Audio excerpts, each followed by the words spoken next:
scrolling past there's people's names, and then I'm like, oh yeah, that was an account, so I just pop on that one. This was Mr. Grim V1. I don't know if you know him, Catharsis. No, it doesn't sound familiar. Yeah, he was part of the old truther troll community, basically. Gotcha. Yeah, he's a pretty cool dude. He has like a $9,000 fucking t-shirt printer, and I was telling him back then, I was like, man, you should start making some flat Earth shirts, dude. Seriously, you can make some money off those. He never did, dude. I mean, yeah. I mean, think of that. I don't care what fucking, Matt Boylan trademarking it or whatever he did. Like, dude, it doesn't matter. You could $50 a shirt. Yeah, I mean, you could do even half that.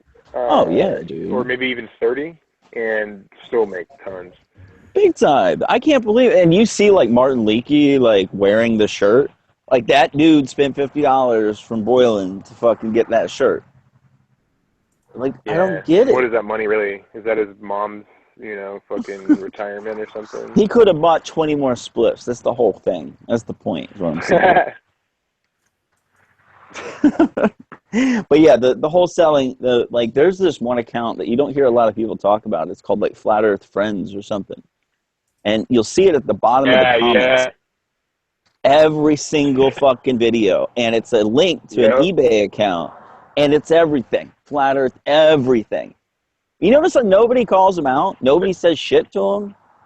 Who is it? It's weird. It's just this random, account called like Flat Earth Friends. And it's at the bottom of every comments. And it's a link to an eBay channel with like 15 different items. Shirts, coffee mugs, fucking keychains, maps, all that shit. So there is someone like pushing it and making money off of it. Good for them. You've got the... I thought about doing it myself. I wish I'd done it, really. Yeah, we still can. Let's all do it. Wish I'd done it sooner. People want to buy stuff, man. They do. What's $10 on PayPal to them? There was a guy who wrote a Flat Earth book. It was a hardback. He got produced. It's like $30. Same with Dubé's book is $28, and I think the PDF is like $12. But there are tons of people who have bought that book. People are crazy, aren't they? Fucking hell! Why would you should write a Flat Earth book? You know all the arguments, Jeremy. Yeah, I probably should. I'm busy writing an Apollo book. Yeah, you are. Fucking hell, it's got ridiculous. It just goes on forever. Yeah, it does. Confirmation bias takes a lot to be able to really seal the deal. Fuck off.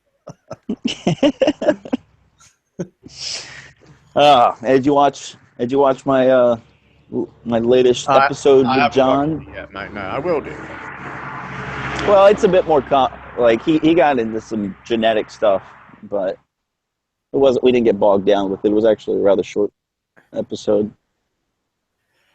Feel free to invite anyone. I've added a few people, most of whom you probably won't like. Oh, great.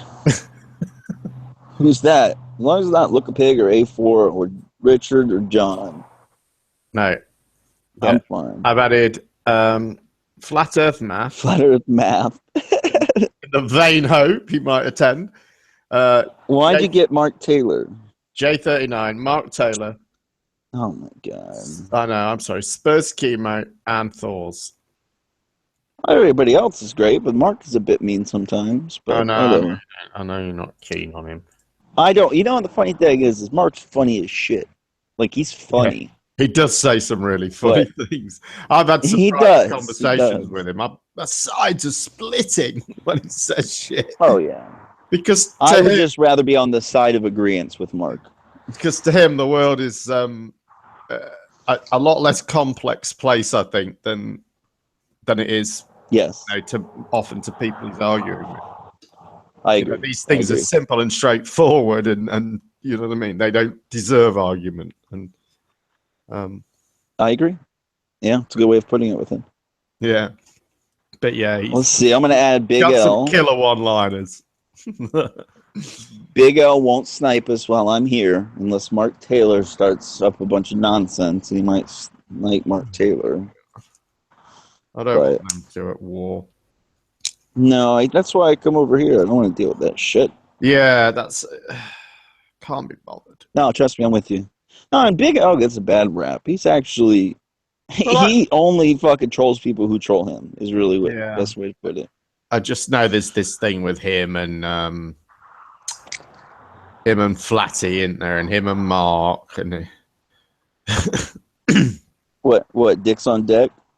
Well, I think with him and Flatty, they just snipe each other and it's all a bit of fun. And with him and Mark, I think it's a bit more, I mean, he just, I don't know. I don't know. You never know, do you, who's doing this? I just wish they would fucking make it stop. Right? I agree, dude. It's too much. It would just change it so much because you're just at the mercy of these people. And, the people who are most likely to snipe are the people who are fucking most nuts. So effectively, the people who are most nuts are in charge. Essentially, that's the whole problem with sniping. Don't like that at all. That's not a good idea. Yeah, I'll blame Google. It's Google's fault. They did this with that update about 8 months ago, where you could not have done this in any way, shape, or form. And then they did, I think it was the 11.0 rollout, and people started to figure it out.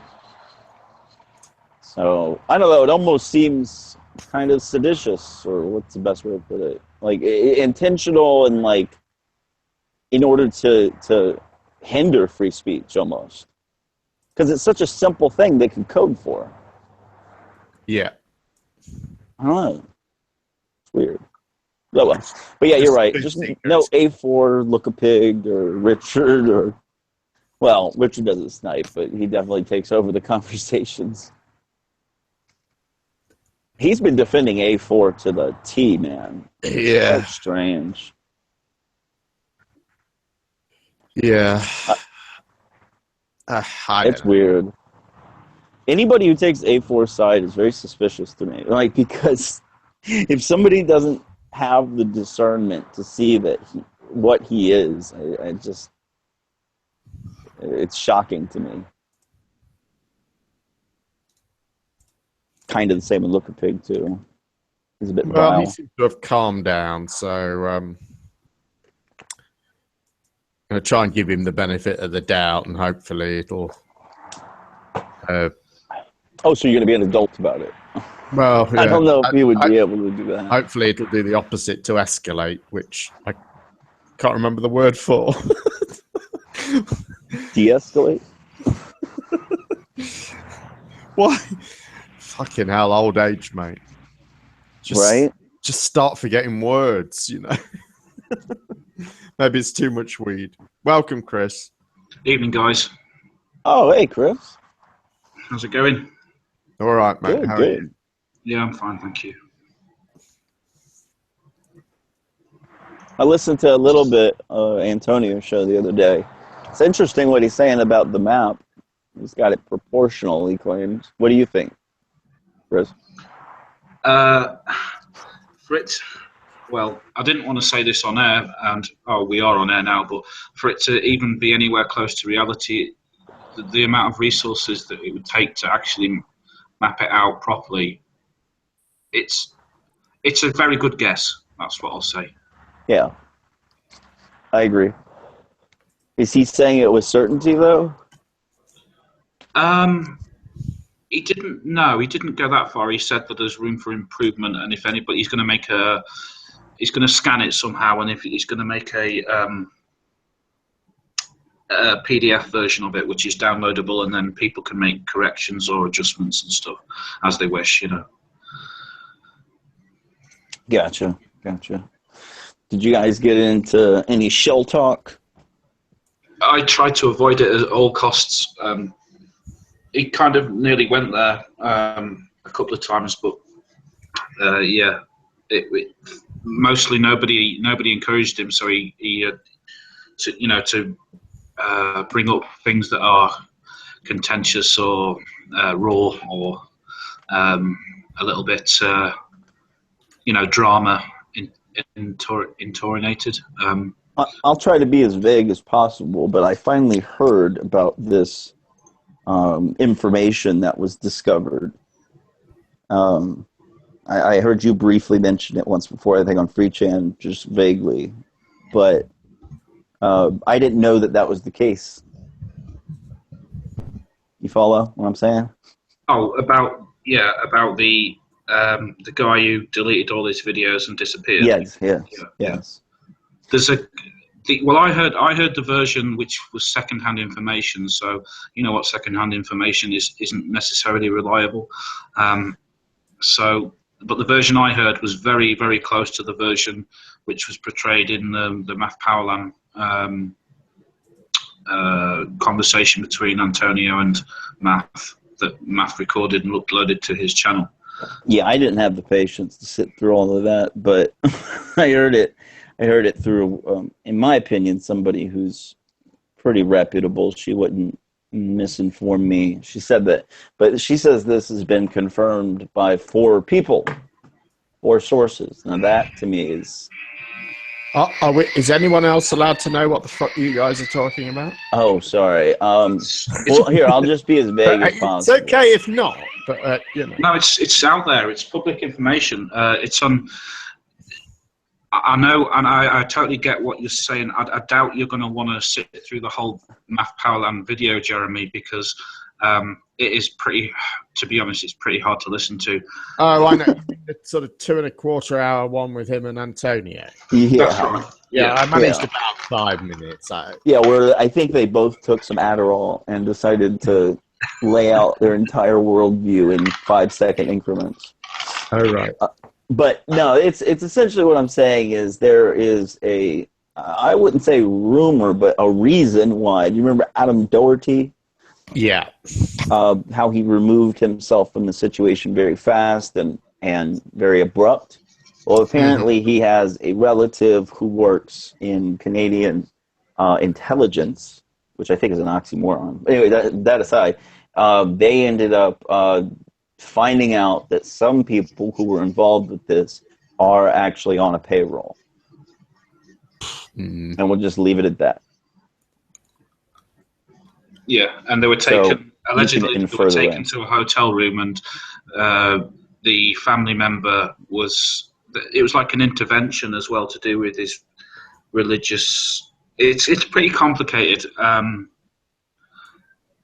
have to sit through it now you've done this to me, you bastard. Well, just I can't remember the timestamp, but if you can like watch it at double speed or yeah, I've started doing that more now. Watch it. Look through the comments and see if there's a comment that has a timestamp that relates to the section where they talk about that specifically. It's kind of a thing you need to do in Flat Earth, isn't it? Watch videos at double speed. Yeah, definitely. Hey, Kathy, will you invite Hanko? Oh yeah, sure. Let me see if I can find him.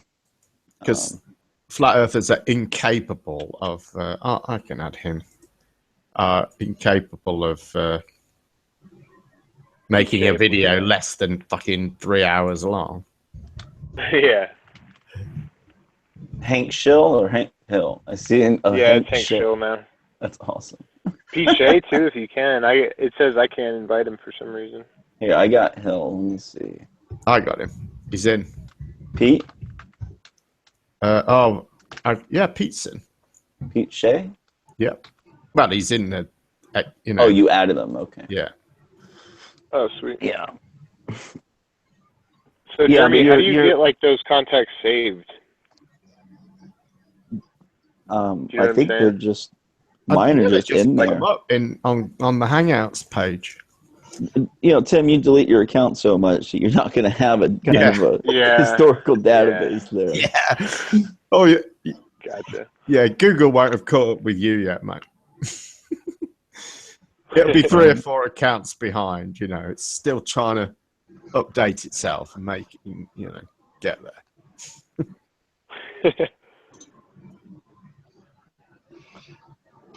But yeah, it's basically kind of confirming what people have already thought about certain individuals is what this supposedly had done, and but I don't know. I mean, I the find that validity. hearsay, though, dude. It I find it is. complete hearsay. I think Yeah. the reason that he left all of a sudden was because he was excommunicated by Geran, wasn't it?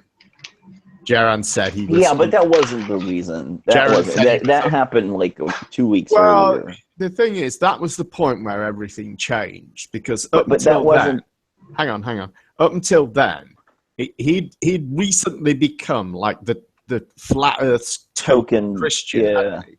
He was on every show giving the sort of Christian perspective on stuff, and then he did his sort of. Then we had it was the No Forests on Flat Earth, wasn't it? And he Ugh. took the piss out of it, doing some sort of mongy voice. And Jared said he was taking the piss out of the disabled. A week after he'd done a thing about fucking I was Stephen offended. Hawking.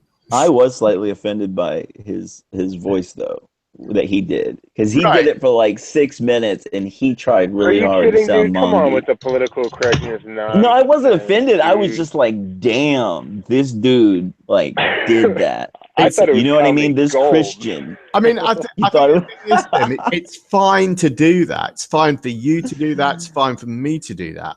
But if you're, Mr. Christian spokesman, it's not right. fine to do that.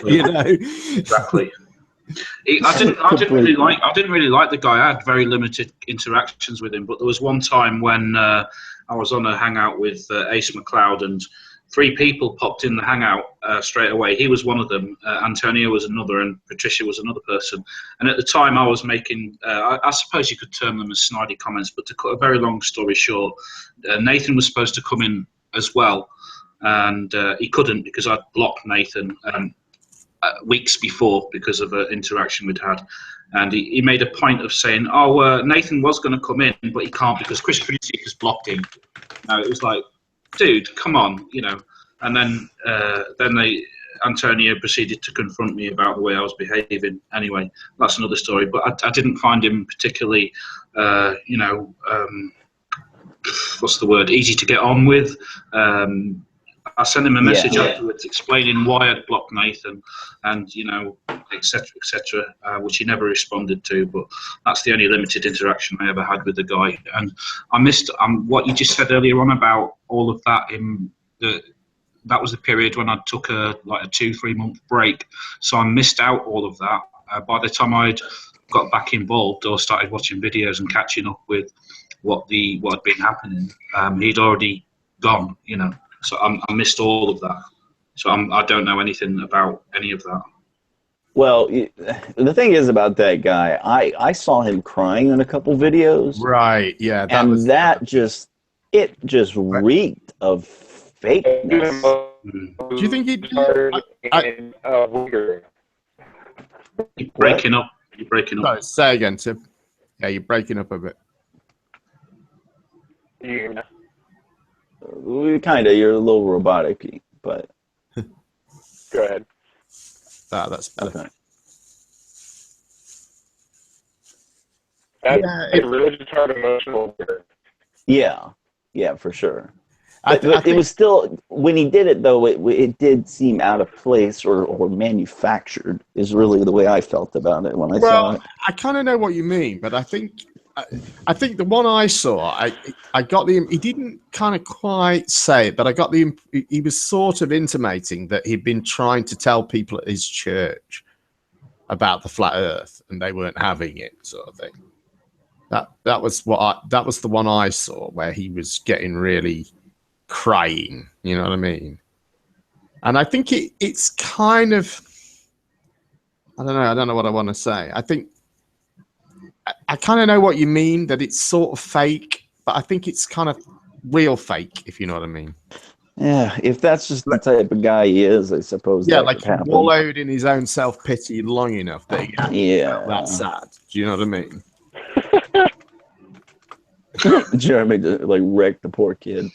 Yeah, it was just weird to me. I thought he was a strange fixture on the whole thing, and never really, liked him very much, honestly.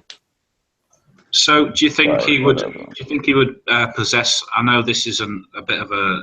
I'm answering my own question here, but do you think he would possess the malice to make something like the rumor up about what we discussed a couple of minutes ago, in order to, or do you think that could have been from an external person, and he's just not commenting on it because he's not aware of it? I think it's quite possible, because you hear this weird romance thing that was an issue at the time, which was he fell in love with Patricia, and she was with Antonio, and it caused these weird, awkward things. And then you had Antonio go all aggressive towards religious people, and they had private conversations, like a falling out. So you're right. It could be entirely manufactured. This whole issue of like his friend being Canadian intelligence, et cetera, et cetera. So I just think that would be very far outside of his character, if it were to be true. But a true Christian just would not behave like that, would they? Because it's one of the main. Well, it is one of the commandments that thou shalt not bear false witness. Yeah, exactly. Well, I don't see how a Canadian Secret Service or anybody could find out an active agent from the United States. I just, and if he did, he could totally lose his job if that got out. You know what I'm saying? Yeah. Right. We shouldn't know stuff that only the Secret Service are privy to. We shouldn't be talking active about agent. There's no way. it. Shouldn't be possible. I believe it's.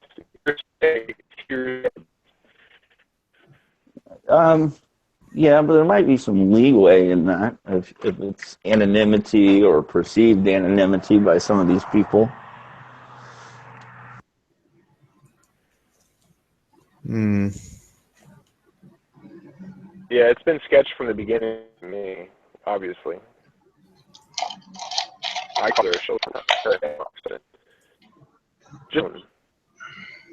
It doesn't seem organic. It seems like they're being paid like a PR company thing. I'm struggling to hear what you're saying, Tim. Yeah, you're breaking up a bit again.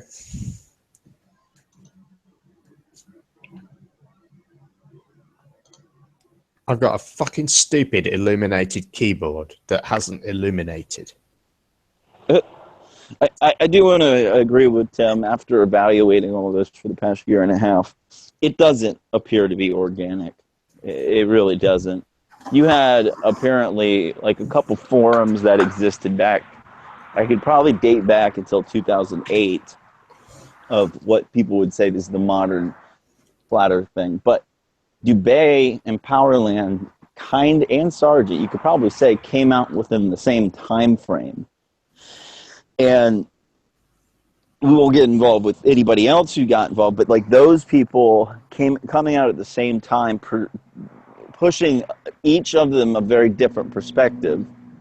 Mark doing from a gaming design standpoint with a dome to molecular gravity and all this nonsense. And then Dubay being the more serious among them, or at least trying to be. And then Powerland being just shot out conspiratard. So it's almost like they knew the audiences in a specific way. Like this was going to grab up the most people if they each three had that particular behavior about them. And it worked. And then you could say that, what came after with Patricia and whatnot is like, I think Jesse Spots actually called it. When he talked about that video, he said that they're going to try to split us up, and he called it the Breakfast Club theory.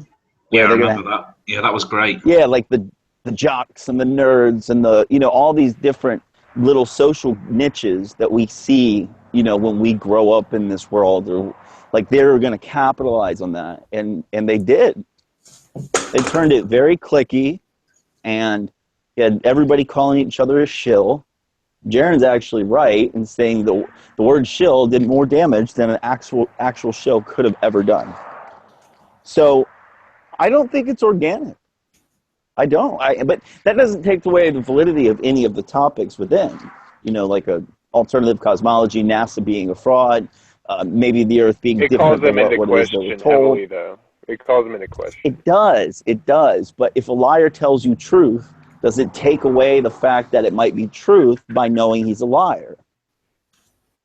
You know what I mean? Like, I think that comes up to it. If you just come out and tell the truth, do you think they would do that? I think it comes down to individual discernment. And you're right. And well, you were dropped while I was saying it, but all of it's in question. I was agreeing with you. It doesn't look organic. This looks completely manufactured, probably by a PR company. Maybe we can be no more nefarious about it and say, you know, other groups or agencies. But I've never seen anything like this. It divided more people than anything I've ever seen on the internet. Yeah, it seems like a PR company or like a group tank or a combination of the two, but somebody was tasked to do this either way, in my opinion, and I don't think they would come out and tell you the truth, personally. Well, what is it usually the case? 80% truth, 20% lies? That's the ratio usually with these controlled opposition situations. But you're right, it came out in a very specific time frame. There was this cogent behavior amongst the truthers outside of the hoax busters getting, that might have been an operation in itself too, the division of that little group. Yeah. But the point is, like, most people there was not an issue where somebody would stand on one side and say you're an idiot because you think this, and vice versa. Now there is. Well, there was. So that Trans-Asia there, the Taiwan crash was definitely that. And then Flat Earth came out like 6 months after, I think, or a couple months, I don't know. Sure. Yeah, no, I agree. Can you hear me better? Yeah, oh, yeah, very cool. can. Yeah, and I retroactively looked at all of that and saw what happened with the whole hoax busting crew and whatnot, and see how fractured it is now. It reeks of an operation to me. I think it's done. I think it's KO'd. at least the conspiracy, anybody getting any kind of leeway in anything, I think that's long gone now. I've got credibility has been. I've got a totally unsupported theory on this. All right. This is absolute conjecture. I like it when you get in this territory, Jeremy. You're operating more like a conspiracy theorist every day. Yeah. Well, I mean, I don't know. It could be organic. It could be, but I don't know. It seems like an odd thing to be organic, and it does make me think. But I think if you wanted to test the market, so to speak, if you wanted to really see how your manipulation techniques could work through social media, and you wanted it to continue for a long time, this would be a good one to pick. Yes, absolutely. You know what I mean? It would be a good thing to go at, because it is difficult for most people to really, really be able to verify it without taking some sort of philosophical position. You know what I mean?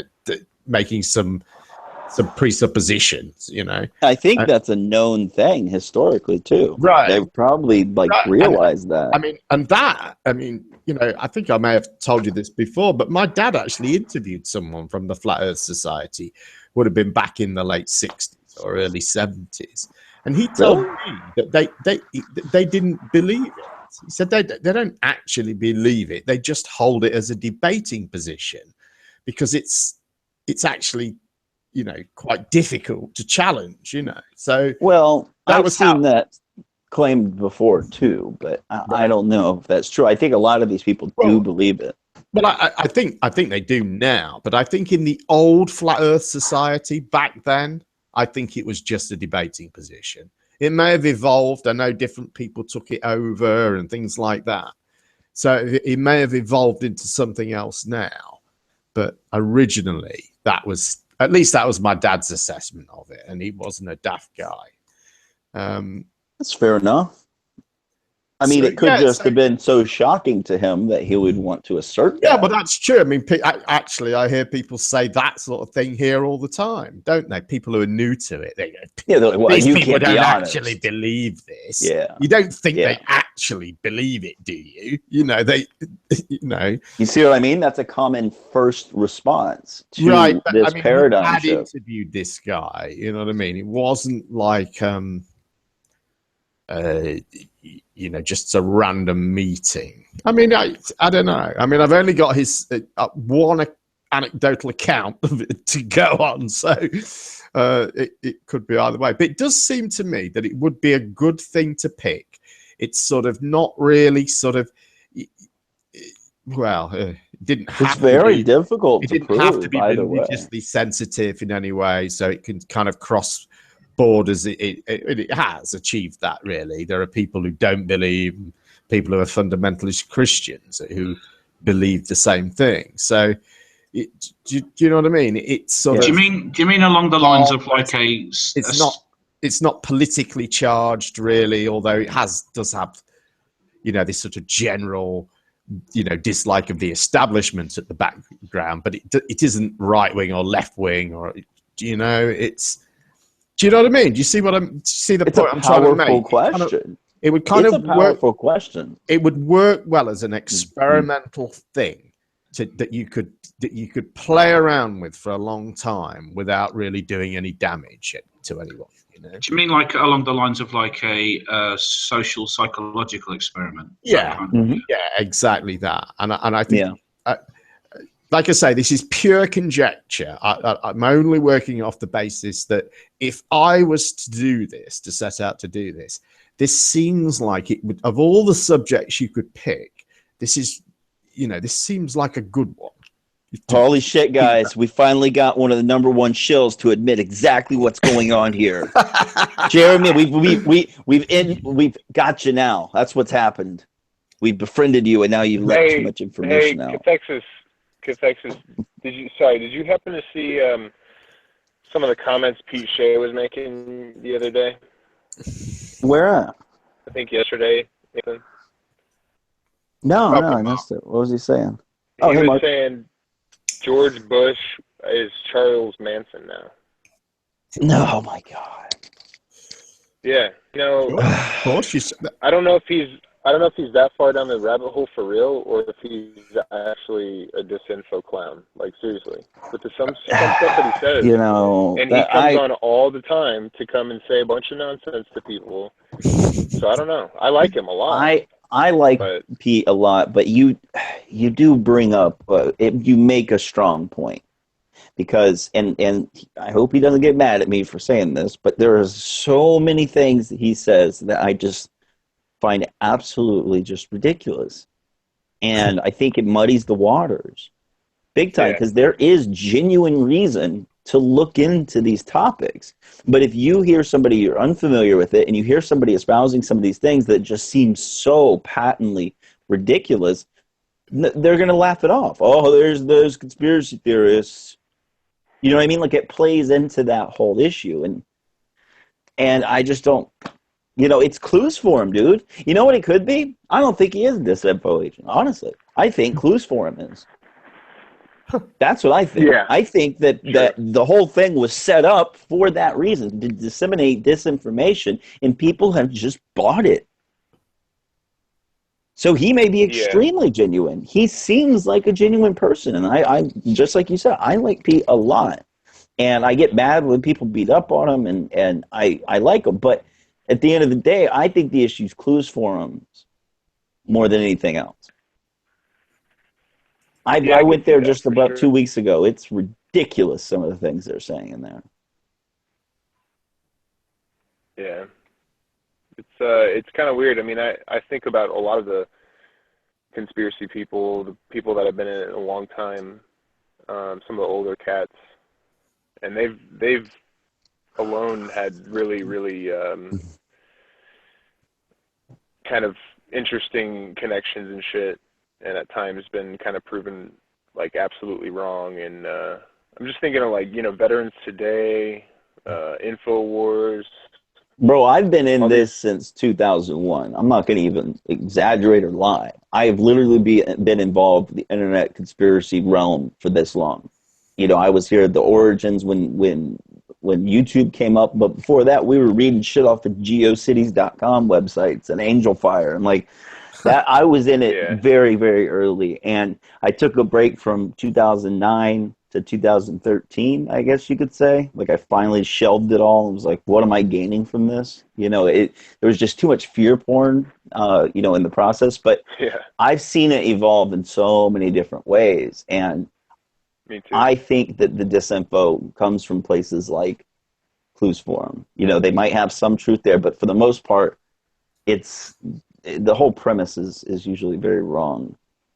Well, I'm saying all of them, dude. Veterans Today has a different, you know, they're the compact nuke theory for 9/11, and you got Alex Jones on one side, and basically you do see these ideas put out, even, you know, in the flat Earth, obviously with the no trees, all this kind of stuff. But you see these ideas forced around, like Jay Helm and, you know, 2012 and all these different things, and even those nowadays, when we look back at them, don't seem very organic to me. Yeah, I agree.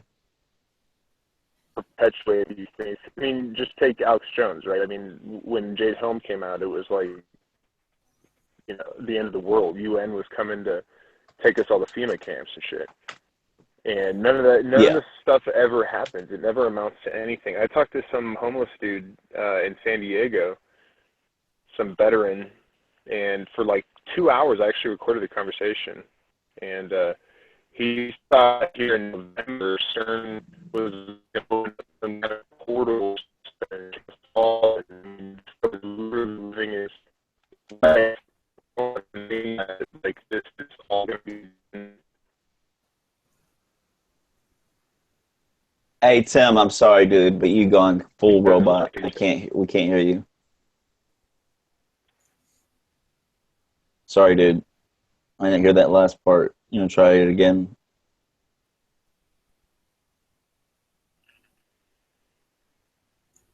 You met a homeless guy in San Diego, and you recorded the conversation. That's as much as we got.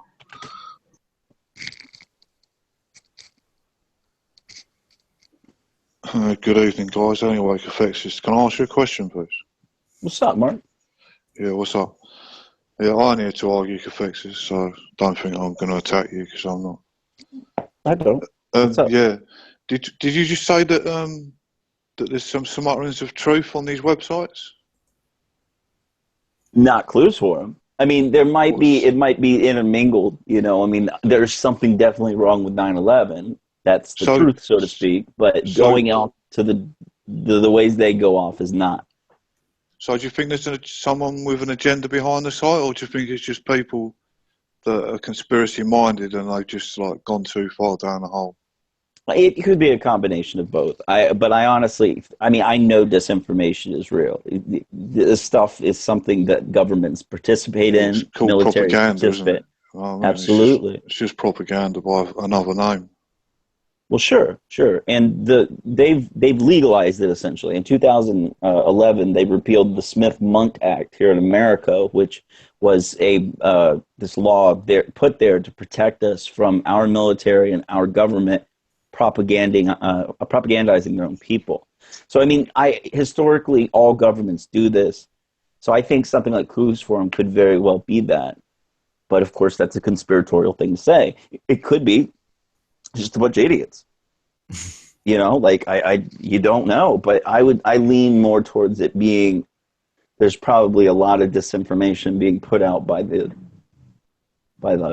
you know, people in power. If there was an agenda and some dark force behind the website, do you think they'd mix truth with fiction, or do you think it'd be just all out bollocks? You know, just trying to. I mean, what would your opinion be? Like you said, there's a bits of truth in there. I mean, I haven't. I've had a browse of it, but some of the things I was saying. Oh, what? Yeah. Well, the truth I would say that exists there is that there's a problem with some of these things. it's the premises, essentially, is what I consider to be the truth that might exist. As for that, the conclusions that they reach is just absolutely absurd. Like, that's my issue. Like, I think there's some kind of truth involved in researching 9/11. There's some kind of truth involved in understanding what happened with JFK. You know what I mean?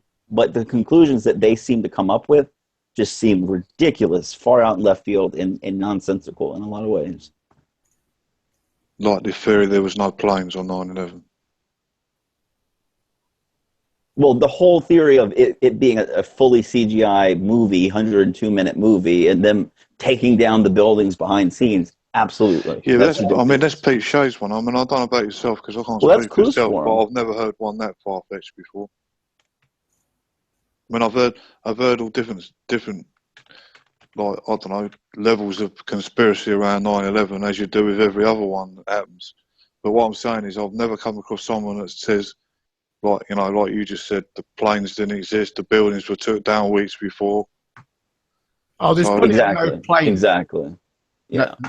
Now the no planes one is hinged based off of, there is a lot of strange video anomalies concerning some of the specific shots that we were given early on. Like a wing going behind a building that happens to be 300 meters further back. The way the planes just kind of melted into the steel frame structure. These are things that people point to and say, this is why they say there's no planes. But, you know, then he goes one step further and say, oh, it's all media fakery. And, you know, nothing even happened that day, and the buildings were taken down later. So there's a huge gradient here. You know what I mean? Like, the spectrum and it just falls on the person to be able to discern this stuff. You know, at the bottom line, though, there's something wrong with 9/11, in my opinion. I think the what happened, in all of that is kind of missing the point. It's a matter of who and why, and the fact that it did happen, and we shouldn't just accept what the mainstream has given us on these topics. That's my whole issue. Welcome, John, and welcome, Big Al. Oh, shout out to the guys. Shout out to the guys. Hey, Jeremy, can I add some people? I'll add, like, non-trolls. Yo, no. Who are you talking? I just saw you add someone else. Who's this? Is that your other account? This I'm not really Jewish 22. Is that your other account? That's my account. Okay, cool. Hey, what's going on? Well, you want to add? What's going on, gentlemen? Hey, I'll be back in about 2 minutes. Hi, you good, bro? John. What? You want to add like Flatty or something? Flatty, Morning Dew, like those type of people. Yeah, okay. But it's no snipe hangout. It's one chance and one chance only. Yeah, I'm not gonna add like Look a Pig and shit like that. If anyone's they'll never be asked back. Yeah, we got it. No, Big Al, trust me, Big Al's cool if I'm here. He's not gonna fuck. Oh no, I think Big Al's cool. But yeah, Mark, that's my whole thing. Is that, you know, there's too many of this has gone too far. People have stretched this stuff out to the most ridiculous ideas, and I think that it's too much. And so of the official story, then, Kafexis, which is your hardest bit to believe? That NORAD stood down. My father was in the Navy, and I understood. I used to ask him and other people I knew when I lived on these bases about the security of our bases. I used to worry about like, I lived in Jacksonville, Florida, and to me, it's a massive fleet there. Like, I used to think in my mind, like, well, hell, we're a fucking target for military action. You know what I mean? So, what do you mean they stood down, though? I don't understand what you mean. Well, the protocol is that within 5 minutes of non-relay of information from, like, built in the FCC charter, the FAA charter, then they are supposed to scramble jets for security precautions. Now, on that day, there were several trials. I forgot the best word to use, but there were several things that they were doing in order to test their pilots. Like, they were doing missions that were. They even asked on several occasions, "Is this real world or is this the I can't remember the best word to use, but exercise. Yeah, exercises and drills, and these were actually very out of the normal too. And they were doing these exercises and drills basically about the whole notion of intercepting hijacked planes into buildings. So this all happened on the same day, and about 3 days leading up to this. So they didn't scramble the jets. They didn't respond properly. They actually sent the jets northeastward when they finally did respond properly. And what I'm saying is, look, 19 guys with box cutters and some guy in a cave with a satellite phone cannot make our air defense, and especially concerning the Pentagon.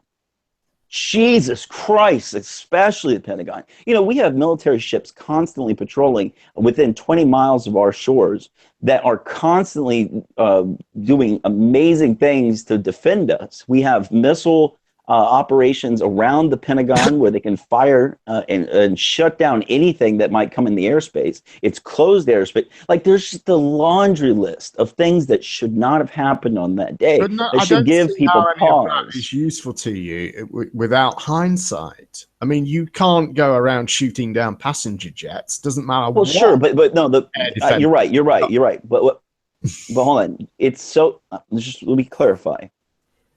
They should have scrambled jets to them immediately. They were in the air for an hour without being contacted before anything kind of got alerted to.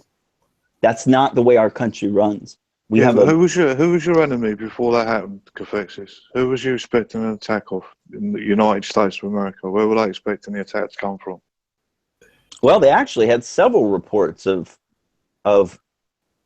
this group. No, I'm not about terrorist attacks. I'm saying, what was your air defense set up to defend America against?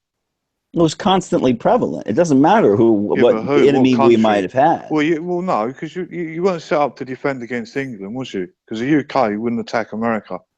I'm asking you what your air defense was set up probably to defend America against. Probably in the Cold War, it was established this way, and then we did have enemies, just here and there. I mean, we were doing stuff in the Middle East, and we were doing stuff in Bosnia. There was a lot of reasons. And it doesn't matter if there's a war or not. These things are still going to be done constantly. That's what the military is there for. I think that's true, but the biggest key. It's also quite possible that you know, I guess the point that Mark's trying to make is, you know, they could be complacent. You know, if you're not actually at complacency is not something the military is known for, especially the American military. Just saying. Look, I lived on military bases for 10 years of my life. I saw the way that the inner workings are to some degree. And what happened on 9/11 should not have occurred, especially the Pentagon. Especially the Pentagon. So it's just a red flag for me. It's caused concern enough that I question it alternatively than what the mainstream has fed me. I'm not going to accept it because it doesn't make any sense to me. That's all.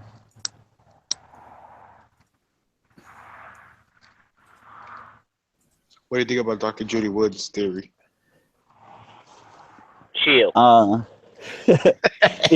It's interesting. It really is. It's interesting. I'll give it that, because I actually do believe that there are devices and weapons of that nature, but there's no evidence whatsoever outside of speculation based on how it looks. Yeah. You know what I mean? Like, and that's what she does in her book. She just takes image by image by image and shows how these, you know, the metal seems to demolecularize, or, you know, turns into this dust. And, you know, there's, in my opinion, it's interesting and worth looking into, but I don't declare anything. I don't know the truth of the matter. I'm definitely going to write a book for dumb Americans. It's got to be done. Yeah, her book's $80. But note, I did not buy it. So maybe you should write something for some dumb Americans. But she's well qualified is another thing. She has 2 degrees in engineering and I forgot her other one. She's well qualified, and, you know, she's talking about the field that she's been trained in, and she says that materials just don't behave that way. And that's kind of her premise. So I don't know. Interesting. Yeah, you didn't know that about Judy Wood? Well, I thought isn't she like the energy weapon woman? Isn't that her? Yes, and it's not space bullshit. She never ever has said space weapons or satellites. She's never said that. Yeah, she's never said could have that. been. Yeah, she's always misrepresented. She's talking about energetic weapons that we know the military has. DARPA has plenty of documents about that. You can see experiments as well. Have them. There's plenty of information about it. Just look up energy weapons the U.S. military has. And there's plenty of stuff they don't tell us. And she's well qualified, Jen Panda. You should see her credentials. Insane. Yeah, she is very well qualified, actually. And it's in the field that she speaks of. So that's right. She's in. I think it's engineering and then materials. Some specific about material chemistry or something like that. I can't remember how it's. But really, all of that is irrelevant if and as you said, what she's offering is conjecture. Well, she's offering an analysis of what she's seen and what should happen and what shouldn't happen. Physics took the day off on that day, brother. A lot of the things that happened should not have occurred, and I think that it's cause enough to concern to be able to question it alternatively. She has I think it's a Bachelor of Science in Civil Engineering, which is specialised in structural engineering, and an MS in Engineering Mathematics Applied Physics. Yes, sir. And a PhD in Material Engineering Science. There it is. Got it. There you go. Zero experience of energy weapons. Yeah, zero experience. Sure. I guess you could say that, but her thesis isn't necessarily just that. She's offering a question, like, why the hell did this behave this way? And it's just simply an offer, a theory at the end of it, that we have weapons that could possibly do this, the materials. What I like about her is she doesn't come to a conclusion. All she's offering is evidence. Yeah. So it's interesting. There's she's very well qualified and it's something. And her book's huge. It's like 800 pages. I mean, she really digs into the science of the materials and it's quite extensive. But people call her a shill all day long because there's the whole thermite theory. She's selling a book for $80. Well, that's what academics should be calling do. Her a shill. Well, that's what academics do. She's coming from an academic position. So her book, that does happen. So, the argument can be made that that's what a respectable, well-qualified person would do in this current world. Just for the record, I was at a conference and I was offered, along with all the other people, he only had so many, but I was offered it for 25 quid. That particular, I think it was the hardback version as well. Oh, okay. But yeah, it's just something to think about, me, I don't go around saying things are this and it's that and it has to be this and it has to be that. I just think these topics should be investigated further and in an alternative way. A lot of people look into it and say, okay, I'm going to confirm my bias and I'm going to say the mainstream's right. So they're going to look for all the ways the mainstream must be right to dispute everything that's questionable. Now, if you look at it the other way and say, okay, well, now I'm going to research it in the way that maybe the alternative people are right. You got to go through it like that and really break it down from both sides and eliminate your biases. That's right. I don't have any biases. Not at all. Not at all. Jeremy, we all have a bias. I'm completely objective. We're all biased.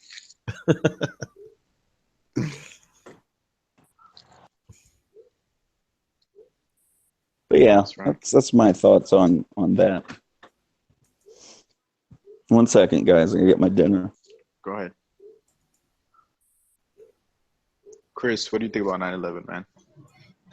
I don't think it was the way it was portrayed by the media. As for no planes, it's obviously something did impact the buildings.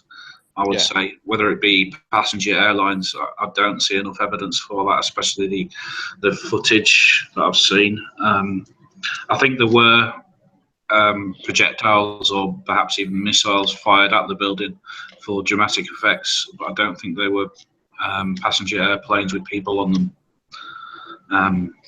I find it surprising that both towers came down and collapsed due to the official reason of planes hitting the buildings, and then also Building 7. And the Pentagon footage as well, it seems to show something long, cylindric and white rather than a silver aircraft hitting the Pentagon. Yeah. They both fell within an hour of getting hit. Yeah. So I thought that was pretty weird. Also, the question is, they could have CGI'd anything. Why did they give us those frames? Like that? Really, those cameras only came with those frames. Those 2015 frames or whatever. Also, Tim Osmond, somebody brought it to my attention. The towers fell on the 33rd anniversary of when they were built. I don't doubt it.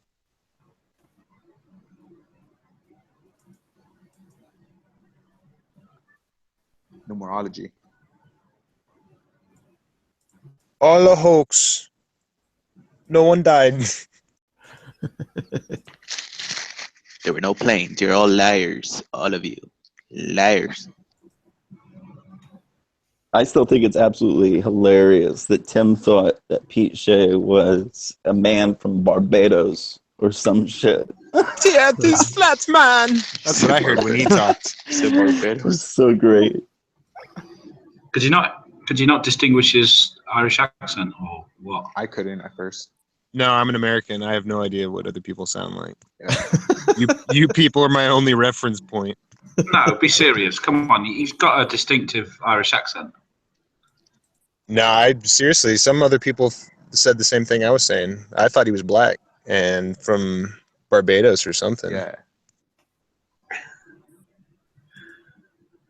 More like the Caribbean, not like Barbados. That's a little too thick. Yeah, I've never met a person from the UK ever in my life. So.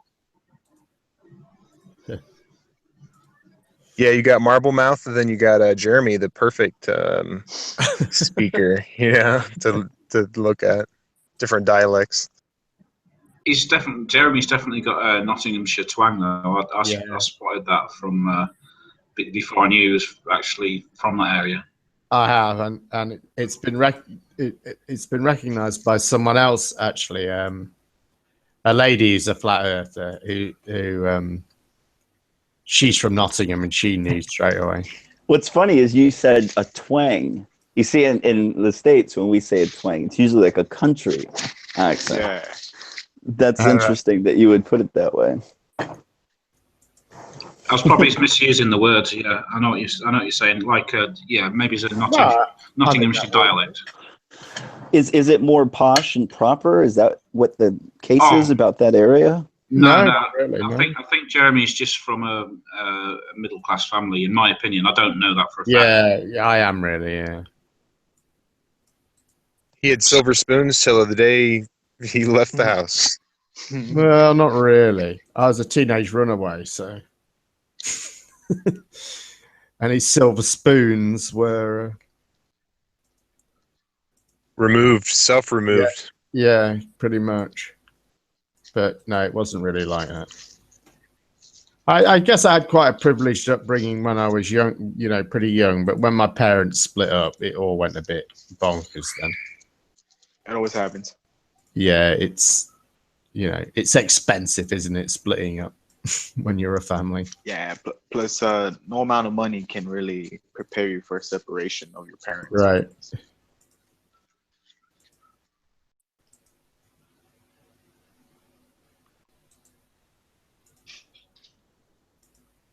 I thankfully didn't have to go through that, I guess. Yes, I had quite a choppy childhood. Yeah, there you go. What's up, gentlemen? Welcome back, mate. What's going on out there? Well, I don't know. We're Really. talking about conspiracy theories a bit, but I'm eating dinner right now, so. What you got? I'm gonna get some dinner. What are you having? Yeah. Got some pot roast and some potatoes. Jeremy, what's the independent variable to your dinner tonight? Damn, you're trying to start a pot again. You crack me up, man. I heard you were in. I heard you got into a little tizzle with somebody. Well, he always with who? Yeah, I don't know. Could be anybody. What are they? Oh, Glowbusters.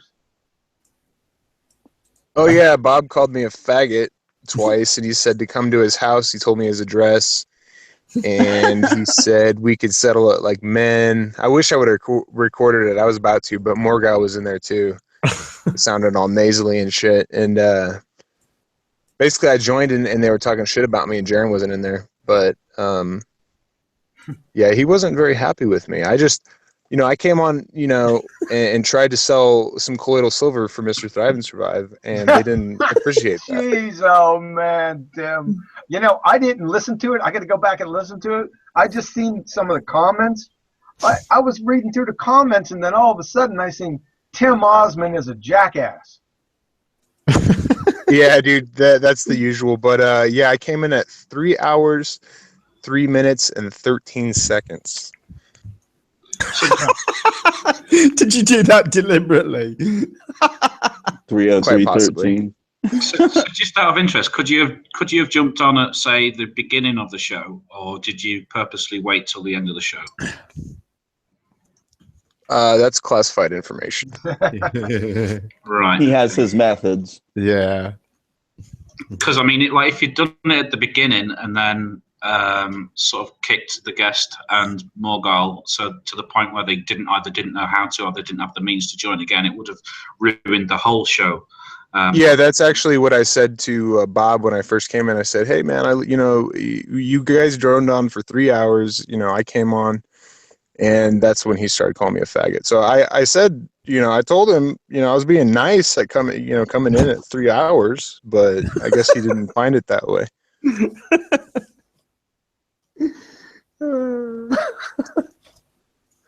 It was awesome. That was the ultimate infiltration. I enjoyed it very much. Did you watch it live, Jeremy? No, I missed it live, but yeah, I was a bit behind. They did. I was watching it, but I was watching it at double speed from the beginning because I'd missed a load of it. So, did they? So what you're saying is they didn't edit that part out? No, it's a live show. It's quite weird because what I saw it. Basically, I saw the reaction to it happen in the chat before it had happened on the video I was watching. So I was thinking, all of a sudden, I saw Tim's name keep coming up in the chat, and people going, "It's Tim Osmond," and someone else said, "Who the hell's Tim Osmond?" and all this stuff going on about, Tim Osmond. I was thinking, what's he done now? What's happened? I was thinking he's got himself in there. And then I think it was Kat got me in the chat. I'll get to it. I'll watch it tomorrow. It was funny. Is it so you're saying it's toward the end, 3 hours, and I'm not. I'll just go there. Yeah, 3 hours and 3 minutes. Yeah, the rest you wouldn't like. It's nonsense. Yeah. Okay. Just them calling things ridiculous for 3 hours. I think I might count how many times they use the word ridiculous next week. Would it be more than preponderance of evidence, as John the Bomber pointed out? Definitely. Play a drinking game with it. True. Yeah, they used to do that back in the day, like watch Monday Night Football, back in the day when Joe Montana was playing, and people would draw people's names out of a hat, and every time they'd mention that name, you had to drink. Boy, if you got like Joe Montana or somebody on Monday Night Football, you'd be wasted, like 3 minutes in. Yo, Tim, I saw it live when you came in. Shit was hilarious, bro. They cut him off mid-sentence, too. Big Al, you removed Mark from the Hangout, didn't you?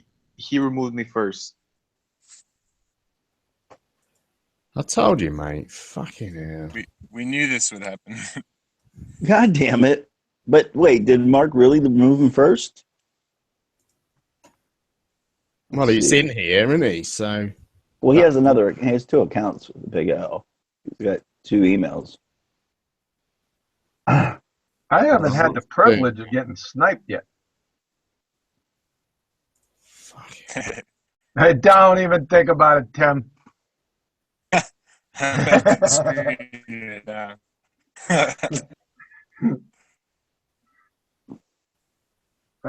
Well, I come to these hangouts so, I won't get muted. My volume won't get lowered. And I don't get sniped. Yeah, I see this unknown joined. I don't see what Mark is. Mark even? No, he's not in here, is he? Oh, that is his. I think that is his troll account. Oh, if it's an unknown person. Yeah. I don't see it. I just see unknown. Let's see. That's not mine. It's that Jewish 22. Well, he said he removed him, didn't he? And I can't see where Mark doesn't say Mark removed Big Al. Yeah. I did fucking warn him, didn't I? I mean, I did say it. You know what I mean? I said you get 1 chance, no sniping. And what's he do? Straight away snipe someone.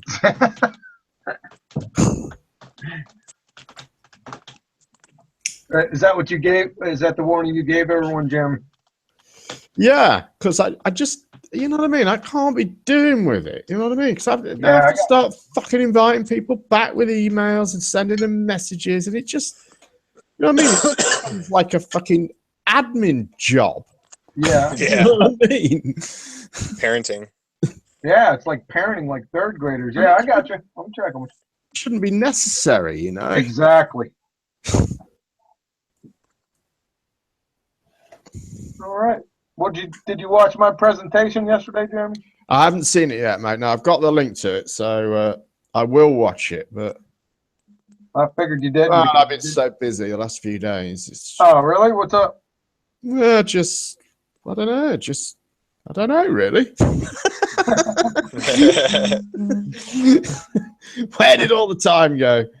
Just day-to-day operations. Yeah, just worrying about money. That's what I spend most of my time doing.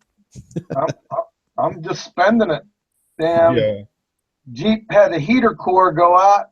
It's going to cost me $750. I almost fell off my chair. I said, dude, $750 for a heater core? He goes, yeah, and the Jeeps and Ford Tauruses, they build the vehicle around the heater core.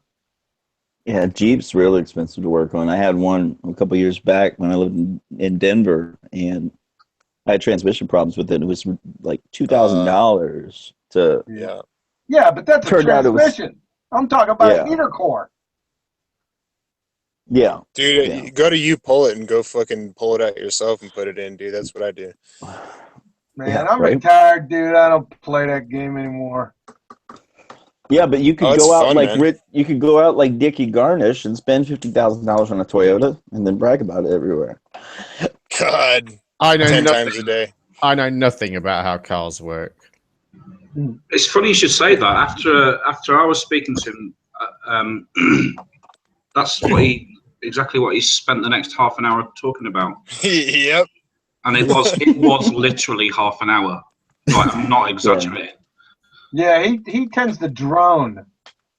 I can't deal with it, man. That is the perfect word, isn't it? Yeah. Road. Good old Dickie Garnish. He might be a good guy, but that drone that gets on my last nerve. No, he's not a good guy. Let's make that very clear. He is pro eugenics. He's funny. Is probably the only redeemable trait for this man because he is pro eugenics. He's just saying no. He has constantly said on numerous occasions that he cannot wait until the great culling occurs and we get rid of all the non-productive people in life. They all need to be killed mercilessly. Yeah, but he's just saying that, isn't he? Yeah, I think no, he argues for it. I don't care if he's just saying it. He is just saying it. To actually care for anything. No, he is a pretender. He thinks he's part of the 1% and that he wouldn't be part of that equation. It's absolutely disgusting how he speaks. It's disgusting how he speaks about other human beings. I'm sorry, I've heard it on too many occasions, and he's racist as all get out. You should hear him when he gets into that mode. No, I'm not going to defend the man. He might be funny, but I'm not going to defend him. Sorry. Good old Dickie Garnish. Who is Jovan Trenchmaker? Does anyone know? Yeah, he's one of my old buddies. All right, okay. He's a chat troll. Who's Mr. Grimy? Mr. Grim V1, he's one of my old buddies from the Truth Your Troll community. Someone's put Poncho Pete in here. Okay. Yeah, I was wondering about P Mars too. Those free chan, commie chan people. You never know with them. Come in, start sniping and shit. Every time I go to one of their channels, I hear music. Every single time, I just turn it off. Yeah, it's a hippie fest. It's so true, isn't it? It's just every time now. As you say, every time I go, it's just a music channel. Yeah. If I want to listen to the radio, I'll turn on the radio. Although I do like that CERN guy that's on there. He's CERN's pretty passionate. But yeah, the thing is for me, I like the way, you know what I mean. He's talented too. Yeah. But yeah, me, Snack, Hitch, and a vet started Free Chan, literally. And when it started up, it was supposed to be like a free open speech thing where we talked about very interesting ideas nonstop. And we did. The first 2 months, it was actually we used to have negatory crisis. Wait! You created it first before Flat Earth Debates? No. The whole story is Debates had it up and running for a week. It was us four who were operating it as mods. He went on vacation after a week. For a whole month, he went on vacation. Said for us to run it. We ran it as Debates for 2 weeks under a new account, and then she changed it to the name Free Chan because we kind of had a whole new vibe going about it. So it was us four who were managers of the channel, and we were the one interacting the most and being on there the most. But it's just changed so dramatically. I only want to speak of ideas. If I'm out here, that's all I want to do. I want to learn, or I want to be able to teach somebody something. And it ended up being turned into oh, how was your day? What did you do today? Which is fine. It's like friendship stuff. Sure, I can't hate on that, but it's just they never talk about anything interesting anymore. And I don't mean that as a diss. It just is what it is. It's it's a community of artistic people who have a similar idea. It's probably the best way to put it. But yeah, it is what it is. Yeah, I just want to clear this out. For one, I've only got 2 accounts. I've got this one and my second Mark Taylor account. I don't snipe no fucker. I've sniped about 3 people in my whole life. I'm 52 in a couple of weeks. I'm too old for fucking childish games. I saw an unknown person remove you, and that was Big O, I'm pretty sure. Now I know. No, I just want to clear it up because people were saying that I'm sniping people. I've sniped 3 people in my whole fucking life. No, I feel you. Well, I see it. It's in the chat here. Yeah, anyway, can you add James Richard, please? Yeah. Let me do that. Or if you can't, I can add him, but I didn't want to add him until you said it's okay. Yeah. No, you're welcome to add people, Mark. Where is he? Shh. Add people. Is that another one of your shill agents, Mark Taylor? Yeah, one of my many, Kafex is one of my many. Nice.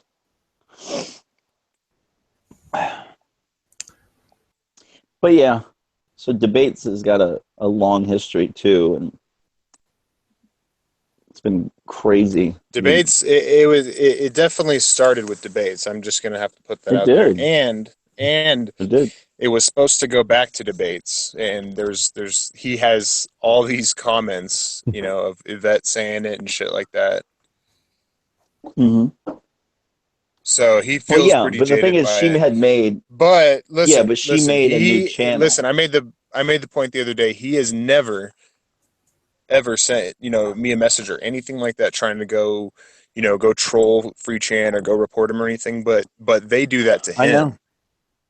him. They do that to Yeah, him a lot. maybe. Even David did yesterday. He said, "Hey, everybody, go report debate." Really? Yeah, What the hell yeah. I have for? screenshots of it. Why? Because the whole me and everybody, me and Free Chan.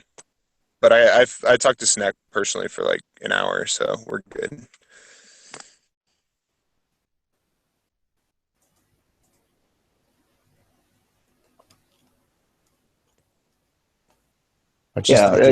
Your relationship with them is so strange. It's the weirdest thing ever, man. Yeah, you don't know the half of it, truthfully. Just grabbing some food, guys. I'll be right back. No.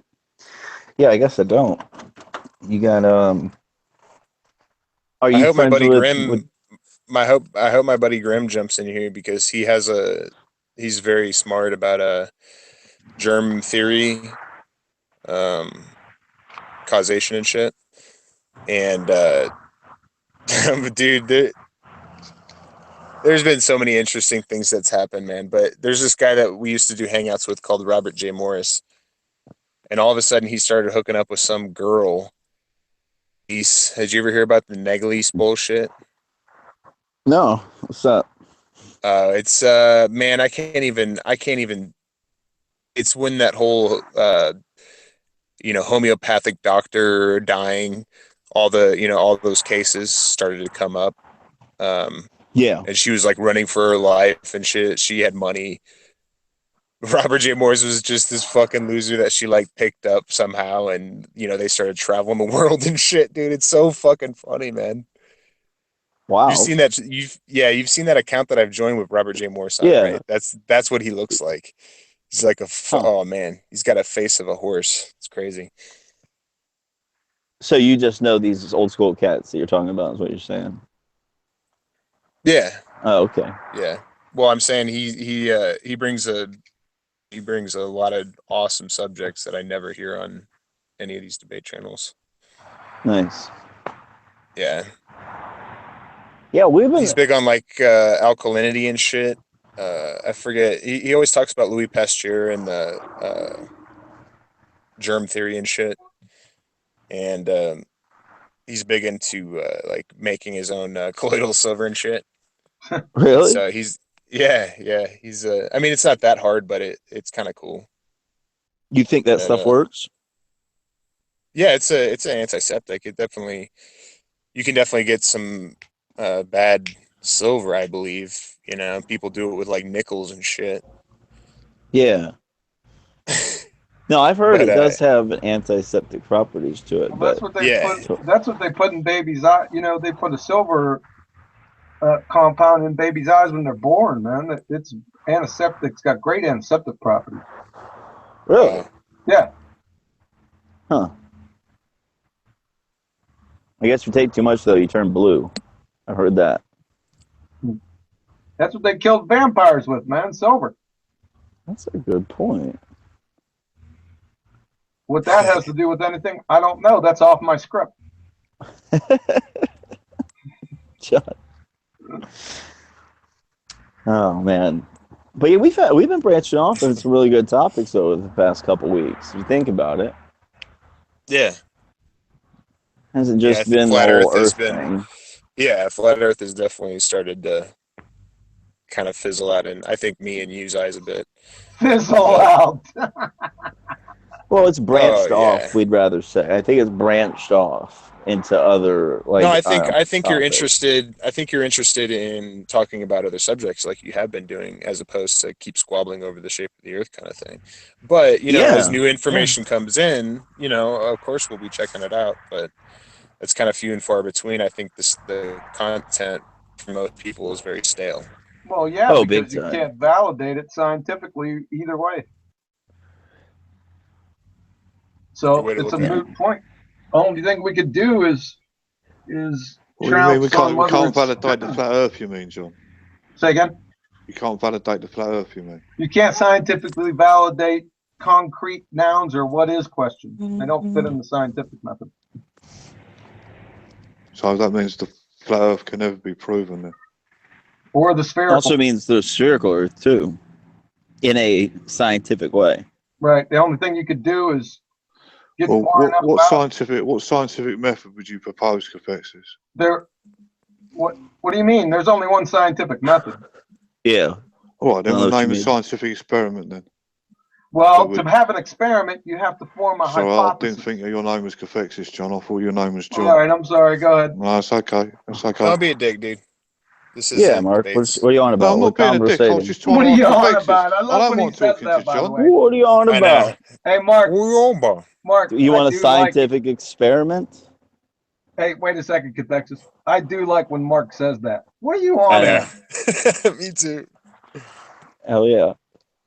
I don't know what you mean. Like I'm doing soundboards at $7.50. You should start selling your soundboard. That's great. No, I'm just asking what scientific experiment could you propose that could prove to you 100%, although there's no 100% in science, but enough to believe that we live on a globe? Well, there isn't. That's the point. There isn't one. That's why it is a moot issue. John's right in making that point. Okay, so you're saying nothing can prove to you that we live on a globe. And vice versa. So can you show me one scientific experiment? Humanity goes through life not knowing anything about No, anything it's we inferences. Can't prove. No, it's inferences is how you could go about doing that with other scientific experiments. So what other things in life can't we do scientific experiments of to find out how it works? That we can't? Yeah. Well, I mean, you said that there's no experiment that we could do to tell that we live on a globe, and you say that's actually John said that, and I just agreed. So he did say it then. Yeah, John did say that specifically. Yeah, I'm just trying to find out what else in life is there apart from that one single item, i.e., the shape of the Earth. Is there something where we say, well, there's no scientific experiment that we could ever do that could tell us what the answer is? Yes, I already told you. Yeah, there's a lot of things actually. They're concrete nouns or what is question. Yeah, we're just talking about the specific scientific method and what it can test. That's really the whole point. Yeah, of what I understand that, Confessor. I'm just trying to understand if it's just that. If you're saying it's just the shape of the Earth that we can never tell, we can never know the answer to, because there's no scientific experiment that could ever tell us, or is there something else in our lives? We can't ever. We're being very specific, saying that there is no scientific experiment to make that determination. Is all we're saying. Well, no, you can't. You can't could be one tomorrow. Then. No. Well, no.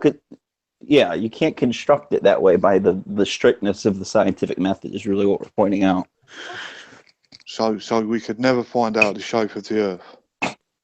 We can infer it, but we can never tell 100%. Is that what you're saying? Not scientifically. You can tell things outside of the scientific method 100%, but it's done through inferences.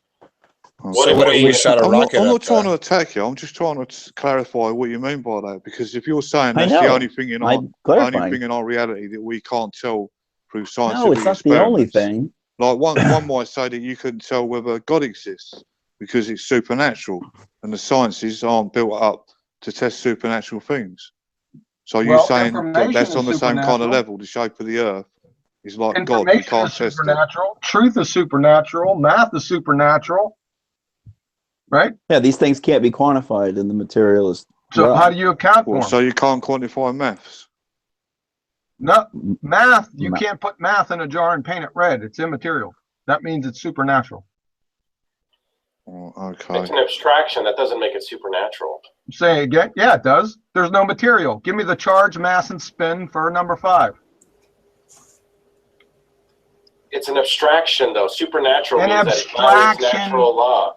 An abstraction means it's immaterial. Okay, but that immaterial doesn't necessarily mean supernatural. It doesn't? That would be different. What does supernatural mean then? What does natural mean? Natural means that it doesn't. Natural means that it's directly. That it's consistent with all the rules of nature, and it doesn't go against any of the rules of nature. No. Natural means the material, physical world. That's what it means. Yeah, and an abstraction created by material beings living in a material world is by definition part of that. It's encompassed within that natural. Yeah, but it's not material. It's not material, but I don't think that materialness is required for it to be considered supernatural. Supernatural means it violates natural law. No, that's not what it means. Supernatural means above the natural. That means it's immaterial. Okay, I'm looking at different dictionary definitions of natural, and none of them include material as part of the required definitions of natural. Please show me a scientific. Good.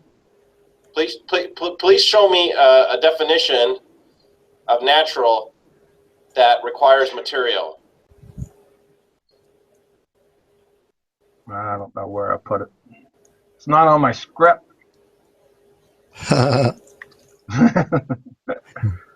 Yeah, I'll find it someday. I don't know. I don't feel like searching for this stuff. Some things are prima facie, though. I got a question for you, John, though. If we funded our own rocket and shot it up, would we be able to make a determination of what the shape looks like? Yeah, you'd have to take a picture of it. Yeah, that's what. Yeah, for what or is or concrete nouns. Yes. Okay, so then that would be one method that we could use to find out if the Earth, what the shape of the Earth is scientifically. That's the only method. Yeah, but that's not scientifically. You guys are using the words wrong. Yeah. Okay. And what is stopping you from doing that? Me? I don't have a rocket. Okay, but you said earlier that it's impossible to determine the shape of the Earth. Clearly, no, you he say I don't have to. You misunderstood once again. He said through the scientific method. What is the hypothesis? What is the? What are your variables? If we shot a rocket up, you agreed though that would be a scientific way of. No. What's your independent variable, sir? Oh wait, that's your. Wait, no, I'm sorry. That's yours, John. My bad. Yeah, sorry about that. He's saying scientifically, meaning the scientific process. You can't do it. There's no way to form a hypothesis and to test the variables. It is something. It isn't something. So, John, would you agree with me that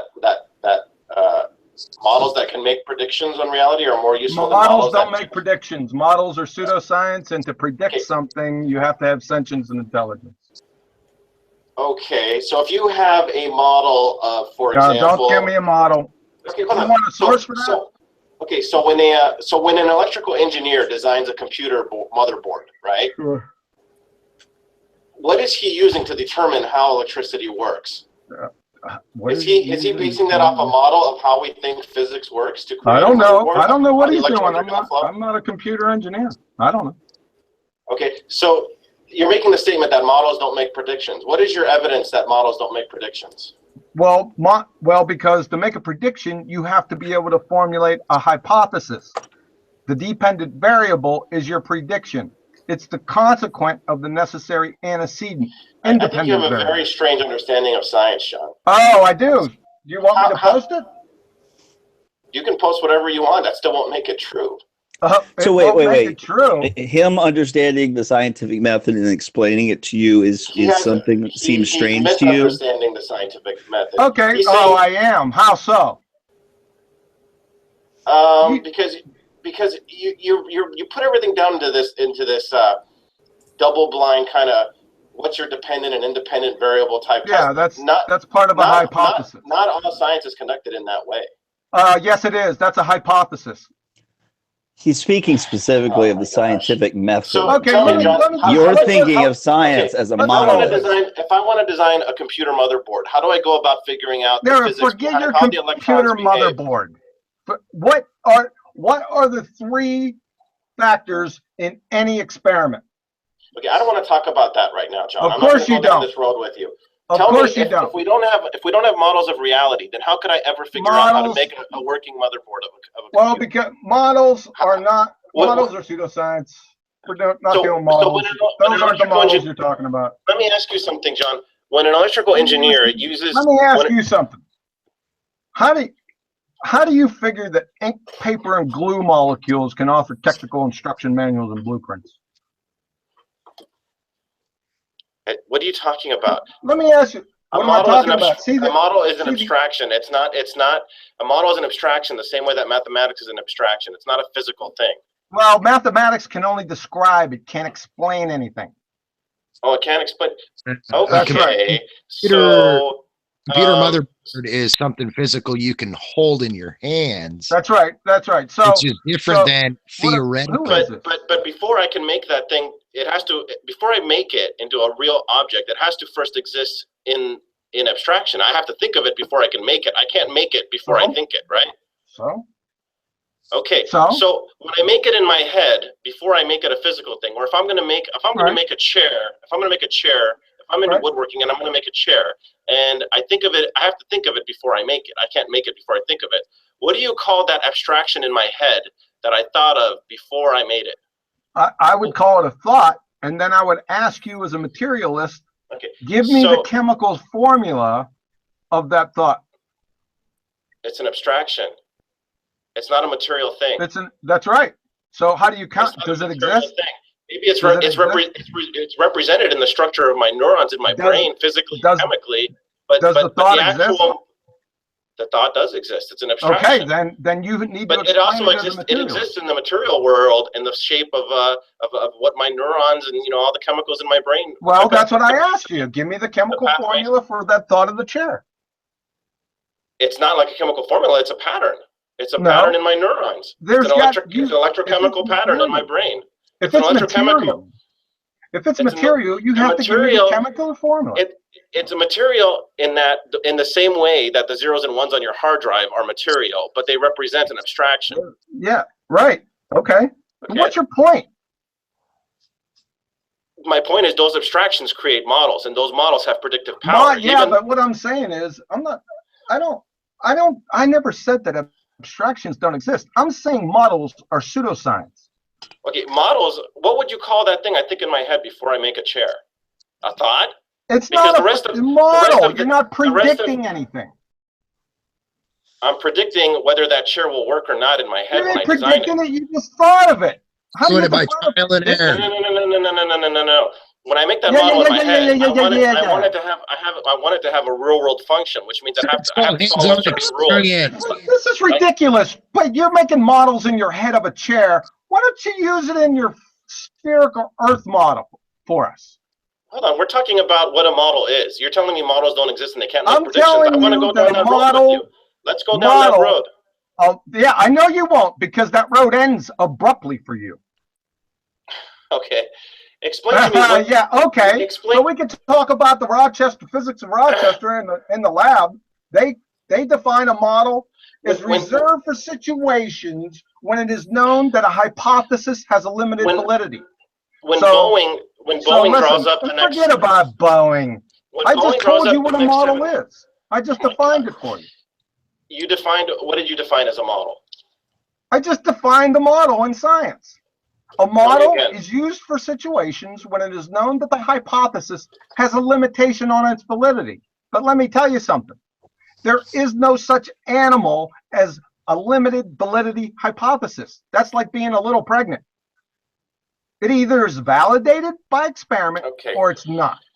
Here's another scientific definition. In science, a model is a representation of an idea, an object, or even a process or a system that is used to describe and explain phenomena that cannot be experienced directly. It can't explain anything. It doesn't have any vocal cords. Only in John's world is that the case.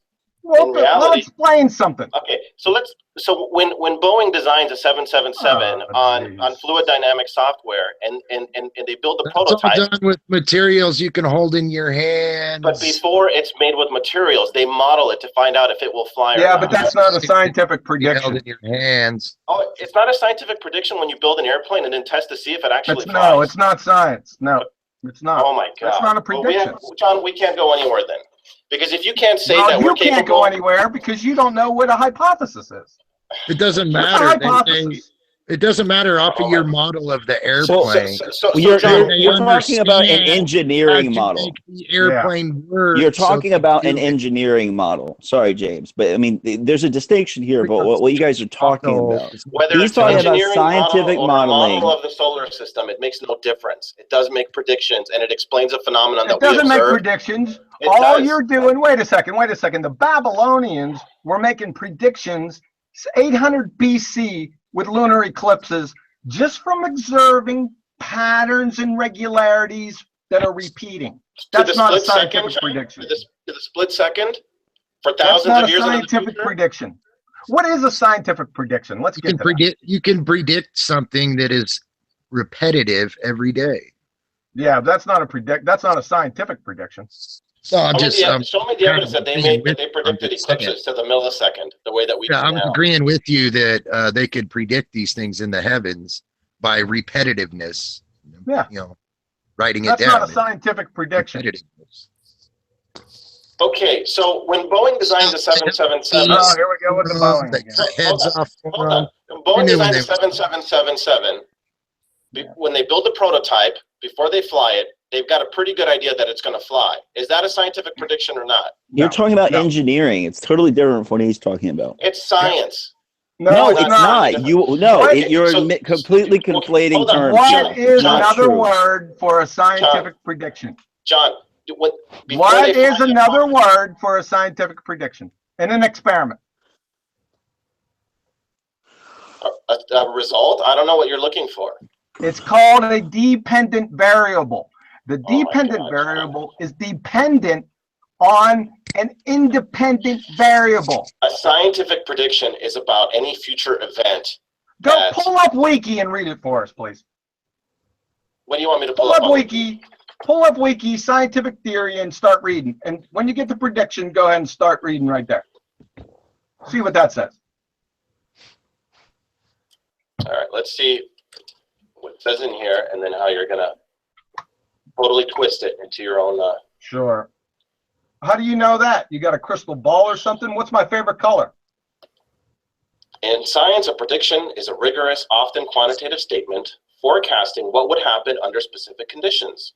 For example, if an apple fell from a tree, it would be attracted towards the center of the earth by gravity with a specified and constant acceleration. The scientific method is built on testing statements that are logical consequences of scientific theories. This is done through repeatable experiments and observational studies. There you go. Okay, keep going. A scientific that example theory, was kind of funny, though. Which is contradicted by observations and evidence will be rejected. New theories that generate many new predictions can more easily be supported or falsified. Notions that make no testable predictions are usually considered not to be part of science. They use gravity for it. Mathematical equations and models and computer models are frequently used to describe the past and future behavior of a process with the boundaries There of it that is. model. Describe, not explain. Describe. There's a big difference. But if you're describing a future event, that's also called a prediction. No, it's not. Okay, so if I describe a future event to you, that would not be considered a prediction. So if I describe to you what you're going to do tomorrow, that's not a prediction. Nostradamus. Well, there's different predictions. You have Edgar Cayce, Gene Dixon, Nostradamus, and Carnival 10 predictions, along with Jimmy the Greek. Are they scientific predictions? No, because they're because people don't even know what they are until after the fact, which is different than me saying what. Like the Nostradamus predictions, no one ever comes up with them beforehand. It's always when they look back at the event and try to make it fit. Right, but they're so right. But the problem with his predictions is that they're so vague that he's just making a small. He's just making a distinction here that normal, like, I predict I'm going to eat this tomorrow. That's different. A future event. The model pseudoscience. Forget your model. But it's just model was just listed here under the Wikipedia for science. Well, they can list all they want underneath it. It's not science. I just told you. This is the source that you told me to go to. You told me to look up. I told you to go for predictions. What does it say about predictions under scientific theories? Oh my gosh. We just looked at this and it told you that models and computer models are used to describe future events, right? Any other normal person would say that no, it doesn't. As a prediction. Oh, models don't tell you when future events are going to happen? As used in everyday scientific speech, theory implies that something is unsubstantiated and speculative guess, a conjecture. Such usage is the opposite of the word theory in science. These different usages are comparable to the differing and often opposing usages of the term prediction in science, less ambiguously called a scientific prediction versus prediction in vernacular speech. That's what I wanted you to read. That's what I'm talking about. It still doesn't change the fact that models describe future events. Any idiot can describe something. We're interested in explaining. No. If you could describe to me a future earthquake, that would be a useful piece of information. Oh, jeez. No, if you were to say there's going to be an earthquake tomorrow at 2 p.m. based on my model. Oh, yeah, but then again, if you're drilling holes in the fucking but you don't have it. What's your independent variable? And you're detonating nuclear bombs, of course you can predict an earthquake. So when a structural engineer calculates whether a bridge will fail or not under a certain load, what is he using to make that calculation? He's known that because by experiment they found that it will collapse. Okay, but what is he using to make that? That's what he's using. Using what? Jeez, oh man, dude. Using what? What do you call the tools that he's using? He's using previous experiments that showed that this will collapse. Is he using mathematics? He can use mathematics, yeah. Okay, but I thought you said mathematics they don't describe. But the experiment before is the baseline, sir. When you build something, you don't have another example of it, so you can't tell if it's going to fail, right? You don't have an exact prior experiment. Like when they build a new 777, they have no prior. When they build a certain airplane, they have no prior experiment to show whether that plane will take off and crash and burn, or will it be a stable flying aircraft, right? They have no way of knowing.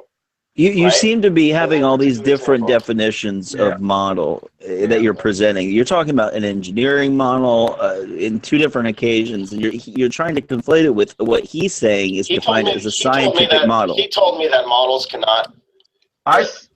There's a specific science. Okay, so I'll change it from models don't make predictions. Models describe future events. Models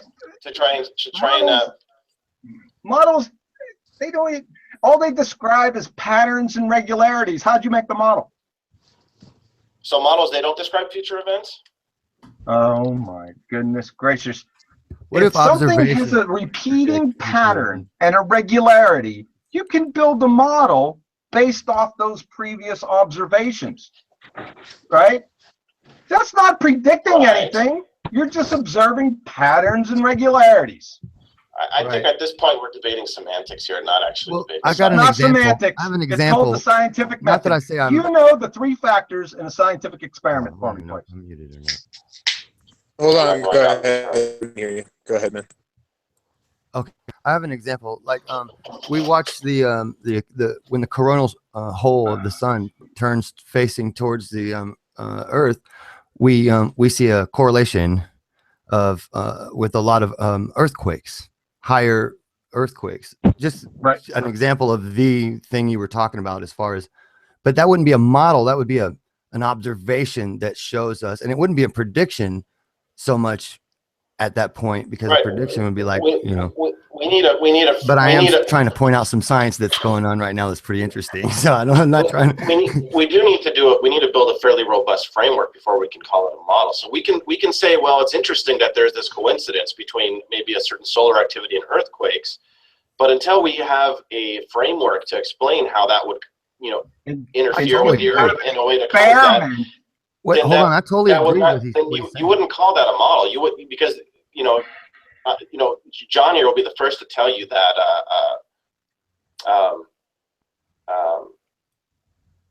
we have a solar model of it. That correlation is not causation. John will be the first to tell you correlation is not causation, right? That's why until we build a framework that can explain. Until you conduct an experiment, you can't. do we anything conduct about experiments to discover minor truths about nature that we build into robust models. Sir, do you know what an experiment is? Please tell us what an experiment John, is. I don't want to go down this road with you talking about. Yeah, because you don't want to see the whole basis of science is based on experiment. You don't even know what it is. That's the problem. Reproducing observations that you're trying to describe. 3 factors in every experiment. What are they? I'm not going down this road with you, John. No, of course you won't. You can preach to because the it's a choir. dead end road for you. Is an independent variable? It's yeah, it is. Dependent, independent, and control variables. You got it. Good luck. Good job. Do you want me to cite that from the University of Pennsylvania? And about the 30 or 40 others I can cite? In 5th grade general science? Yeah, that's what I thought. Who are you talking at? What's up, Graham? How you doing, buddy? Chilling. What's up, buddy? Nothing much. Been a long time, dude. How you been? Shit, man. Just hitting the debate rooms, trying to enlighten people who like to argue about what the word is.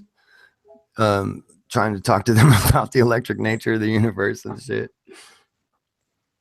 Nice. Oh yeah, I forgot you were a whole electric universe dude, huh? Hey, there's a lot supporting that. Tesla style. Yeah, hell yeah. Tesla thought of it as a realm. Actually, Graham was the first guy I'd ever seen that was watching Theoria Hypothesis, right? Yeah. Oh, no shit. Yeah, a long time ago, dude. That's why when Bob from Globebusters was watching, it was like, damn, oh yeah, I forgot about this dude. Kenneth Wheeler's books are badass, man. Yeah, he's a smart motherfucker, dude. Yeah, I give him pizza and he'll tell me anything I want to know.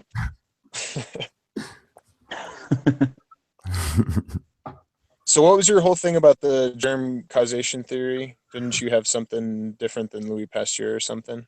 Oh yeah. Well, it's not me. It's just some research that I uncovered about Anton Béchamp or Beauchamp or however it's spelled Beauchamp. But I'm not French. I don't know how to pronounce that shit very well. But it's about pleomorphism and the actual mechanism of which our cellular decay is happening through. We can see it in a dark microscopy, but it's really shitty compared to what technology they were using, the Rife microscope that they destroyed for some fucking reason and destroyed all his work. And I mean, in unison, like as a team, the Nazis and the U.S. government destroyed his work. So, I mean, if I'm again, correlation and causation, but still, those are just avenues you got to look at for all of that. But anyway, it was showing,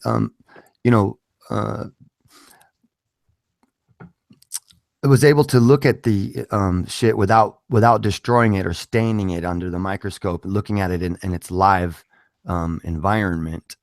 You talking about death? Blood cells. You talking about telomeres? He's talking about a gentleman, Antoine Beauchamp. No, I'm talking about the Protus microzymus semitis. It's with the smallest peptide, the smallest piece of what's left after all of the decay happens in the body. That what it breaks down to, the smallest little fragments. You can burn them at 3,000. People call them viruses. You can burn them at 3,000 degrees. So it's really a great thing to get into looking at. I mean, as far as being able to, open your eyes up to, what's going on. There's a couple of Harvard presentations. I've got some videos where it shows you under this dark microscopy, what's the live point? blood. I mean, what's the gist?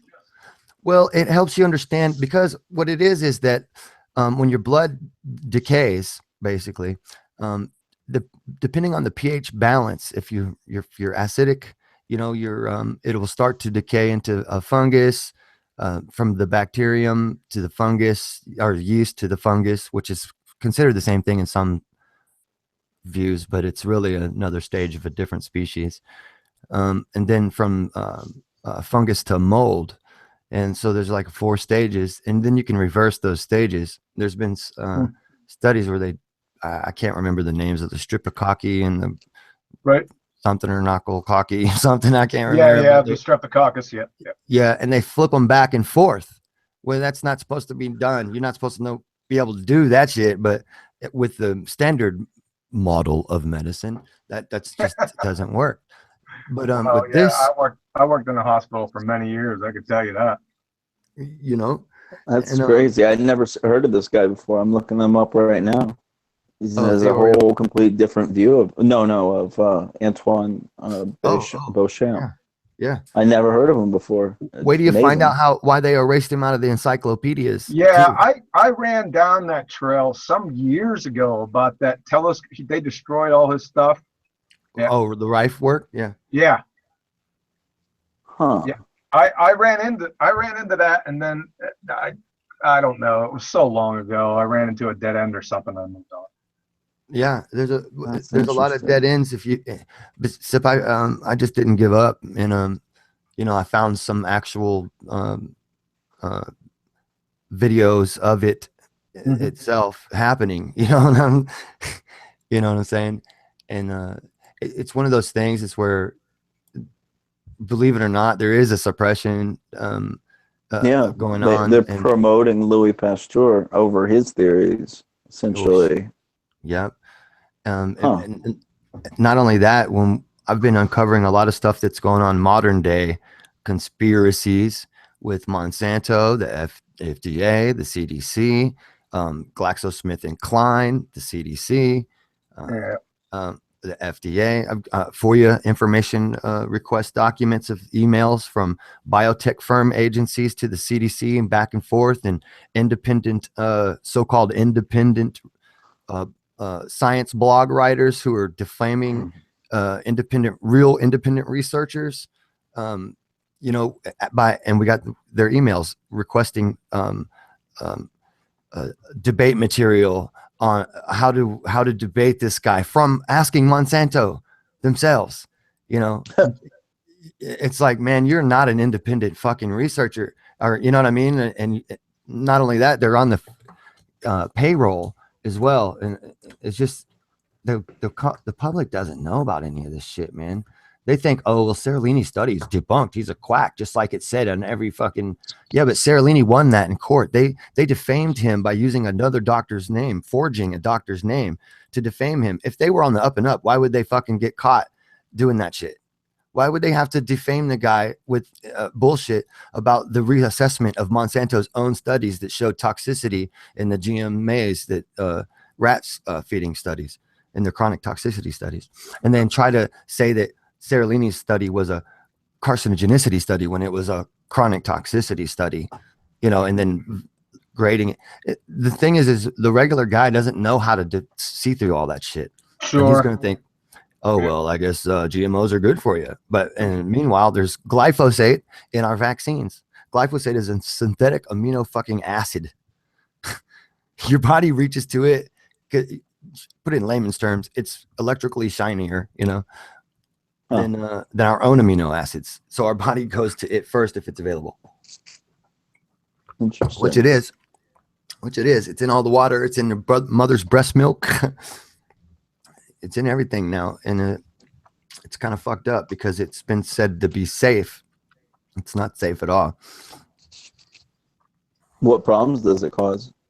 COPDs, fibromyalgia type problems, because it's no elasticity to it, and so your regular glycols or glycerine or amino acids would have a nice elasticity to it, good lifelong elasticity. Well, this shit turns real brittle and breaks, so your cells are damaged and torn. Say that amino acid again.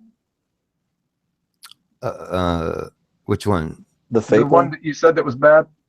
Oh, it's a synthetic amino acid. It's not it acts as a synthetic amino acid. It's not really. Oh, they made it. Yeah. It's called glyphosate. I mean, it's right there. Glyphosate. In the okay. You know what I mean? Glyphosate. Okay. It's a biochemical. Yeah, that's synthetic. They general fact sheet from the National Pesticide Information Center. Glyphosate. That's the first thing that comes up when you search glyphosate. Wow. Just insane. But names you want to be able to names of independent researchers you want to remember are like Stephanie Seneff, Anthony Samsel,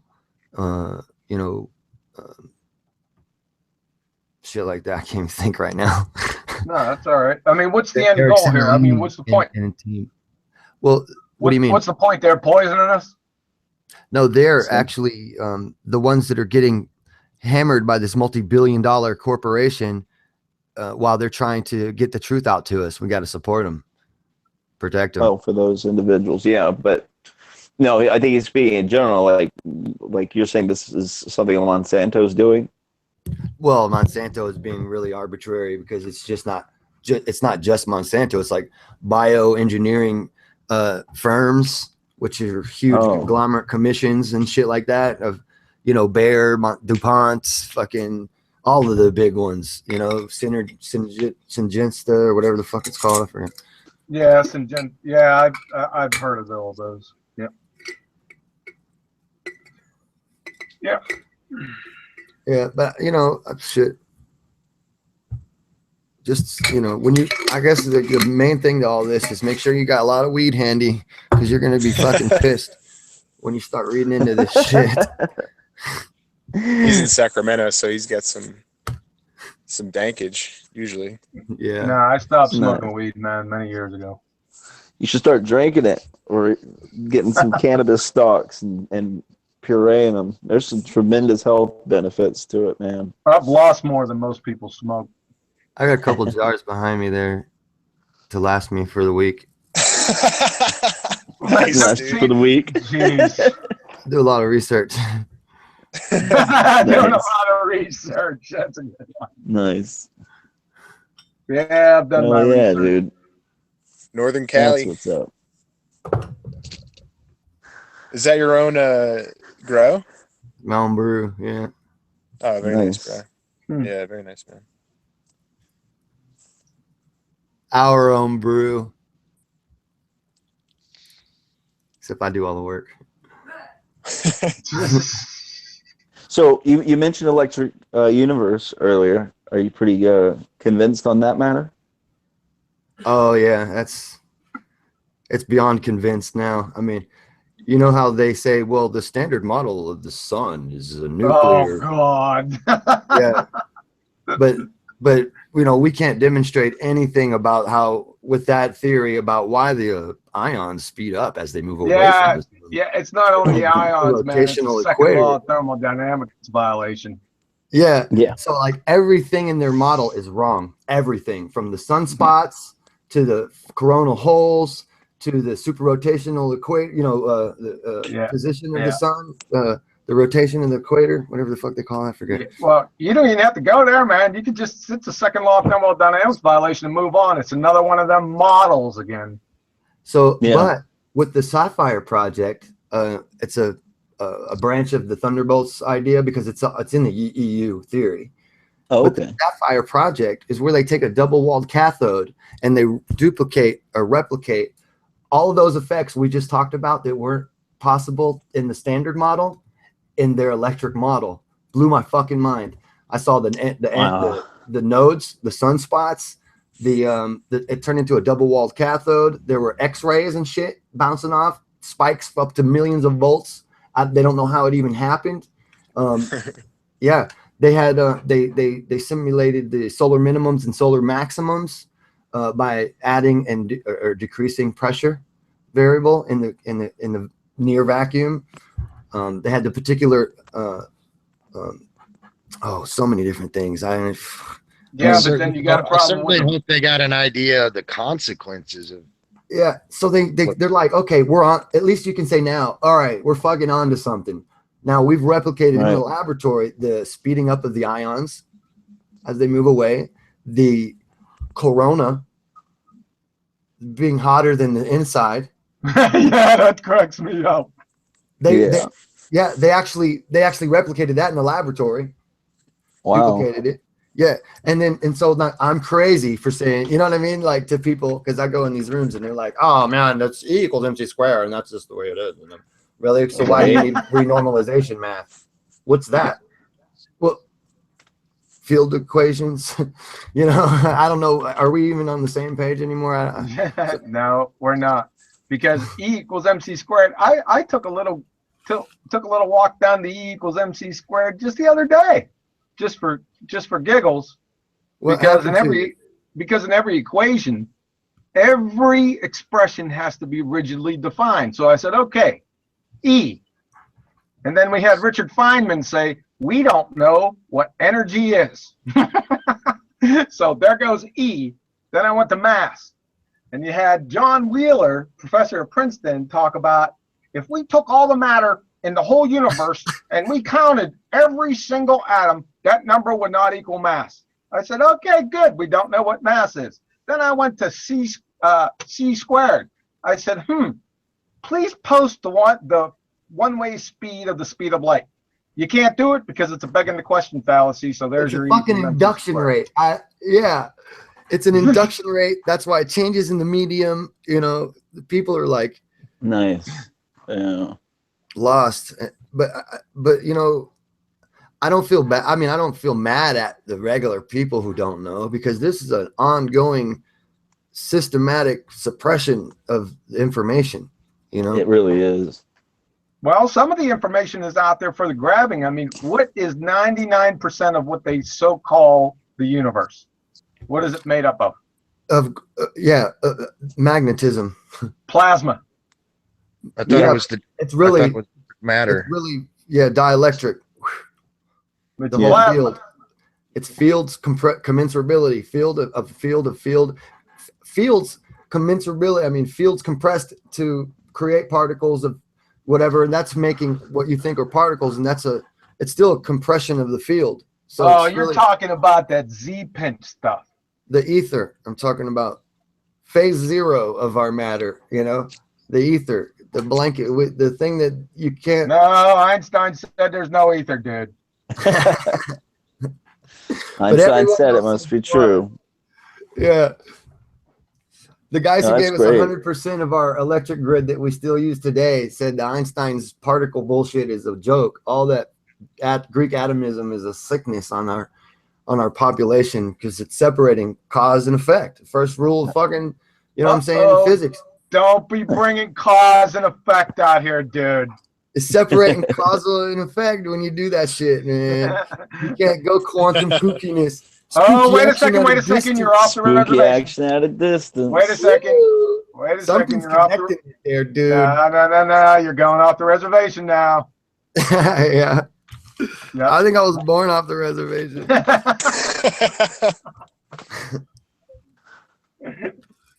Oh, boy. By the way, Grim, Adam Dwyer, A4, I think you remember him. He said hi, basically. Don't do that to me, bro. What? He's in the chat. He's in the chat right now. Actually, he wants to come on, but he's not. Ask he's him not who getting he on. thinks I am this year. Yeah. This show's rigged, guys. Guys, he's been doing this for years. He literally has been doing this to flat earthers for months and months and months now. Year and a half now, basically. Same thing, dude. Do you remember he was the first one that actually brought up flat Earth, though? Who? The whole crowd of Jeff C and shit. Yeah, Adam Dwyer did. Yeah, really? Absolutely. That's interesting. Yeah, it was way back then. Hey, if that gentleman and everybody was laughing at him. Hey, Tim. Hey, what's that gentleman's name? The one with the smoke? Grim. Hey, Grim. You were going off there about quantum kookiness. Listen, I'm doing a quantum mechanics block of instruction next week. Why don't you roll on then? Check it out. Yeah, throw me a link to that. Hey, yeah, for sure. Yeah, it'll be on my channel. I'll get it to you through Tim, or I'll link up with you soon enough. Because don't link Einstein with quantum mechanics. They're two opposing issues. A lot of people do that. I know, but I was just linking it because of some of the silliness. I'm not saying that. Yeah, he called it spooky action at a distance. Right. So you're referring to that quote. Yeah. Yeah. Quantum mechanics is you can wash it away and explain it with Planck in 3 dimensions. Magnetism, electric and magnetism. There's a a more simple answer. You know what I'm saying? Well, I'm going to be going over some experiments, actual science, and then we're going to see where that ferrets us out. That'll be cool. A lot of times, like, remember the light experiment, how they thought that proved that the slit experiment, how that proved that it was particles. So sometimes you could do an experiment and think you've proven something and it ain't even the right thing. Because we also took a laser and a pin and did the same thing. And the light hit the pin and made the same thing, slits, as the fucking thing. It's wave cancelizations. See, it's both. No, it's not. We're not talking the same thing on a double slit experiment then. Yeah, well, it's a coaxial circuit with pulses. Well, you're going to have to explain why, when you don't know the path information, you get an interference pattern. When you don't know the path information, you get a column or a clump pattern. You need to explain that. I'll show you a video of it. It's already been done. That way I don't, we don't, that way you don't, you know what I mean? No, I got their Huckleberry. It's called the Delayed Choice Quantum Eraser. My namesake. This might piss you off then, man, because this pretty much. I think mine's gonna piss you off. It's a laser and a pin. It's a really simple thing to do. Anybody else in the world can actually do it too. So it's not like we need expensive live equipment. I got a laser pin right here. Where's my laser pin? Well, how do you explain the uncertainty principle? I don't need to. This explains it. It's really a wave interference pattern. That's why you're seeing the dots. A wave? A wave of what? Light from the ether. Field perturbations. Field flipping on field, flipping on field. Is it a physical wave? He's talking about it through an ether explanation, it appears, John. Yeah, wow. Which would be interesting. Like I'm not talking in photons. I'll tell you what. Photons and shit don't exist. You don't think do you think photons exist? No. When's the last time you had to dump your camera out from collecting photons? Well, I can throw some photons, single photons at a photographic. If you take a picture, look, I'm gonna take a bunch of pictures with my camera, right? Yeah. Now reweigh my camera. It weighs the same. What's up with that? Well, it has no rest mass. That's why. Photons aren't particles. Yes, they are. You got to wipe them off. You done with them? When you're done with them, dump them out. Particles. They're particles. When I look, I plug in my phone, right? It's dead battery, right? Well, we could show it right now. We have are those particles going into the phone, or is it getting heavier? Well, no. Well, like I just said, those are simple, have no rest mass, ways to figure that shit out. That's simple stuff.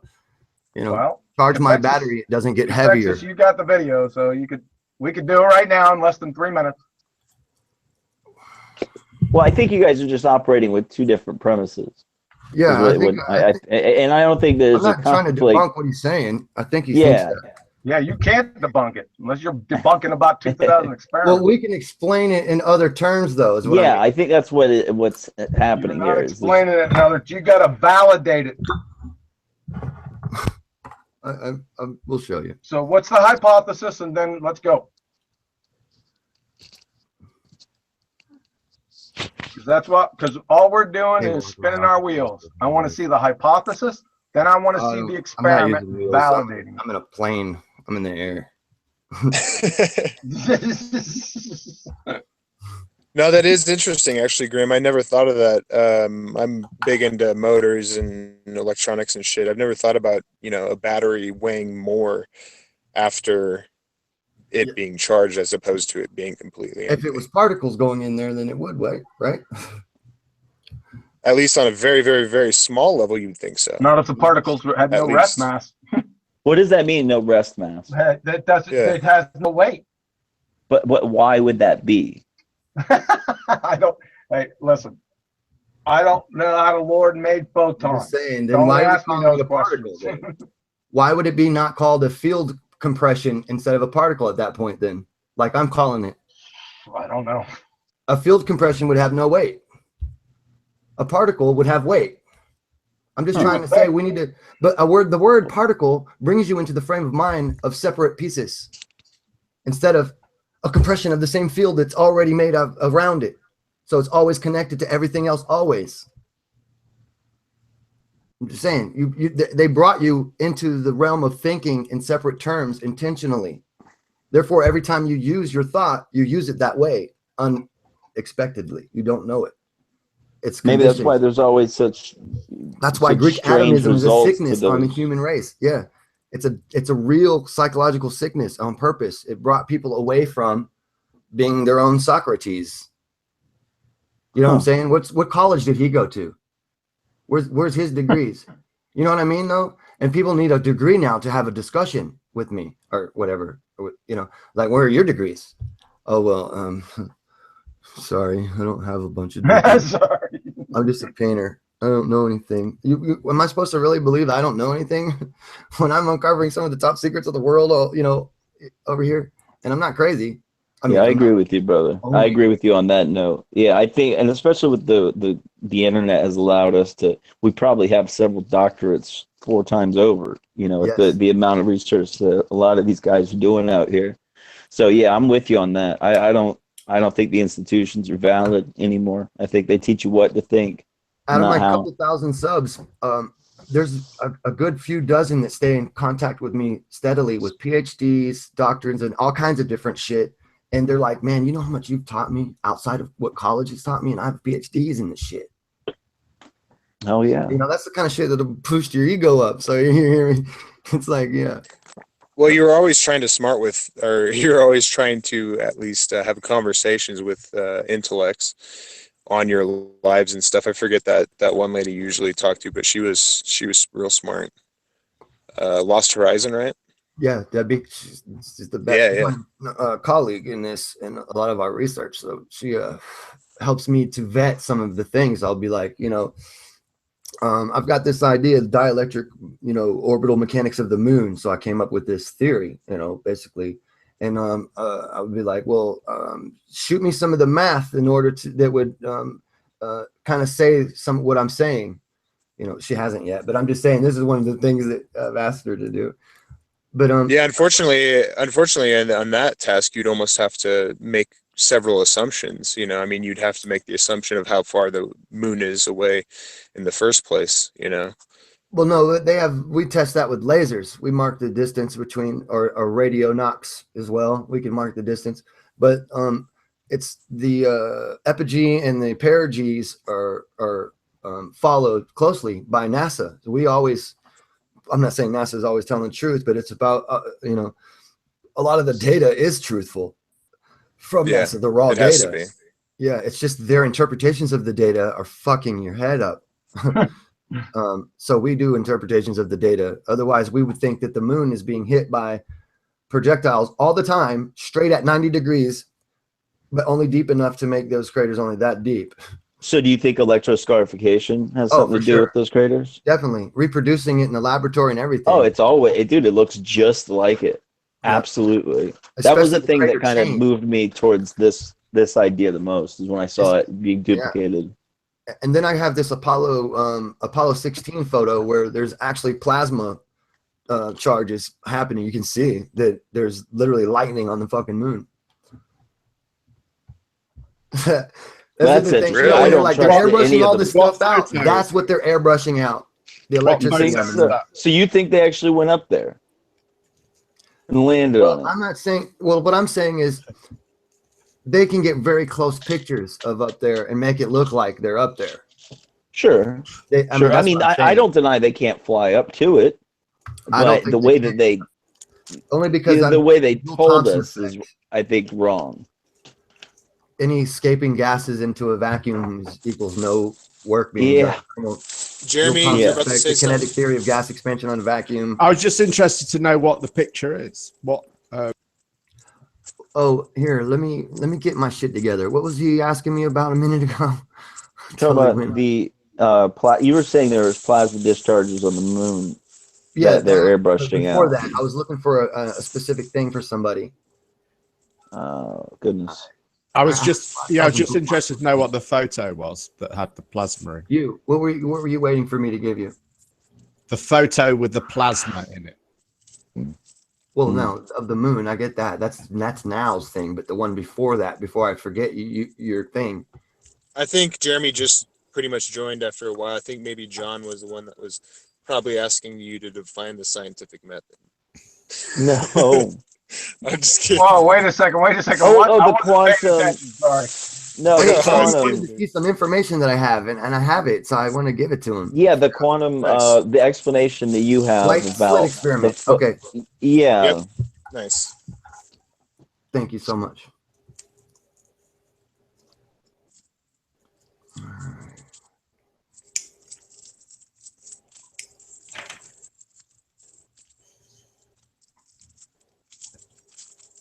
Are you still in the same house in Sacramento, dude? Looks kind of different. Oh, yeah. Yeah. Well. You still have your printer? I don't know if you can see it over there. Oh, nice.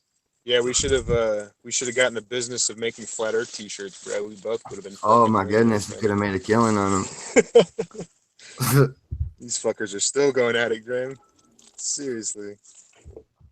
I think it's funny when they add the curvature of the Earth in by adding it on Google Earth and then looking for the curvature. It's like you already added the curvature in with the distance, so you added extra distance, and now you're trying to come up with 360 degrees, and you're seeing that you're short because you already added too much length. They don't get that. You fucked up your equation in the very beginning. You can't measure along the top of the Earth and then look for the curve. You know, that's not the length. That's the curvature and the length. You got to use a laser to measure the length. They still don't understand that, dude. There's still and you can't do it on a cold day, or you're gonna bend the light, and you're still gonna be fucked because the fucking light will cold bend. day or a hot day? Well, if it's cold on the bottom and hot on the top, the light will fucking bend. It's compressed. Yeah. The atmosphere will bend around the Earth, and you'll see it looks like you're looking straight, and it'll be all the way around the corner. A superior mirage, they call that shit. Shit, I don't know. I'm just a painter. I'm learning. Yeah, there's all kinds of atmospheric conditions, inferior, superior, Fata Morgana, all kinds of them, inversions and shit. So if the Earth was flat, why wouldn't it just do the same thing? I don't. So it all has to do with what's in the sun would never set on a flat Earth, though, dude. That's kind of the problem. Oh, okay. It wouldn't set like what we see is what I'm trying to say. It could go far, like people are trying to say, but it would never set like it does. That's Why not? Perspective. Why not? Because that's not how perspective works. Yeah, it would get smaller as it went away. It wouldn't get bigger. Vertically and and the angular size during the day is virtually the same. Well, so, I mean, it what model are you superimposing a model? There's more atmosphere between you. What's your frame of reference? I mean, I didn't give you a model. I didn't say my model was. No, we weren't even talking about you, John. We weren't even talking about you. We were talking about flat Earth in general. Yeah, that's what I'm saying. I looked at the camera. Yeah, God that's what I'm saying. God says that the sun ariseth and the sun goeth down and hastens to the place it arises. But I'm asking Tim, what? I didn't give you my model, so what are you? I was talking in general. I didn't even know you were a flat earther. You don't admit to it, do you? I can't scientifically validate that the Earth is flat, but yeah, it's flat. Wow. See, with a scientific mind like yours, I would assume that you wouldn't have to grasp at straws for such things as, you know. I'm not grasping. I'm using God's word. Well, you have to. Oh, okay. Well, that's totally different, and I'm not going to get into that with you. But I appreciate that. Right, but that's how I know. I know it's not spinning. Could it be a geocentric globe then? Your only choices after our discussion on why it's not spinning with the Coriolis effect and such, that your only two choices is flat or you're a stationary ball geocentricity. Yeah. And that's actually what they lean towards with the electromagnetic universe too, I think. Is that right, really? Graham? Yeah, that. Well, I don't know about the lack of motion. I just know. No, it's spinning. It's definitely rotating. Yeah, it's at about No, 1100 it's miles definitely an hour. not rotating.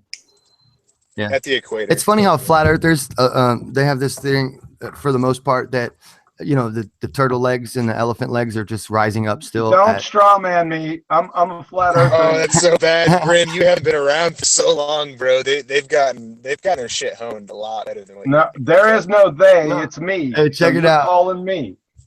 All right. No, I'm calling not they. I'm associated calling with people I've had anybody. I'm experiences associated with. with I'm talking myself. about people I've had experiences with right now. You're new to me, Yeah. so please forgive me. Okay. People have had He was experiences debunking with. it like 2 years ago. Yeah, Grim was. Okay. they tell you that it's crazy to imagine going 1100 miles an hour, which would be roughly one rotation every 24 hours. No, you don't measure speed right? in revolutions per minute, One sir. revolution every 24 hours, right? No, you don't measure Right. velocity in RPM. I'm still sir. saying I'm just saying I'm putting it in perspective so you can get an idea. Show me the equation. Show me the equation where speed or velocity is measured by RPM. Meanwhile, at that time, this is important to what I'm saying. So one revolution every 24 hours I just told you. is 1100 miles an hour, right? Of the rotation of the spin of the Earth. But gravity doesn't exist, right? So we are being lifted upwards, okay, at 32 foot per second square. Now, how long do you think it'll take before we reach light speed? I haven't heard a flat earther say that shit. But going light speed is fucking totally acceptable, right? Wait, who's moving upward at 32 meters? What? Yeah, that we're supposed to be lifted upwards. That's one of the theories. We're supposed to be projected. No, that's not at all. No, I've never gravity heard any flat earther say that. Well, that was that would have been their smartest That was argument. at the beginning. The Flat Earth Society said that about the 9.8 meters. Yeah, that's the nonsense, going up. dude. Yeah. So. Yeah. But Just saying. they're pretty honed, dude. They got some argument. Yeah. Turtles backs. I don't know what your argument is after that. Down, right? Isn't that what independent? Isn't that what the Flat Earth Society said in order as an answer to gravity not existing? Yes. Yeah, that's nonsense they put on their website. Well, it's not that nonsense. I mean, really, it's not that much nonsense compared to gravity. How we're told, it could be. Well, really I agree, we're not told. actually. We're not explained what gravity is. We are described. It's been described what it is. Yeah. But really, they don't know what gravitation is. Yeah, but in our really. circles, we know what it is. In my circles, anyway, we do know what it is. It's dielectric acceleration. Incoherent dielectric acceleration. Basically, a form of magnetism, a form of incoherent magnetism. I like it. Yeah, and it's reproducible, provable. You can check out the relaxation of charge on a particle experiments, and that's why I've come up with my own orbital mechanics of the moon. Theory. You see, this is what it's about, in my opinion, honestly. And I know this is a bit more like abstract, but I think that people need to question whatever the mainstream model is and be able to think for themselves and put together whatever cosmology makes the most sense to them. Because we are not able to go out there and check this shit out. We're just not. And I think reality isn't what we want it to be. No. I'm talking about coming up with this man is thinking about his own answer to what gravity is. Are you thinking about what your own answer to gravity is, Jeremy? I don't think there's any value in that. I think that's that's a shame. Quite ludicrous. It is a shame. Where is the value in us all coming up with our own imagined idea of reality? I'm not saying illogical. Reality is kind of what we've imagined anyways, though. Yeah, Sorry? There's no fixed reality. Reality changes over time. It's what we're imagining our own reality. So you don't think there is an objective reality? We're told to prove all things and hold to that. There's reality manufacturers that control. There's a reality, and then there's each one of our individual views of reality. There's both. It's never one. Yeah, I agree. It's always black and white. People are in paradigms, man. It's sad. It's team-minded. Mm-hmm. Well, no, it's a very simple question. Left or right, one or the other. Does reality, as we know it, never both, like the universe, does it exist if there are no people? It's just a way of thinking. When you realize that you have a clipped way of thinking, you're clipping yourself and limiting yourself. It's all created, of course. Pigeonhole, yeah. There you go. Groupthink, nonsense, yeah. Happens a lot. It's all created, also, and everything therein is created. Well, the idea of Jeremy, objective reality is groupthink. Come on, Jeremy. Do you think that there's another explanation for what is called gravity besides? I mean, could there be another explanation besides? And how are you going to find it if you don't think that there might not be? I mean, mass attracts. You know, we're attracted to the center of the Earth. Do you think that we could come up with something else, maybe? I mean, do you think that's possible, or do you think that's? I think it's possible. I think it's unlikely, but I don't think. But that's different to us all coming up with our own version based on. But no, I don't think I articulated that well. Go with that. So if Grimm came up with something that did, with his model, did predict, like science does, moon phases and such, would you give it any kind of credibility? Because it has empirical evidence backing it? Yes. Thank you. Okay. Yeah.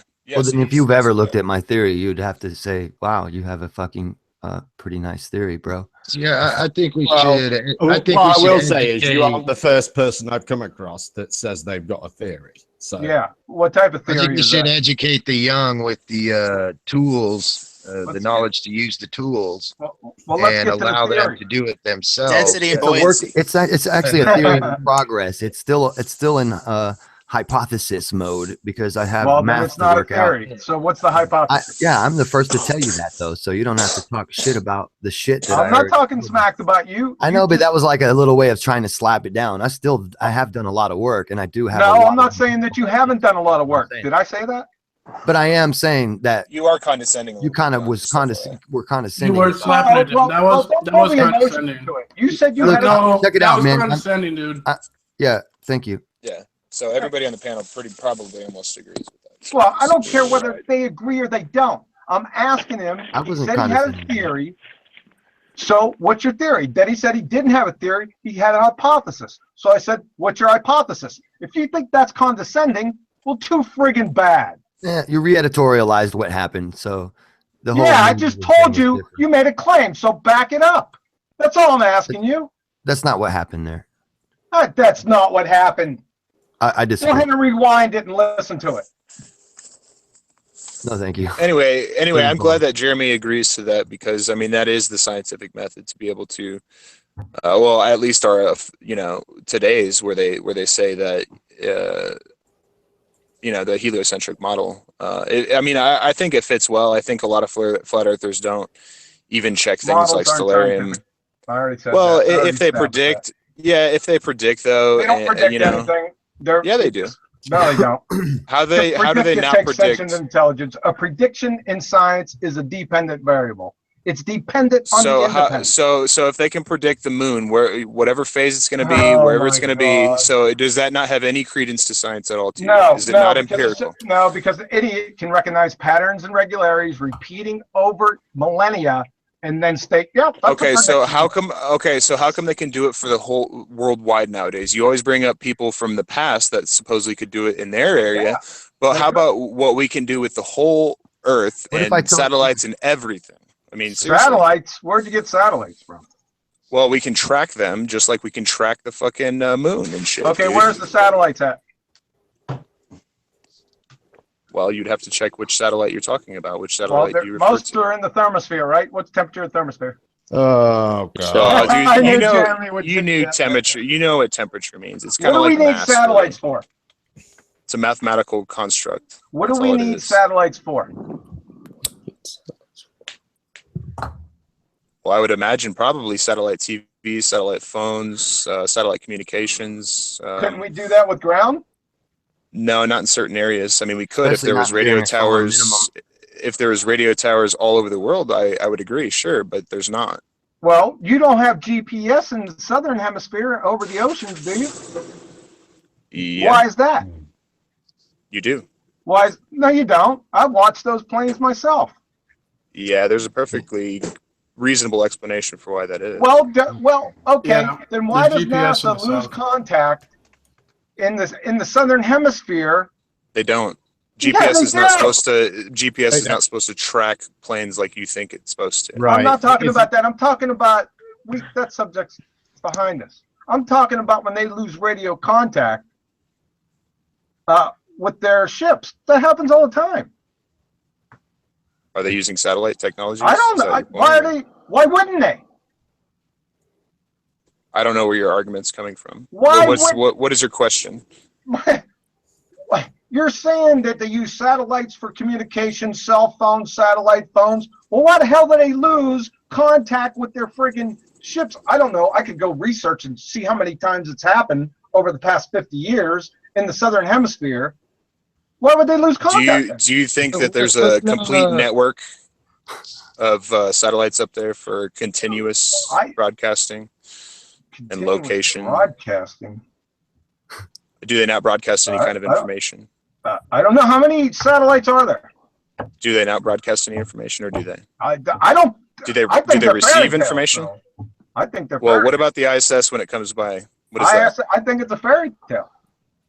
So you can empirically and look. You can track it yourself. You can see it. What does you can see it. You can see the shape of it. You can see the shape of it. What is it? You've already done this with me. I know what empirical means. Okay, what does it mean? Let's not go through it again. I'm not going to go through your define the scientific method, define independent variable. I'm not going to do that tonight. That's right. That's right. That would be very boring if we keep. Do you think Yeah, I know. It's very boring when you want to talk about science, but you don't want to define the damn things. No, John. Your fairy tale. You can pretend you're talking about science all you want. Shoehorn your fairy. You bastardized science. Your standard doesn't come from science. It isn't my standard. It comes from fifth grade science, Jeremy. When you were asked about your worldview, you just popped for the Bible. Yeah, John, getting riled up doesn't make you any more right, all right? Just because you say that you want to talk about science. And also, I get because if I give you empirical evidence, you want to accept that. So we're trying to have a discussion this evening. We don't need to rile each other up. And if we're going to have to keep redefining according to your script, John, or every time we mention anything scientific. That's right. Well, we're not going to do that. Well, of course you're not. You want to shoehorn your fairy tales in and grease the skids. Hold on. Because you don't know what it is. Well, what you're asking us to do is have the same conversation over and over and over again. Hold on, okay. According to your demands, and I'm not going to do that. That's right. John, you want to go down that path? That's not going to happen. Go ahead. Yeah, I'll go down that path with you. All right.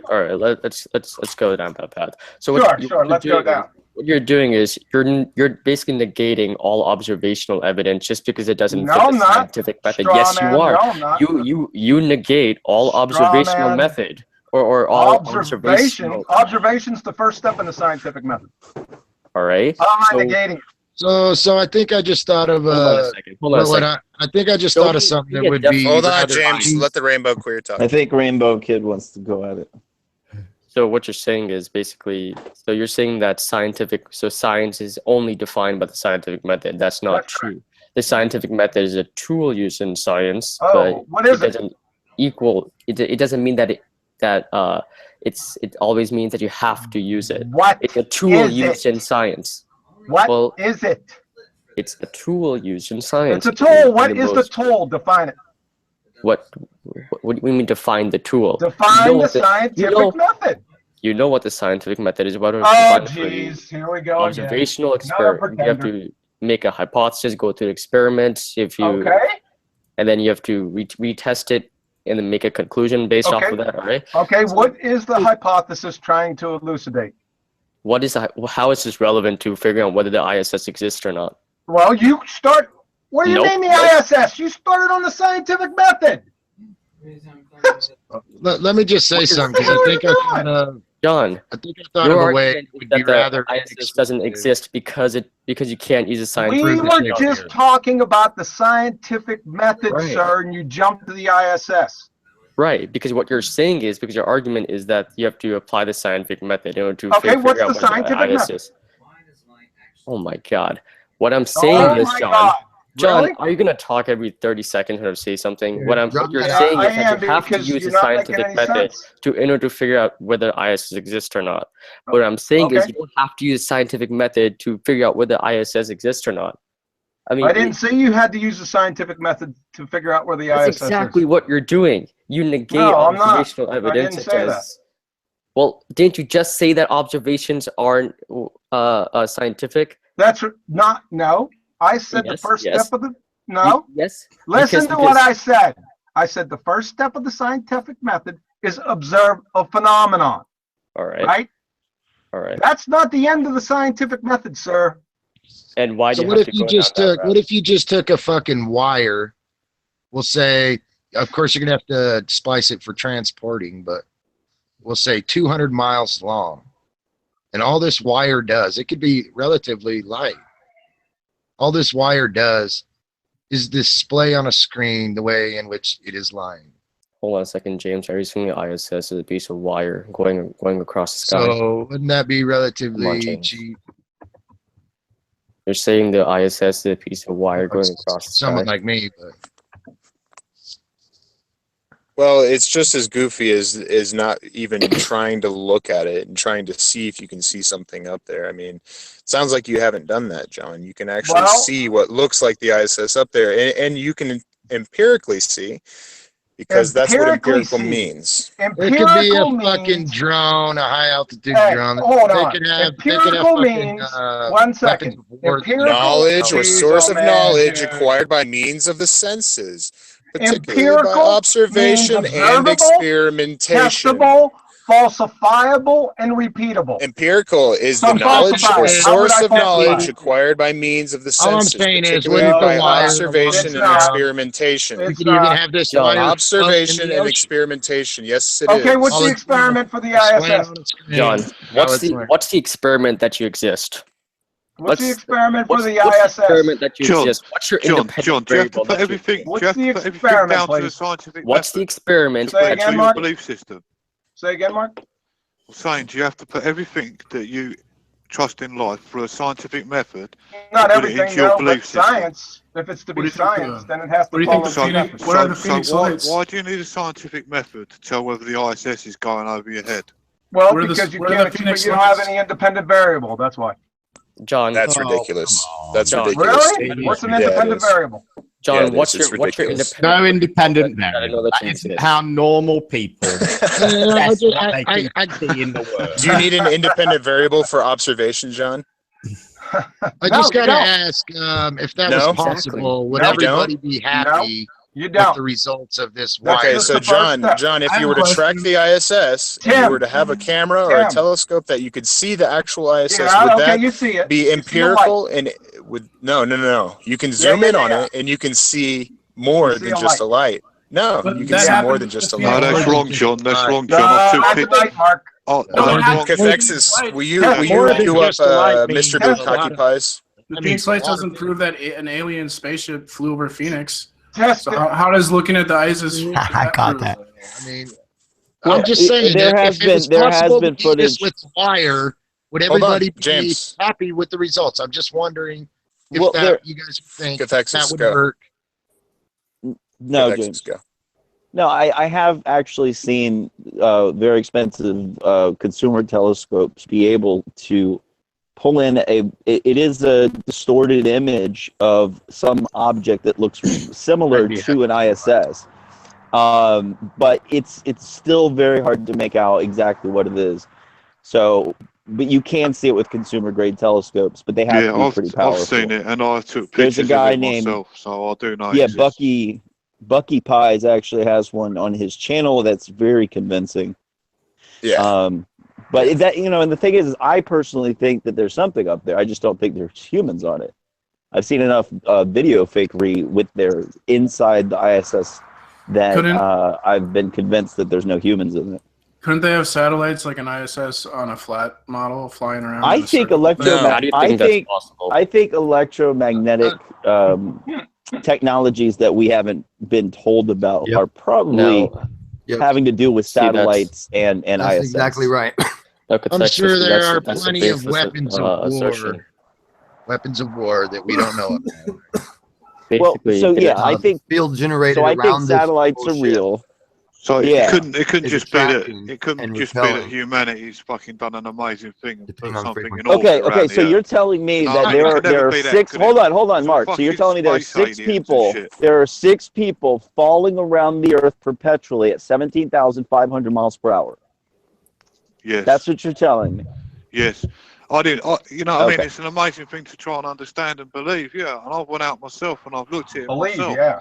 And That when is you see amazing. it go across the sky, and when you see how fast it there's goes something across the there. sky, and when There's you see the something angle there. it goes across the sky, then That's not argued. And I've took pictures myself, and I've compared the pictures to what the government or Did whoever you see you the want little to guys say. in the windows waving at you?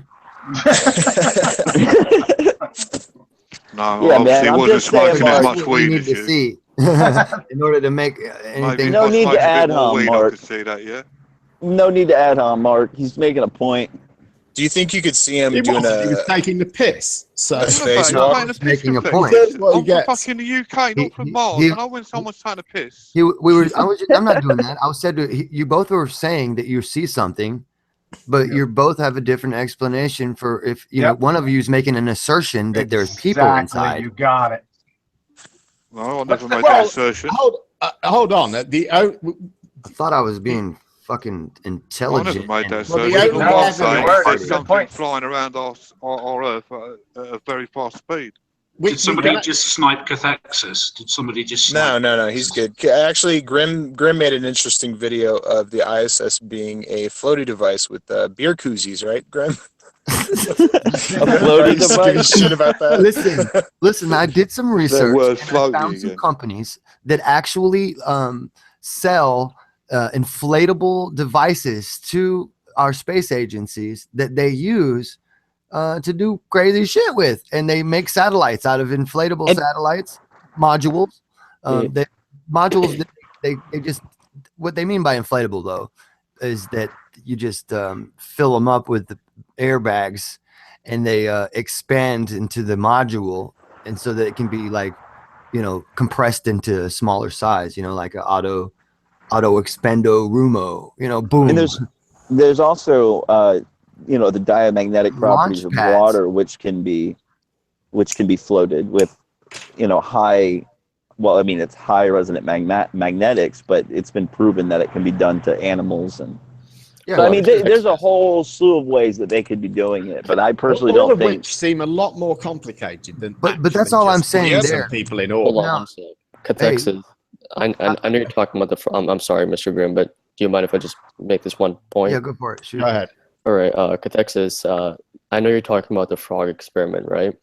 not just that. There's I saw a paper about a week ago where they've done larger things. Right, the one with the frog. The amount of sort of magnetic, the amount of it's a lot. The magnetic field that they used, it was so powerful in that small area that the frog actually died later on, because even though that was an older experiment. I know you're talking about, but I'll have to find it for you, because they were doing a lot of other animals and creatures, and they were saying it could be extrapolated up to humans. And this is like in the 70s that they realized this. All I'm saying is there's technologies that of course the military industrial complex has not let us know about. And it seems rather improbable to me for something falling around the Earth at 17,000 miles per hour with humans in it. It just seems ridiculous. Right, but just at that small scale, the frog died because the magnetic field was so intense. But if you went at a much larger scale, say as big as the Earth, now I hope you can see, like, when you try to scale things up and try to use the same logic behind it, how things don't always work out. Well, sure, I understand that point. I mean, it does seem rather dangerous to pump that. So Bob High just invited Look a Pig, just FYI. So, oh, mother. He's gone now. Yeah, he's gone. Bob, why did you do that, dude? Yeah, he's also added Big L again, so can someone remove him? Otherwise, he's going to start sniping experiment again. was the frog already in this gravitational field? You mean magnetic field, right? Well, yes. Right. Dielectric field, really. I'm just using common terminology. Man, they're talking shit about me over an Earth discussion. I would still say it's trying gravity. to say gravity is a field of dielectric acceleration. You know what I mean? A modality of dielectric. No, I'm not very familiar with your theory. Do you mind explaining it to me? It's not my theory. It's a theory that I agree with, though. All right. It's I can give you the book, because to explain it to you would be volume 4 in the book of the secrets of magnetism. You know what I'm saying? It's not a simple explanation, but there's a lot of demonstrations and stuff too you can check out. So first I'll just give you the name of it, and then I'll briefly describe it. By the way, they did add Adam Dwyer as well. And they added Darth Dawkins and Curved Water. No, I got Dawkins. I got Dawkins. Curved Water's cool, but Bob High invited people. They're all gone now, so no worries. Wait, you invited Dawkins? You invited? Yeah, dude, he can come over. We had like no people here, so I think he would spark the conversation. Why would you do that? He's fine. He's harmless. He's not gonna come in and snipe people. That's true, but it's funny. Just looking for a conversation. Nobody, this has been really good so far. So I want to know. I want to know why that wire's a shitty idea. I mean, I know it would be. I think you might want to actually. Can you re-explain what you mean by that, just quickly? No. First of all, a wire going around the Earth, dude. All it is. There's no wire that would be able to go around the Earth, dude. Not even close. Not even a couple miles. No, they'd have to have massive towers to hold the wire up, James. So like, no one's reporting these massive towers where they live, going up thousands. There's no way. Just let me say this. Just listen.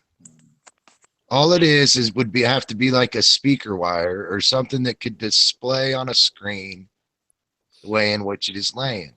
Now, hold on, James. How high do you think the ISS is? So you run out as much as a vehicle on the beach. You just run out as much as a vehicle can carry, and then you splice it, and then you run out some more.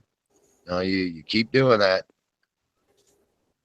I think you could do it relatively cheap with nowadays technology, and you could even you'd even be able to see the way it's bending, or it's got the snake wave in it, which really wouldn't matter as long as it's, even if you did it 500 miles. I mean, shit, 500 miles anywhere where there would be, without question, an absolute curve.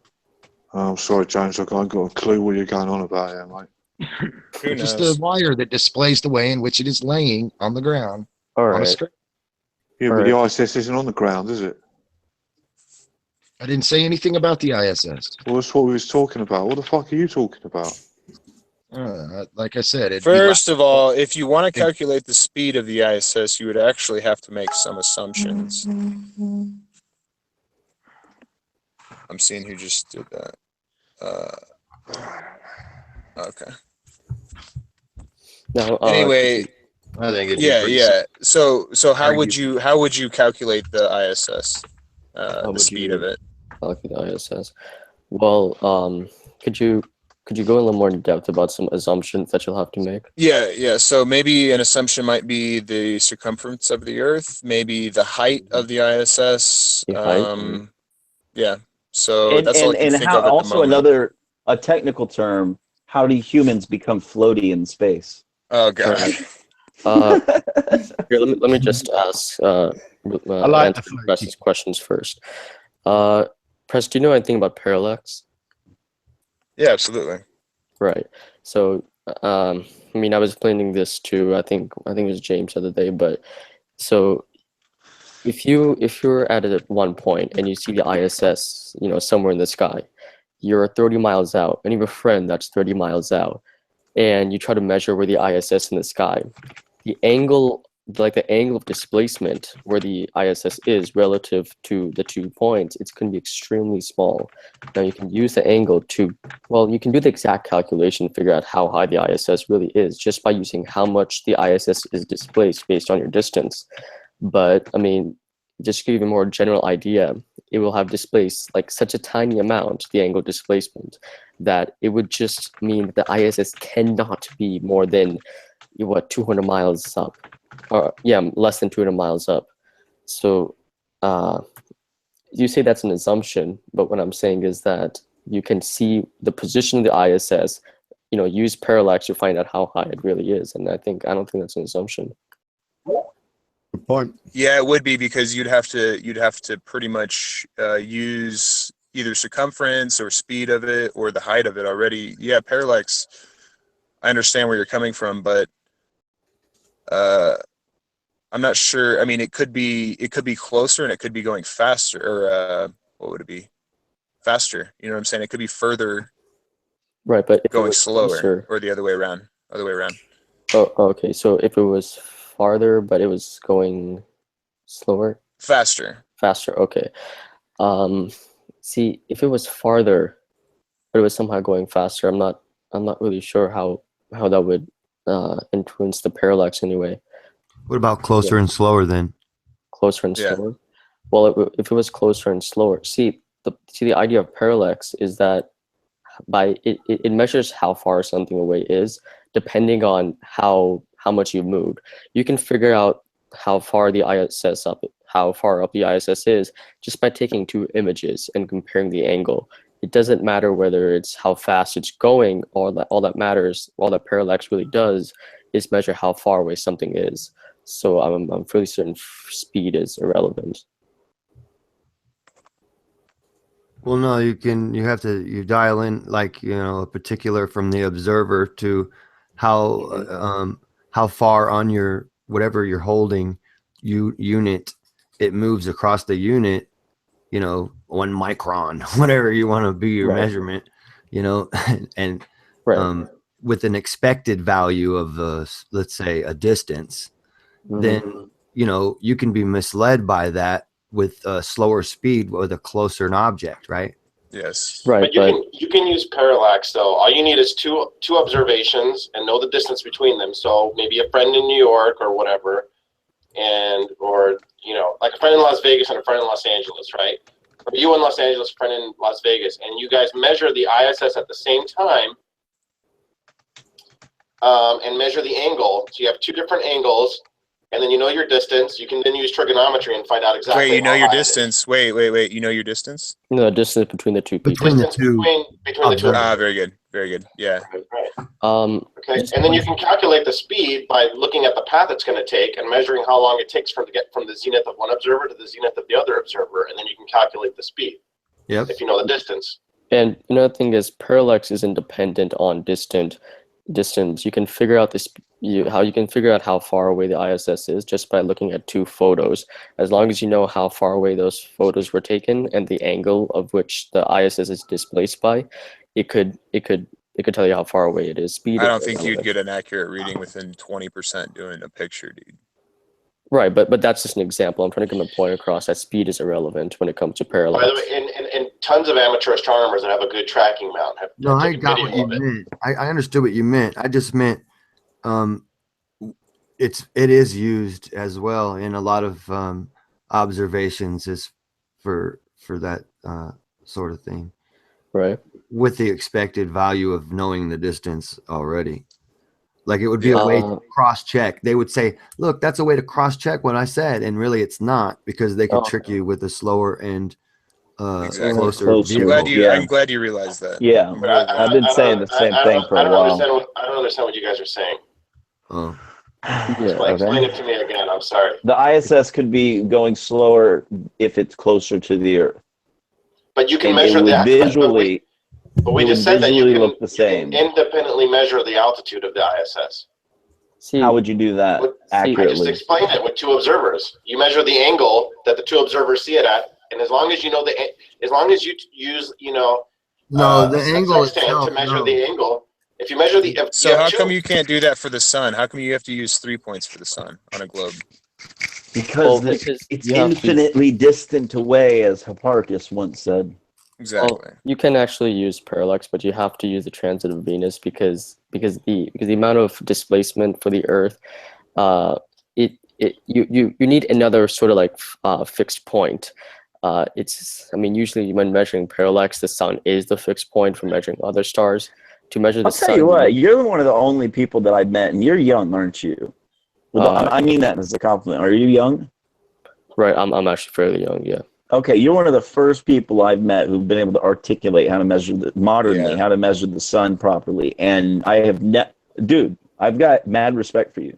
Seriously. Yep, right. Like, I disagree with a lot of things you say, and you do tend to side with the mainstream, and it's probably healthy that you do, considering how young you are. But dude, seriously, I got some respect. Nobody knows how Nobody knows. When you ask them how they measure the distance to the sun, they don't know the answer. So yeah, but there's a lot of assumptions with that. The biggest one, you're using spherical trigonometry. If you go with planar trigonometry, it's a different game. So there's a number of assumptions with that, but there is. Yeah, but no, I just wanted to give you that quick little compliment, dude. Seriously. Yeah, thanks, man. See, let's get to the spherical trigonometry thing. So could you be a little more in depth about what's wrong with the spherical trigonometry? Nothing's wrong with spherical trigonometry. It's just that you're not on a sphere. You're begging the question. So prove you're on a sphere first. See, okay, all right. See, the thing with the transit of Venus is you're seeing of like how much the like the distance of Venus has displaced across the surface of the sun. Yeah, but if you want to get into the assumption of that's a sphere, we can talk about that. So I didn't know you were talking. I thought you were talking to the rest of those guys. Yeah, we don't have anything discussed until you establish and validate your reference frame first. Other than that, you're begging the question. All right, then let's talk about because this whole parallax thing. Yeah, sure, you have to say it's a sphere and everything. So let's first debate about whether it's a sphere or not, shall we? Sure. Post a hypothesis. Post a hypothesis. No. I'm gonna post. Let's just do observations because that is empirical by definition. You can't observe the Earth. Do the hypothesis. Hold on. So you can't observe the Earth through the hypothesis. Yeah, you can't observe the Earth. You're on the Earth. So post your hypothesis that validates that we're living on a sphere. And I'll show you achromatic rainbows right after that. It's all right. I read it in the Bible, so I know I'm on a sphere. Okay. Right. Well, that's fine, Jeremy. So now, why do you need to go through the scientific method to you don't even know what I'm gonna say? So, and you're already saying, oh, you have to use a scientific method for that. No, how does that work out? I want you to scientifically validate that the Earth is a sphere. That's it. Okay. So just so I know what I'm getting into before I argue with you, what you're going to say is you're going to take me through the scientific method. Don't tell me what I'm going to say. Oh, no. We all know what you're going to do. Oh, we all know. Okay, so now you can tell the future, right? So what crystal ball do you have? Sorry, but we do. Oh, yeah. Sorry, but we do. It's every time, so we know your debate tactic. Right. How do you think that's I keep saying the prosecutor keeps saying the same things over and over again, jury. The DNA under the fingertips, the video capture of him robbing the bank, killing of the woman. He keeps on repeating the same things over and over again. What were you saying? He hasn't said anything new. My client is innocent. That's your argument. Well, I don't think you'd get away with that in a court of law, would you? Yeah, that's the point. That's the point, Jeremy.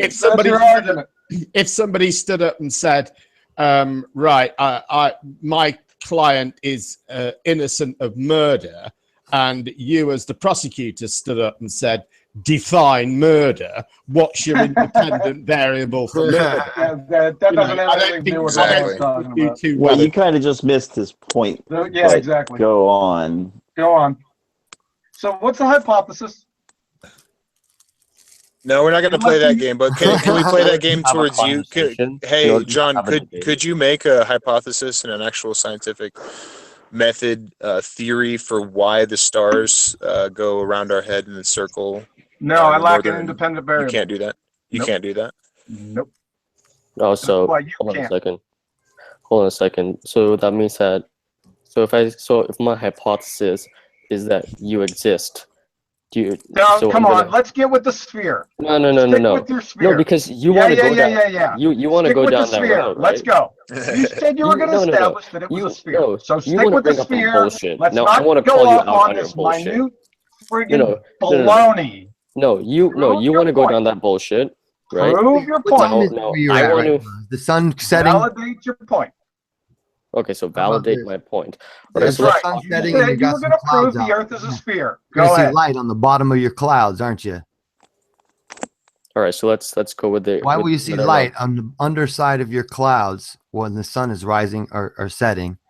If you were on a flat Earth, they say it reflects or something off the ground or some shit. Reflecting off the shit. Yeah. Is that the opaque wash you do? because it ain't even on the ground. It's totally the opaque moisture deck. Come on now. I want to see him validate it with the hypothesis. I want to see him post or put a what is question or a concrete noun question into a hypothesis. We don't have to do any of that, John. Into a hypothesis, why can't we just make the observations? John, why can't we make the observations and come to a conclusion without doing the whole scientific method for ourselves? It's tantamount to saying, why is a bread box rectangular, true or false? So I want to see him with his mental gymnastics. John, a little while ago, you said we could send a rocket up and we could see the shape of the Earth. Is that true? Right. Yeah. Yeah. So we've already done that, and we've got satellites taking pictures of the Earth. We already went over so you would accept and that your pictures are all bunk. He's in disbelief. So now you're saying your pictures are all bunk. I put them in Jeffrey's MetaViewer, man. They're all Photoshop. What's your now you're scientific... saying that the rocket has to fit your criteria. Yeah, what's your independent variable for you to make that assessment, John? Yeah. Right. What's the independent variable of the fake pictures? They're all fake. If anything, it's an F-37 type rocket. And evaluated with analysis. So you're making observations, huh? No, that's not an observation. That's an analysis. Empirical. You're not making observations of the videos? It's observable, it's measurable, it's testable, you're not making observations? It's falsifiable. That's what empirical means. Isn't there a warning on them sites, John? How do you falsify that website then? Yeah, isn't there a warning on them websites that any information they give you cannot be held, as 100%? You know, I mean, the slightest thing, like if you take a picture of the sun with a solar filter on, depending what filter you use, you don't get the true colour of the sun. Now, if you was to add the colour to the sun, does that mean that the photo is now fake, John? I'm just saying what the MetaViewer analysis said. They're Photoshop. If I took a picture of the sun with a solar filter, and the sun was clear white, which I've done in the past, and I put the colour of the sun myself to make a more dramatic, a more real life picture. If I put that picture into that software, it would say that the picture had been photoshopped. Okay. So are you saying now that picture is now fake? You don't even have to do that. I'm saying that picture can't tell you whether it's a sphere literally make a cardboard viewing. That's what that wasn't the question, John, was it? You're saying that software's told you that the photo is fake. That's why you're ignoring it. I'm saying what's your independent variable for verifying if the program works or not? So you're out of context. Number two, we already got pictures. So you're not making a scientific determination at all? We have precedent. How come all our evidence has got to be we have gophers on Mars. Just ramble on about shit. Yeah. All John needs is an unverified website. Just a gopher on Mars. His claim stand. Gopher. We have to produce scientific papers. We have to post scientific papers to support every statement that we make. And yet, if you're making a claim, a scientific claim, then you get the shape of the Earth from the Bible, and now you've just. I do personally, and you've said that every picture from space is bunk based on what you've learned. I've already debunked scientifically that it's spinning, right? No, you haven't, John. Well, if you're because of airplanes. if you're debunking that you apply to the photographs, then it's not. I already have. You can't refute it. So come on, Sean. I've already tried it a number of times. Go ahead, Catexas, hit him with it. Come on, Catexas, hit us with it. Good. I'm tired. The Coriolis effect. Yeah, it's either there or it's not. It requires two frames of reference. Oh no, not this again. You want to go down this path again, Jeremy? There we go. Yeah, no, because it's like a broken. This is come on, it's ridiculous. I know he keeps repeating the same thing. Therefore you're innocent. Yeah. Actually, let's do far 2 more hours articulate of way John of putting deliberately misunderstanding the Coriolis effect, and you doing it too. The argument isn't the Coriolis effect. No, the Coriolis effect is let's just. Listen to how John doesn't understand what frames of reference mean for the next couple of hours. Sure, I don't understand it. Let's see him give it his own personal definition that isn't used by anybody else anywhere. I already gave you the definition. Debunk heliocentricity. Like his definition for science, and the other one that Tim had to look at, whatever that was. Sure. I already give you the definition of the Coriolis effect, and you just stuck your nose up to it and said it's wrong. Yeah. So what? I mean, yeah, it is, right? Right. Okay, can someone present that video that I just posted there in the link? Sure.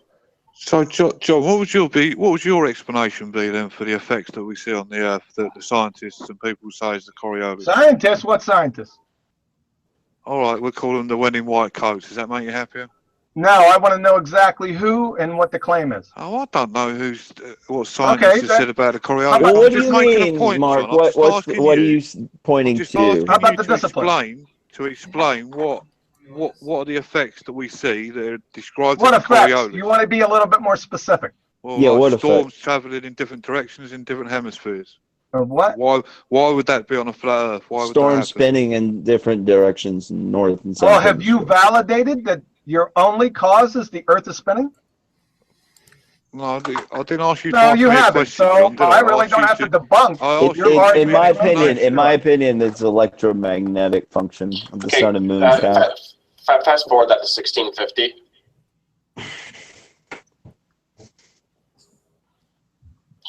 I want John to explain how this was done in the early 70s. Please explain to me how this was done. True. Yeah, please tell me how this was done. Was it the Space Lab or whatever? Skylab? Yeah, Skylab. Yeah, there's no explanation for that when it comes to me, man. Not at all. Please explain how they did this, 30 years before CGI. How did they do this? There's obviously no wires there. How'd they do what? I can't see it. Click on debate. Click on debate. Yeah. Oh, I see it. Hold on. Did I not present to everyone? Hold on. Clearly, NASA just made I up should the be year. presenting. Yeah. That's please tell me how they shot clearly a very large frame airplane doing parabolic arcs. Let's be real. And there was no airplane that size at the time. That's and a hell of a claim. We're talking about NASA here. And there's more footage, by the way, that you can I've watch seen that's all this uninterrupted, footage. way longer. It's weightlessness way longer than the short times on the vomit. It's clearly opaque moisture decks. Okay, so There you go. come on. Buoyancy and density, morons. Hold on a second. I'll go ahead and pull it up in my own and see if I can't see it. No, Space Lab's phenomenal. Yeah. I can remember seeing Skylab go over in the 70s. Oh, whatever. You really? They had like a day that you could look at it, and they told you all about it and stuff. Go on that wheel up, bro. Go on that wheel up. In the 70s. When I was in New Zealand, I don't know how they did this. I have a distinct memory of it. I don't quite know what happened. But they had like a speaker in each classroom at school. And look at them taking a shower in 0G. Yeah, they were actually able to hear it on the speaker, but I don't know whether they sort of picked it up randomly or whether it was being routed through a radio station or something. But I can remember hearing what kind of shower was that? And then in the UK, I can remember looking up in the summertime. What is that noise? Is someone doing their nails or something? No, he's grinding weed, I think. Sounds like it. Yeah, my bad. How do you know what grinding weed sounds like, Mark? I think he's doing his nails. My hand just told me. Hey, look at that curvature. Weed, you idiot. Sound How like do you think I know about what weed sounds like? Do you want me to grind some for you? It's okay, Mark. You do as you please. Well, then, it's okay, obvious I know what weed sounds like when it's being grinded up. I can assure you. Do you know what crack smells like when you cook it? Yes. Okay. Wow, look at that picture of Earth right there. Wow, indisputable. All right, so you want me to debunk 1650, correct? Or just explain it. Explain it, Oh, those guys. Yeah. Oh, that looks kind of friggin' weird, man. What the? I seriously think it's very possible to be a very large frame airplane doing parabolic maneuvers. No, it's not. Just saying, it could be. Looks how like do you they not were know? doing a train at first, but I don't. You want me to explain it? Can you go back to 1650, please? Yeah. 1 second.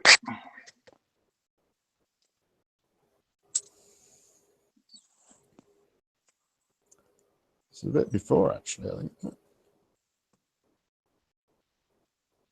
The better footage is actually even before that, like 1640. 1640? Yeah. All right.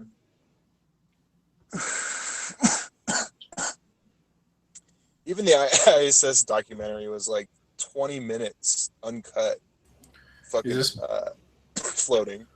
Is this supposed to be more real because it happened in the 70s or something? Well, it calls into question because everything's fucking CGI to a flat earther. So explain. Well, they got cooler shit. Well, they had CGI obviously in the 70s. The ring. Where's your evidence of that? Well, we just went over that the military. They had CGI in the 70s. Of course. Yeah, I can't. What kind of computer were they using? What kind of computers were they using for that? They were using a laptop gateway. What's your independent variable? You can see the way that these guys are twirling in with one another. There's no wires there. They're spinning in multiple. Who's saying ever wires, And dude? Star Wars didn't use CGI. Yeah, I can't get it.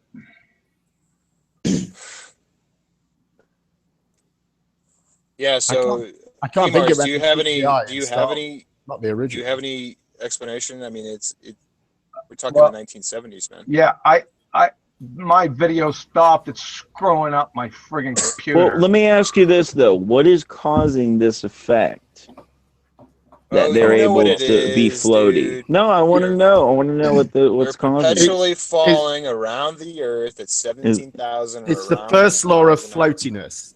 Oh, okay. Just making sure. Yeah, it's. But I mean, it's not that they get up definitely to. verified by experiment. Okay, great. It's verified by experiment. Or maybe they're inside of a large dielectric shielder that's creating a zero gravity area on the ground. I've said that before too, Grim. If they had some kind of technology, I agree.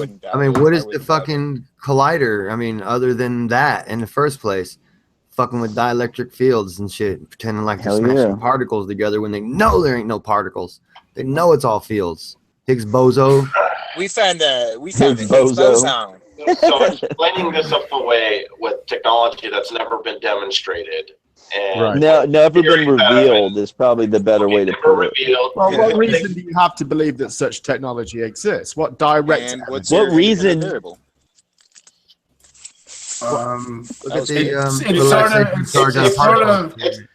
It's logical, really. It seems you guys are selective about your evidence because it's like any evidence that purports to show what you don't agree with, you're going to call bullshit on it, and then you're going to explain it away with stuff that you have zero evidence for. Right. That's very selective. Why would you infer that it doesn't exist? Very true. Well, we don't have to. You don't have to. We're stuck in the 1960s with mechanistic, technology. Like, honestly, you think no progressions have been made whatsoever? No. Why would you say that? Who said that? Nobody said that. Well, but that's what you're implying. Your camera's on. No, it isn't. It was. It is not. We're not implying that. I'm not implying, at least, that no technological advances have been made since the 60s. I'm just saying that the technological advance that you guys are proposing, you have no reason to believe such a technological advance exists. It's just an ad hoc explanation. Well, I'll give you a reason. I'll give you a reason right now. I'll give you a reason. Do you think knowledge is power? Oh boy. That isn't a reason. Is that not a reason? You're giving me. Hang on. What you're required to give me now is direct evidence that this technology exists. So I'm supposed to give you direct evidence for the just made the claim that I have no reason to they have believe technology along these that lines of we thought. don't know exists. How can I give you evidence? So technology. So what reason do you have to believe that technology exists then? Because I believe people seek power, right? And one of the ways to have power is to have knowledge that other people don't have. So if you want to have power over, say, a large population, you would want to have secret knowledge that the population is unaware of, so you could do things like 9/11 and get away with it. Preach it, brother. So what you're saying is then that the technology that was used to make these astronauts appear weightless was also used to bring down the buildings. No, Yes, Jesus, that's what exactly kind of what I said. conflation is that? Well, that is Your what comprehension I'm skills sorry. are amazing. Okay, now so listen, so Jeremy, what- he's just a typical conspiracy theorist that can't actually answer a question. He just jumps to like 9/11 Oh, or pick like a Sandy side, Hook or something. Tim. So Pick a seriously. side. So the space footage that is I'm the most consistent with typical everything that we know that we can, it's consistent with the fact that you can go see the rockets launch. You can talk to the engineers that built them. You can go to the factories and visit them and see them under construction. You can watch the orbits as they go around the Earth. Like you can see the ISS. If you were willing to pay the money, you can get a tracking mount and actually see it up close and see enough detail to make out the structure. So you can see all these things, which we can all observe, and it doesn't entail any kind of ooga booga hidden NASA technology. And that Was that a makes it racist less, term? and that makes it less probable than coming up with some totally eclectic technology that no one's ever seen or heard of, that the powers that be, the Illuminati, used to suppress. I mean, which is more reasonable? It's a lot of assumptions you just made. Well, Illuminati. listen, Who said these people talk Illuminati? about Occam's razor and they don't apply it themselves. I mean, they go with the least probable explanation at most times when confirming their confirmation bias. I mean, it's very simple. They'll grasp at any kind of straws to do it. So you're saying it's more probable that the people in power would just let us have all the No, technology that has nothing to do with it. That has nothing to do. We're actually saying empirical stuff. You can go and watch the rocket launches. You can go and track them. You can go and see this don't stuff. you think This has that nothing there's to a do with power. possibility? Has nothing to do with power at all. But don't you think there's a possibility that advanced technologies would exist beyond what they've given us? That's besides the point, guys. We gotta focus and No, say it's not. the my point. God, you listen, guys are his point. hilarious. Well, hold on. No, his point, epistemology's point, was not anything to do with power or anything like that. He said that you can go and look at all of this stuff. Is he trying to talk or what? John, Dude, I don't know. you sound like a fucking hobbit. Oh, yeah. There you go. Oh, now you're good. Now you're good. No, I wasn't talking. I was on mute. It's making some weird squealing noise. Yeah, that was weird. Way too loud. It's very strange. Anyway, it has nothing to do with power, okay? He made the simple point that everything that can be corroborated by yourself, going and seeing the rocket, going and tracking them, all this kind of stuff that fits in with what they are saying, that's the point, okay? Then you have to go and start saying that the ISS is a balloon, or it's not there, or it's fake, or everything's ground-based, or anything like that. So all these assertions that you make are conjecture, whereas you can actually go and wait a second. Oh boy. Wait a second. Oh boy. Thanks, Tim. You trying to poison the well already? Listen. So what are your contingent necessary facts for that ISS being up there? Is one a vacuum of space? John, have you looked and seen the ISS Wait a yourself? second, Mark. I'm asking Tim a question.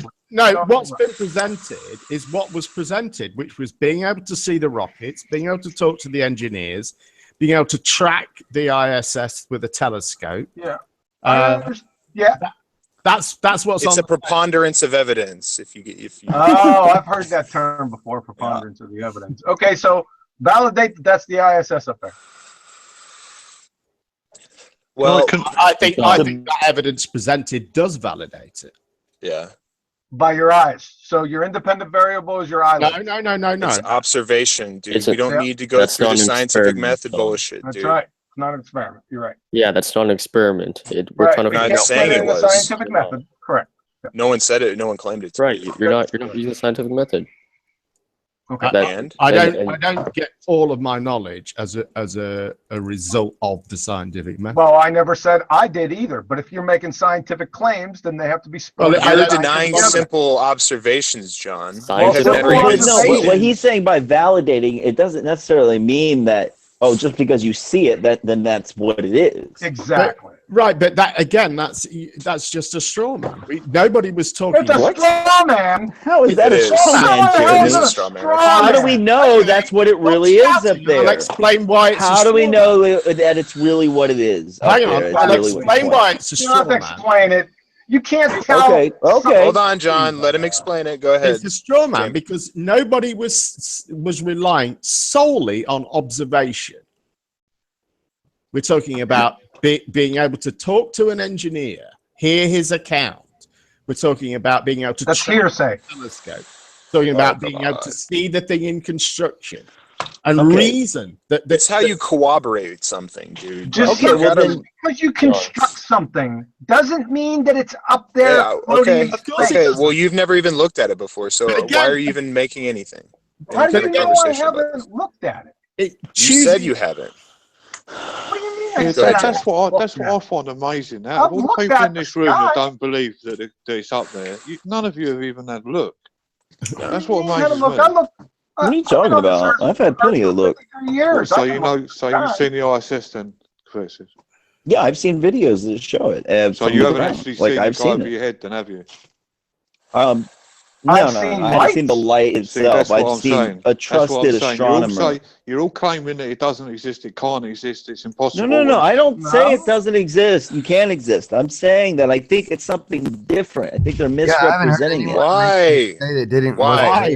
But you haven't even gone out and looked up yourself, Professor. No, I've seen actually people. We made that statement. What's that got I've seen knowledge. Mark, I've seen great footage from good astronomers with good equipment that makes me believe that there is an object up there. But like we mentioned earlier, looks like the ISS, right? But he doesn't. Yes, but it could be lower and going slower. So you accept, and I don't think that there's people in it. So you do. There's no way to validate if there's people in it. If it's going slower, then how come that people they show you the trajectory. Have you done it yet? Epistemology? I've seen or higher and faster. No, have you triangulated it with two other friends and verified its speed and height up? I've never had a reason to, but if you guys want, we could do that in a live hangout one day. I'm down to do it. Just like we're going to do the curvature. Cool. Just like we're going to do the curvature. Can you ask him when he does it? That George guy? Can you ask him when he first? Can you ask him when he first starts to post the hypothesis first? Please, thanks. You're going to drive people to suicide. He's making observations. Seriously, yeah, making observations with equipment. This is your experiment statement. He said he was doing an experiment, so you have to have a hypothesis first. He's making observations. If he was doing the complete scientific method, I agree he would, but he's not. He doesn't need to. Well, then why wasting our time? What's he going to show us? He's making observations. You can take his numbers and do whatever you want. What? Yeah. So John, what you're saying, anything in your life that you have to believe, it has to be done through the scientific method. It wasn't for other people's observations. Can I answer, please? Hold on, go, Graham. Did he ask me the question? Can I answer? Yeah, go ahead. Go ahead. No, I'm saying that if you have a scientific claim, to merely back it up scientifically. That's it. And what was his scientific claim? So what? That's it. How do you propose on doing that, John? How do you propose on doing what? You can collect verifying data if the ISS, if what they're telling us is correct. How would we go about and corroborate? You can't do it. There's nothing wrong with collecting data for a hypothesis for a further claim. Claim. Yeah. There's nothing wrong with that. I mean, you can't act like something's wrong with that. You can't. I can collect data all my life and then make a hypothesis on a thing and still be exactly. I don't need it's not a scientific question. What life is going to be the then with my life. Is cause and effect. How can you put a what is or a concrete noun? He's not saying that. You don't need to. He's making a fucking observation. You don't need to. So he can later then make a fucking hypothesis. So give us the hypothesis. Yep. You don't need to. Why are you a broken You don't record? need to. Thank you. It's like Pete and Repeat. Wake us up when you got one. Pete fell off. Who was left? Wake us up when you got one. All right. We're cutting prices. We're going nuts. So what's your hypothesis for the ISS not existing, John? I don't know what I'm watching here. Sorry about that. So silence. Just Okay. kept on Well going. done, John. Wake me up when you've got one. Yeah? You can't use logic. Their logic against hypothesis about something that's not existing. Great. Yeah. Well, you're the one that claims it doesn't exist. That's your assertion that it. Yeah. It's your assertion that it exists. No, you just said that it doesn't exist. That's an assertion, is it not? To validate it. Hey, You don't try to validate It can be Hey, validated. quantum your validation? apologizer. Listen. Very easily. What's your validation? In the ways that we've already described, by going and seeing looked at it being built, talking to the engineers, seeing it launched, tracking it with a telescope. All of those things validate it. Those are validation. In fact, if you take all of those things and at the end of it still conclude it doesn't exist, your position is unreasonable. Well, you haven't validated anything. You need to be saying why those things are not. All you have is hearsay and observation. That's all you got. And all you have is denial, John. I don't have to invalidate something that's never been validated, sir. Well, you've never tried to validate it, have you, John? Well, it has been validated, though, John. It's been validated by reasonable people. Anyone like Jeremy said can go out and look at the information and come to a reasonable conclusion. Right. But anyone unreasonable will start saying, I want a hypothesis and scientific fucking explanation. It's ridiculous, John. I know. John, have you ever really provided so an argument? Hold on. John, let me talk. Somebody's muting me. 1 second. All right. 1 second. Who is? I don't. Who's Uncle May? Does anybody know this guy? Well, Please actually, speak. name sounds familiar. Can you speak or no? Hopefully he doesn't start sniping. How loud do you want me to speak? Oh, I know, Uncle. Hey, Oh, Uncle, I know how you doing, Uncle. brother? Cool. I know Cool. Uncle. What's up, man? Yeah, I you're good. vouch. Cool. All right, go ahead. What's your question? Just making sure. Try and resist muting people, unless there's a technical hitch. Go ahead. Go ahead. Have you ever really provided any argument instead of semantics? I'm trying to think of one moment which you actually have. I mean, it's not just showing up in my memory. I mean, because what you're doing is you're using semantics to negate perfectly valid observations. Because I can use the same thing what you're doing, and I can somehow come to the conclusion that you don't exist. Because What semantics? Because that's what you're doing. Semantics? You made the claim I was using semantics. What semantics? What's semantics? Oh, you conveyed a valid point. We got it. What? You charged me with semantics. No, young man, we understood your point. You made a valid point. He's confused about it. That's his problem. The rest of the room gets it. I'm pretty sure. What's semantics? We don't need. Hey, listen. We don't need your color commentaries. Roger. You don't need them because they're not. No, I really don't need them. Substantiating your narrative. You charge me with semantics. You know, words, they do mean things. Right? 3 different things. You asked me first for this light stuff, right? Wasn't that you? For what light stuff? This light experiment. What light experiment are you talking about? Oh, okay. Yeah, back when you first joined the room, you asked about the photon light. Yeah. Right. Yeah. It's been in there forever. I mean, I'm just like, I've left it on my screen just so we can, whenever you want to get off all these other topics and get back to square one, we can do that. Who are you talking to? But I thought you were talking to me. I think I thought you were someone else because you were talking about. Don't you have a quantum theory or something or no? I do. I have a quantum theory. Who is this? All right. Why are you so condescending, John? He's asking you a question. Why am I so? We got to pull He's confused. arguments from emotion, right? I said I might. Any other fallacies while we're here? Again. So, okay, what's your experiment? What's your hypothesis? Go ahead. Let me write it down. I'm throwing a rope over a beam as we speak. What's your hypothesis? Go. The reason I'm filming with this with a point and shoot instead of a DSLR is I don't want to ruin the sensor. Now I use the black background. Let me see if I can get better contrast by turning the light. Epistemology selling cameras for this right now? notion of wave particle duality. No, this is Mr. showing us a video, but I'm not really sure what it's about. Oh, is he showing it? Yeah, he's not being presented though. Bend around a corner. Well, I'll explain that in the second video. Now, let me Graham, you can't see the video. I'm actually doing. Just click on it. See it really well. Last video I couldn't get it. Do you see that? Perfect interference fringes. Now this isn't the double slit experiment. You see that? Perfect double slit experiment. Now I'll mention it in the other video as to why when the slit gets smaller, the fringes basically disappear. When the slit gets larger, the interference increases. This is simple interference. Has nothing to do with wave particle duality BS at all. Now let me show you what I'm actually doing to film this. Let me turn on the light here, point it over. This crap already. A precision laser pointer, not a junky laser pointer, but actually a precision one. They don't make them like that anymore. I'm passing it through the gap, a very thin gap of less than about a 0.5 millimeter gap of 2 razor blades. Yes, that's right.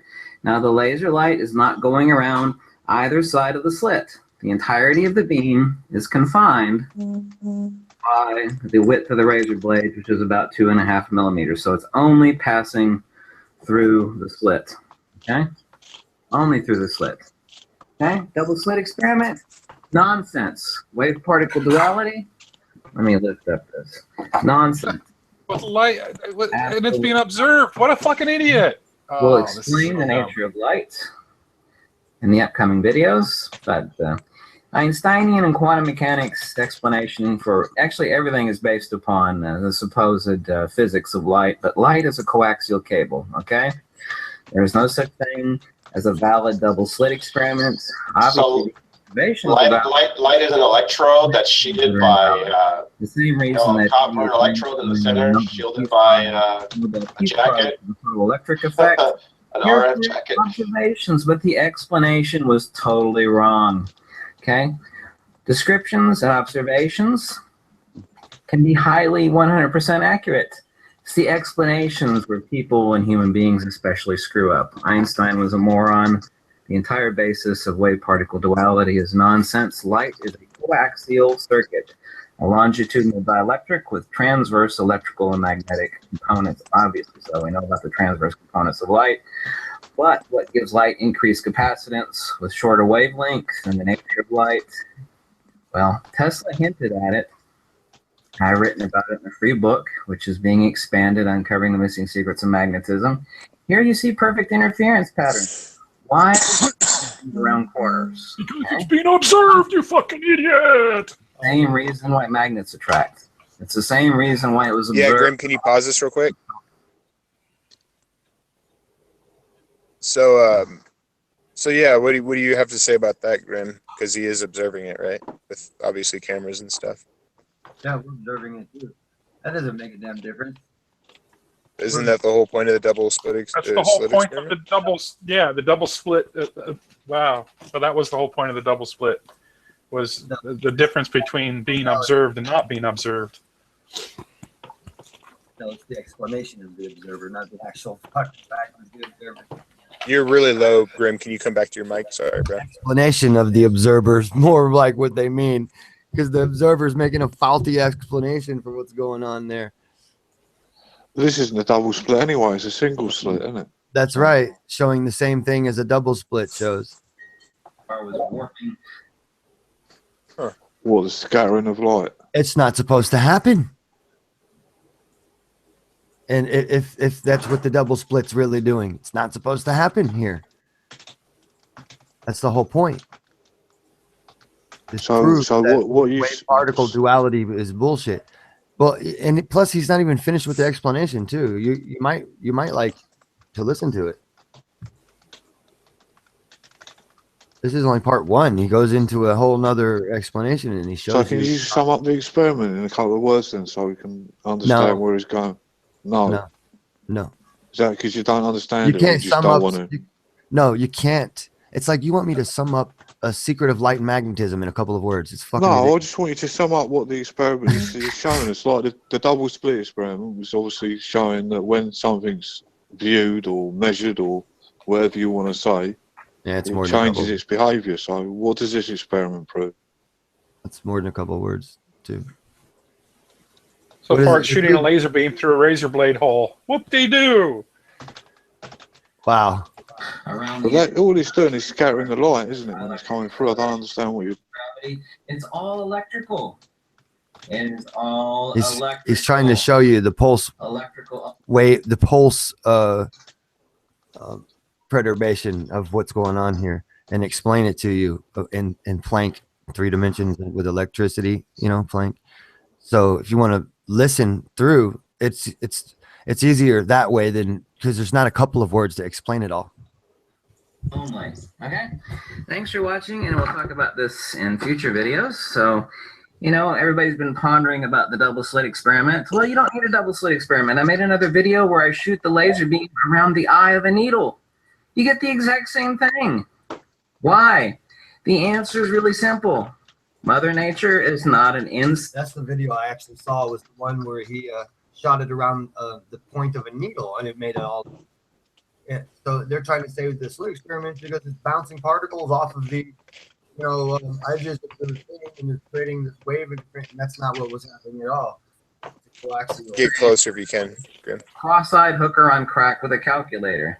Okay, she doesn't have virtual photons and gluons and gravitons and muons, and this is ridiculous. Ridiculous. This is a Democritan atomistic nonsense. It is nothing other than ancient Greek atomism rehashed. So, wave-particle duality, nonsense.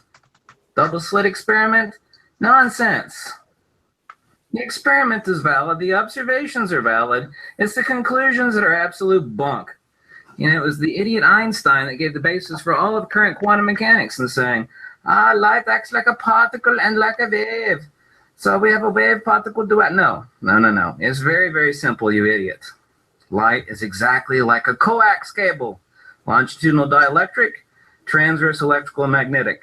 It's the only thing that explains the nature of light and all its properties and all its attributes. It is very simple. Wow. It is a longitudinal perturbation in the medium. Ether. Longitudinal perturbation with transverse electrical and magnetic phenomena. There is no such thing as a speed of light. The so-called speed of light is a rate of induction. Light absolutely slows down through glass, and it slows down through everything. Light is not a constant. It's not a constant. It is a rate of induction. The idiots of general relativity and quantum mechanics are brain dead. It is a religion of atomism. Catch the following videos, and we'll go into it further. I agree. I agree with that. That actually answers a lot of questions, because the implications of the double slit experiment in a materialist and atomist view of the world doesn't make any fucking sense whatsoever. Interference. Now, if I were you, I'd already be upset and a little mad. Single slit interference. Yeah, I agree. Interference. That motherfucker was. It shows reality to be completely idealistic and basically constructed in your mind. This is why there's always this new age woo-woo that kind of exists around quantum mechanics. But this makes a lot more sense. Oh my goodness! In my opinion, so much more deep into it. That was only part one. He starts to explain exactly what he's talking about. That's interesting. Gets his chalkboard out and starts doing all kinds of fucking very easy to understand it's like epiphany start sitting in. Oh my god, I already knew this, but I didn't know it. It's like, oh shit, that's the one. You know what I mean? It's like, yeah. Mother starts getting wrong by this dude. With this type of Well, I'm utterly convinced. Totally credible, I have to say. I don't know. Well, it's a paradigm shift, Jeremy. Yeah, I'll read your book on it, and then fuck the trend. So if the speed of light is non-existent, why is it when they test it, it always comes back roughly the same speed? Roughly. It does change. It is something that has changed over the years quite a lot. Yeah, it depends on the medium. It depends on a lot of things. Yeah, but that's what they say. It depends on the medium cathexis. But in a vacuum, it travels at the same speed. There's no vacuum. What vacuum? It's a near vacuum of space. Oh, plasma. It's not a vacuum. There's electrical connections out there going on for galaxies between galaxies. Electromagnetic connections. It's no vacuum. Electricity wouldn't work. So it's full of charged plasma. So any experiments to back that up? Oh yeah. It's called the Thunderbolts program, where dozens of scientists work together to show you all that stuff. It's pretty well put together. Hey, could you get a little closer to your mic, brother? I know you were showing a video. Yeah, the Thunderbolts project, where dozens of scientists work together and put a lot of good stuff together for you. So what is the speed of light then? It's an induction rate. So what is the speed then? It's an induction rate. So what is the induction rate then? depending on what the material is you're passing it through. In a vacuum space. 0. There could be none. So you're saying light has no I'm saying speed space in isn't space. a vacuum. No, I'm maintaining my posture of space is not a vacuum. A complete vacuum. It is full of charged plasma. All right then. So you're saying that light travels in space at 0 miles an hour. I'm not saying that at all. Well, no, he's saying that your idea of space is not correct. Yeah, we haven't. But let me ask you, if it were tested in a vacuum, let's say on Earth, or as near vacuum as we can possibly, does light need a medium in this particular way of thinking? Like an ether? Is that what this kind of points to? Windows open for no reason. I'm about to have videos play. I got videos that are about to start playing. I got to stop this shit. Oh. So say that again. Say that again. Go ahead. So let's say if you go test the speed of light here on Earth, but you build a near vacuum, okay, as best as you can. That's basically what they would call their speed of light, whatever that 186 fucking Okay, so that's technically where we get that through these. Yeah. Okay. Yeah. I get you. That's the average. The medium, but the medium does alter that. Right. So it's different, and you don't think space is vacuum. So does it ever go faster? Right. Well, they say light speed is a constant, so they start measuring things, that shouldn't be measured with. You know what I mean? And using it as. So does light ever travel faster? Yes. Sound frequencies of sound, points of sound, actually travel faster than what we say is the speed of light here as a static. So you're talking about sound when we're talking about light? No, I'm talking about blowing your fucking mind, No, I've got some weed that'll blow my mind. Well, I mean, you're thinking sound doesn't go faster than what you think light goes. So you start understanding that these things aren't what we think they are. They're all ways of creating. What's the top speed of light then that's been measured? What are you talking about? Why are you asking? You said it goes faster. So what's the speed? So what's the fastest speed that light's been measured at? What would you do with that information, Mark? It's a phrasing. Yeah, it's a boxing question. It's phrasing because you're moving me away from the topic with a Delphi. I'm not even talking about. I'll ask you what speed, and you say it goes faster. So I was just trying to tie down the speed. You're literally trying to say, oh well, then it has a speed. And you're not understanding that it's not something falling on its own. It's an induction rate. It's something that is it's not even. What do you mean by that? Can you explain what you mean by induction rate? It means that the only the medium exists at that point, and it's just a reflection in the medium over and over and over again. Hold on, like a coaxial cable. So you're basically not looking at the light isn't touching you. Think of your light bulb as what is it? It is sealed in a vacuum tube, isn't it? So nothing is being emitted from it outside of that tube, is it?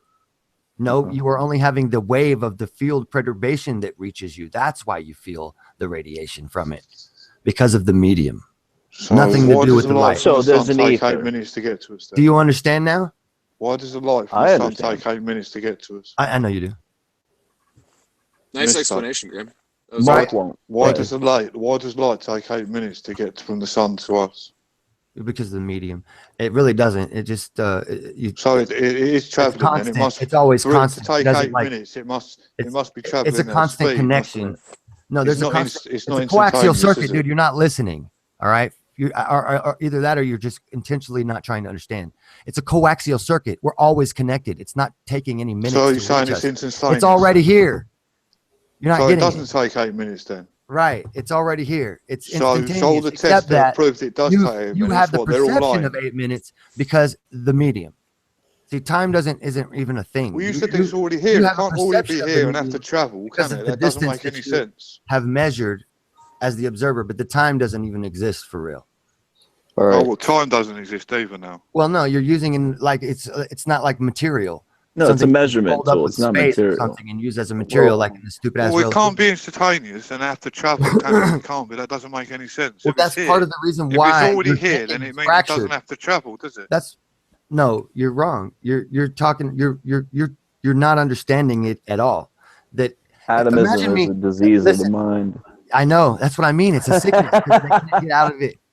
Imagine. What if I'm in a pool? You've come to the conclusion that I'm the one that doesn't understand it. Is that Hold what you're on. saying? I think it's more than the two of us. But anyway, let me say. What Well, if so I? you're saying the sun is. Are you going to light from interrupt the me every sun is time I make a always point? here, but it I have takes another 8 point to make. minutes. All right. Well, we've already established that you can't understand that. Maybe you can't deal with complex ideas. I'm trying to break it down for you. Let me explain for you. Well, I'm sorry, but I speak English, and in I'll make it more English, 2 simple. words Imagine I'm in a that mean swimming pool. completely different things All right. can't be used. Mark, in the same behave. sentence. This isn't Please debate, be quiet Mark. so I can give the example, please.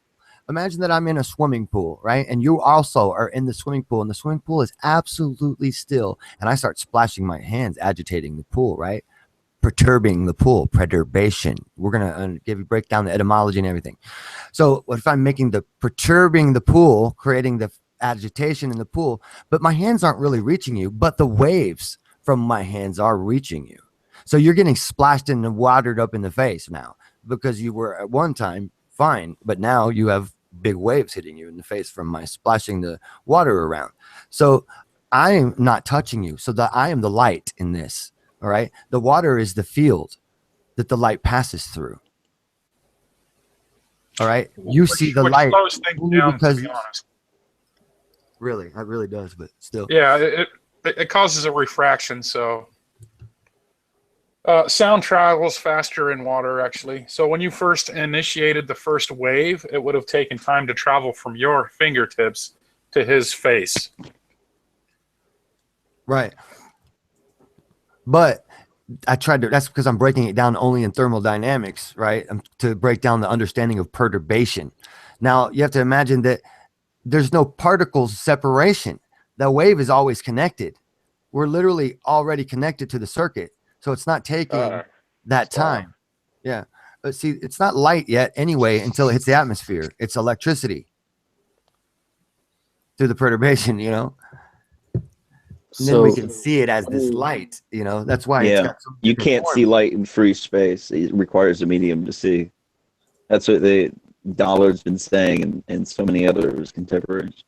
Yeah, it's a coaxial circuit. It's really just an electrical fucking drive circuit straight to you through the perturbation, reflections. It's a paradigm shift for a lot of people, dude. Huh? It's a hard way to think about it for a lot of people because of the way that the world has been instructed on it. It's a paradigm shift to talk about it the way you are. Yeah. I know. I went through it 5 years ago, and I was like, "Oh no way, dude!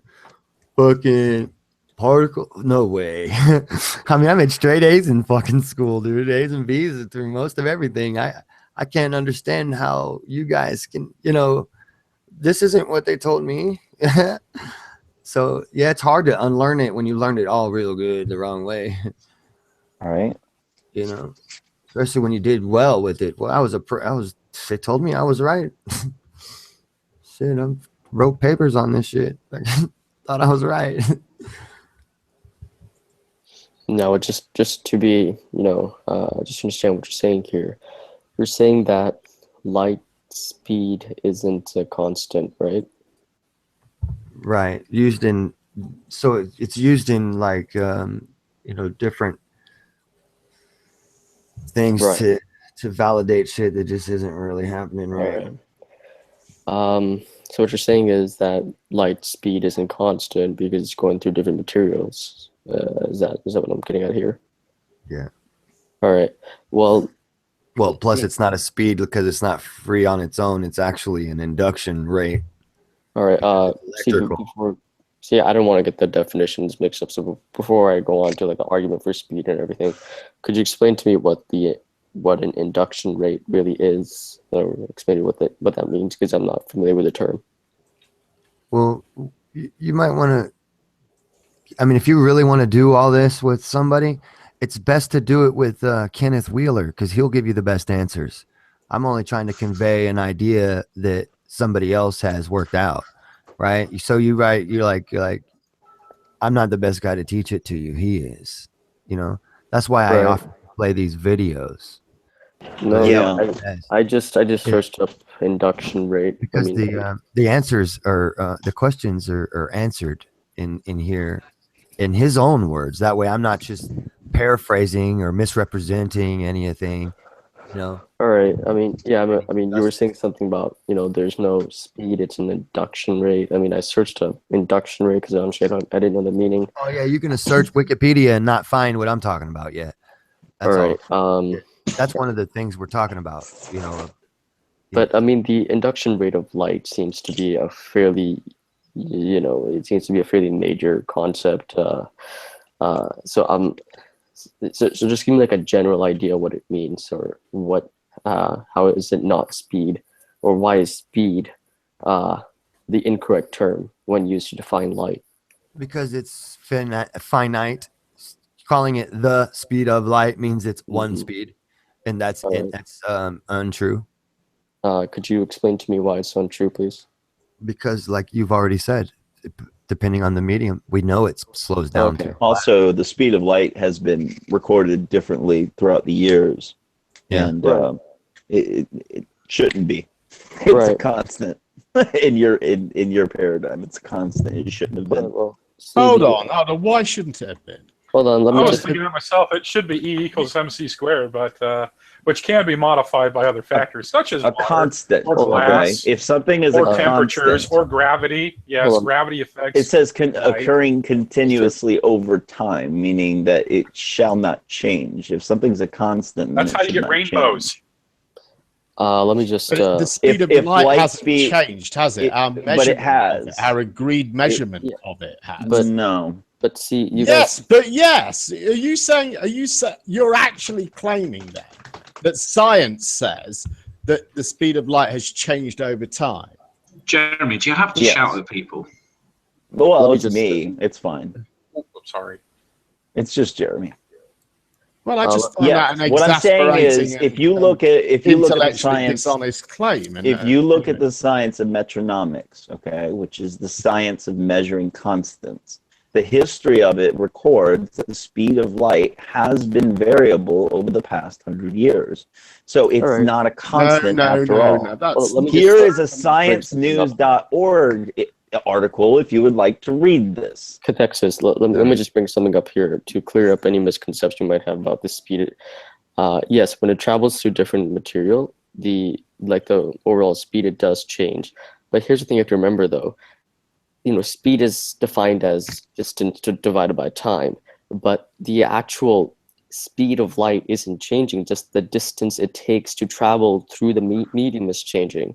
So it doesn't really, so when you say speed of light, what I'm saying is the speed of light from one particle to another particle to another particle, the speed is still the same, but when it goes through the medium, the speed hasn't changed.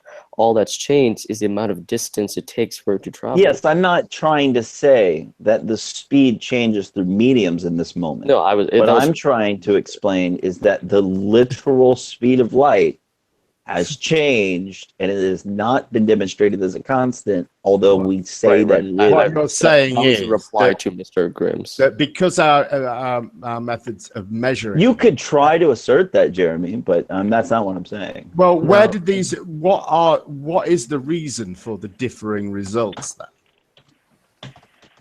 I don't know. You answer me. Well, different testing methods. Yes, exactly, and the fact that we've those methods have improved over time. So, Jeremy, sure, you can say a new device that conversely to what you were claiming, Cathexis, we would expect it to have changed over time. And or it could be what this gentleman is saying. That the opposite was true. Or it could be what this gentleman is saying is true instead. Well, right. I mean, if let's say that. That's what I'm suggesting. Just barely heard the tip of my iceberg. Well, Cathexis, that isn't really what you're saying is we've modified our measurements, but that doesn't really say the speed of light is changing now. It is. Right. It's just saying that we've improved our instruments. And what we've agreed you would like to say that for sure. Okay. Yeah, I'm failing to find anything, Or it could be that what this gentleman Grimm is saying is true, or rather, theory hypothesis. Well, it can't be, can it, Cathexis? Because light can't be with us. It can't be constantly with us, because otherwise you wouldn't have dark and light, would you? If light was constantly with us and we was constantly connected to light, then we wouldn't have darkness, would we? Why would we have darkness? I don't quite think that's what he was saying. That doesn't follow. Well, if it Yeah, takes that's not the sun, exactly if it what he's takes the saying. light from the sun to take 8 minutes to get here, that implies it's travelling, doesn't it? Would you agree? How do you prove that it takes 8 minutes, though? I'm not sure of the exact experiment, but there are experiments that prove that the light takes 8 minutes. Ole Romer used I can look it up if you want me to. Yeah, Ole Romer set that rate at 8 minutes by using Well, my point being, Mark, is that you're saying what it's not, but you don't even know how they test what you're saying is the case. Well, yeah, I do. I know that it takes 8 minutes, Tim. Well, you know, but how do you know? Because science tells us that. Science, Well, the that's not monolith of knowing. science tells That's not us. knowing. Well, so now I've got to deny science. For what reason have I got to deny No, science? you should test it yourself, actually, if you want to. If I had the internet Who to is test science? the speed of the light from the Right? sun The to here, I most monolith likely of would the test great it, but I've got no science reason says. to Who may I disbelieve ask? it. Who is science? The great science says it's 8 minutes. The same people that have made your computer that you're using to talk to us now. No, don't go with the technology. What a fallacy. We've all That's heard a it before. fallacy, Mark. What are you on about, Tim? What are you on about, Tim? The non-sequitur The technology. little Korean guy at the sweatshop who made my computer is the one who invented. Listen, you guys want to know where the speed of light comes from? The speed of the light comes from Ole Romer in the early 1800s, where he was observing the way the light hits the moons of Jupiter from the angle of the sun. And he used two different measurements across a span of 6 months in order to determine that it took 8 minutes for light to travel from the sun to that object. Wow, really, Kathy? We should look into that His name's further, Kathy. Ole Romer. Sounds like a Cavendish. It sounds pretty crazy. Now they have lasers and they can do it through different means and fiber optics and such. But that was the original way that the 8 minutes was established. Yeah. So do you think? And how the hell 1%, did they get that number in the pyramid? You know what I mean? That's I don't know. That's I don't way know. before That's a whole other issue. I think you mixed up a bit there, because it's an induction rate. They worked out induction rates. They worked out the speed of light at a constant rate because of the light that comes from the moons of Jupiter, but that didn't tell us that the sun takes 8 minutes to get to us. So I think you mixed up two bits of science there, I think. No. This is the way that Ole Romer did the determination. Here, let me read it to you if you want. Yeah, I know the experiment. So, I can't remember the Ole guy's Romer- name, but he found out that the light from the moons of Jupiter took longer to get to us in certain parts of the year. By timing the eclipses of Jupiter's moon low, Romer estimated that light would take about 22 minutes to travel a distance equal to the diameter of Earth's orbit around the sun. This would give light a velocity of 220,000 kilometers per second and about 26% lower than the true value of 299,792 kilometers per second. Romer's theory was controversial at the time. He announced it, and he never convinced the director of Paris Observatory to fully accept it. It quickly gained support, though, among other natural philosophers of the time. It was finally confirmed nearly 2 decades later after Romer's death with the explanation of the 1729 stellar aberration by English astronomer James Bradley. But this is originally how it was done, and it was inferred at the 8 minutes based off of the distance we had accounted for at the time. But that experiment did something about 8 minutes. And then you got a dude named James Clerk Maxwell who proposed light was an electromagnetic wave, Albert Einstein, and then here in 1975, the speed of light was known to be, well, a big-ass number with measurement uncertain. Using technical terms, 4 parts May. per billion. In 1983, the meter was redefined in the International System of Units, which is SI. Yeah. I'm just saying the original was I don't even Ole understand Romer. half these numbers, but The original was Ole Romer. evolving. That was the point I was making. But anyways. Yeah, but it You wasn't said it's about the 8 always minutes. evolving. It wasn't Scientific about method 8 keeps minutes. evolving. Alexis, was it? No, it was inferred, Mark. The 8 minutes was inferred later if you look into his research. And it was controversial at that. Yeah. I'm just saying that was the first time it was ever tried. But it's one of those okay? Cavendish things. He got probably within 1%, 300 Right. years ago or whatever, Yeah. So It is what, but the point is, it has changed dramatically through month by month, year by year, over the past 200 years as to what the actual speed is. Are you a traveling man? Are you a traveling man, brother? What's up, Matt? I travel from the east to west. What are you seeking? Oh, I don't know. I'm just talking shit now. No, well, I'm seeking illumination. But all your brothers know. I caught somebody with that. I caught someone with that 3 weeks ago. It's funny. He said the whole thing too. Oh wow! All three. Yeah, yeah, he had them all right. And then he was like, "Well, who the fuck are you?" So it was a funny thing. So just out of curiosity, what does anyone think about gravity? Because I know I've heard somewhat. I think the idea of mass attracting mass is pretty absurd, and I think the idea of space-time warping is 10 times more absurd. Personally. Well, how do you reckon, though? I mean, I just reckon. Okay, they sound I was thinking something's got to govern weight and mass, right? Well, sure, but there are other ways to explain it. But it's a force that we can't really explain. Well, actually, you know what? Who I heard it quite well explain it was Grim earlier tonight.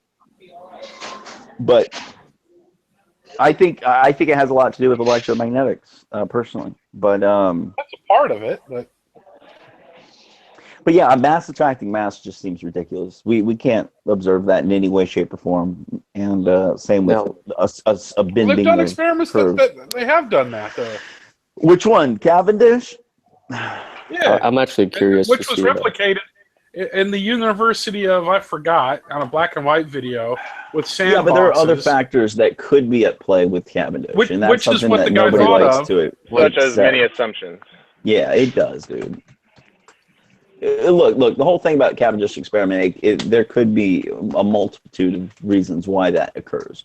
Right. Which is why I might have to find that video and get back to you later, because there was a fella. I saw Thor's have a duplicate. Some local, some college decided to duplicate it on a small scale, and it seems to work.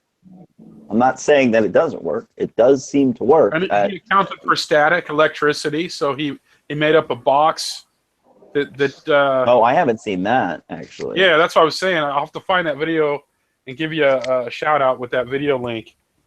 That'd be interesting. That'd be interesting. Well, was it done in a vacuum? Took the box was it done apart. in a vacuum? Actually, there's some Cavendish. I can show you a Cavendish experiment done in a vacuum, just in case you're curious. That's another big one I have an issue with, because air pressure might play into that too. Well, the thing, but also it could be the function. Hold on, it could also be the function of torsion balances, for all we know. Yeah, I was about to ask. Did they have to jack up the torsion to? It's always got to be to Earth. No, see, they didn't touch the torsion at all.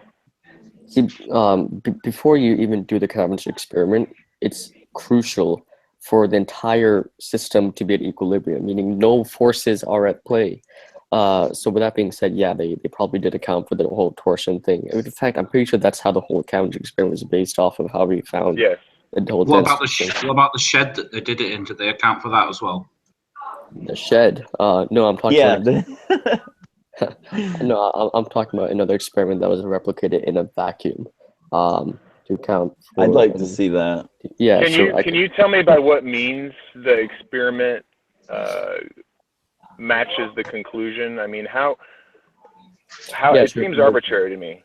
How does the attraction here on Earth between two or several lead balls of different masses or different sizes, how do you get that into the mass of the Earth? Oh, okay. I could show you the math. It's mathematical extrapolations. Exactly. So do you think that everything scales up? I mean, isn't that assumption in and of itself that everything scales up exactly? Hold on a second. Are you saying that math suddenly breaks down because you can't scale it? No. Right. Well, see, the thing is, the thing with constants is because you have to use it because the purpose of the Cavendish was to find the gravitational constant. and gravity is a force that attracts everything. Regardless of scale, the gravitational constant still works. I mean, it's the reason why we know that the constant existed in the first place. Because why? The reason why was the reason why we knew the constant existed in the first place because at such large distances, or because gravity had to be it's such a weak force that there had to be some constant that that sort of accounted for that. Yes. Right. So basically, That's what I'm trying to say is, in a nutshell, if you have like Earth and the Moon, the Earth has to be really big in order to pull in the Moon that's really far away. So we knew that there probably had to be a number. That's an assumption, though. Well, no, because it's what we're seeing. We know that the Earth look. If they have a mathematical construct that makes sense, that fits empirical evidence, I understand that you would then go along with all of the assumptions therein. Just because it matches observation doesn't mean that the methods by which they go by to explain it are correct. But what's funny is that the Cavendish experiment debunks all of Einstein's notions. So it's either mass attracting mass, or it is a warping of space-time. Well, no, because Einstein came along like way after the Cavendish. I mean, yes, I know he did. Well, yeah, mass attracting mass was the first thing that came up, but I'm sorry, but then what happened was that when Einstein came along, he modified it, saying, well, the thing with this thing is that you can say it's attracting mass, and I'll get you to the Moon or something, but when you're working with like much larger things, it's technically not accurate. You'll be off by like 0.000, how many zeros, I don't know, then 1. But yeah, Einstein, the whole thing was just a modification. Did you hear my question though? Yeah. Well, sorry. I'm sorry. I got. You got double questions. Sorry. Right. Right. Yeah, you did. Sorry. You got double question. What was your question? I don't remember. It was a good one. I think. Sorry, Tim. I think it was something about how you can't. Oh yeah, the assumptions thing. Well, yeah. See, you can say that there's other possibilities, but you kind of have to use, which I agree, but you kind of have to use Occam's razor with this, which is the thing that lines up with observations, which is the thing that is the most likely, and which one sort of requires the least explanations and jumping to the least rabbit holes. If you're following me here, that's pretty fallacious in and of itself. Just saying you're going with Occam's razor, just kind of. All right. Well, okay. So let me try to explain in the other way. So person A says that it's gravity. Person B says it's, I don't know, magnetism. Electromagnetic forces. Electromagnetic forces. All right. So let me ask you, if it is electromagnetic forces, how exactly will that produce a gravitational force? Or basically, because from my understanding, what that would mean is that everything on Earth would have to be some charge, and everything the Earth itself would have to be another charge, if you get what I'm saying here, for to attract. Well, we are diamagnetic, correct? We are diamagnetic. Now, from my understanding, that the diamagnetic force only repels. It doesn't attract, but. Well, the thing that drives me nuts, though, that from what I can read and understand kind of slightly, the electromagnetic force is completely different than gravity. Right, it is. It's modified by gravity, but it's not the same thing, and people are trying to say that it is. Couldn't give it to you. No, truthfully, he was listing things, and I gave him something because he was kind of like he didn't know a number 2, so I gave him something. So really, it comes down to we're using things on Earth to explain things that are very, very far away, basically. Tim, why do you struggle with? Go ahead. Tim, why do you struggle with gravity? I don't. I totally understand it. I just think it's kind of a cop-out. I think it's kind of easy. I think there could be other things at play.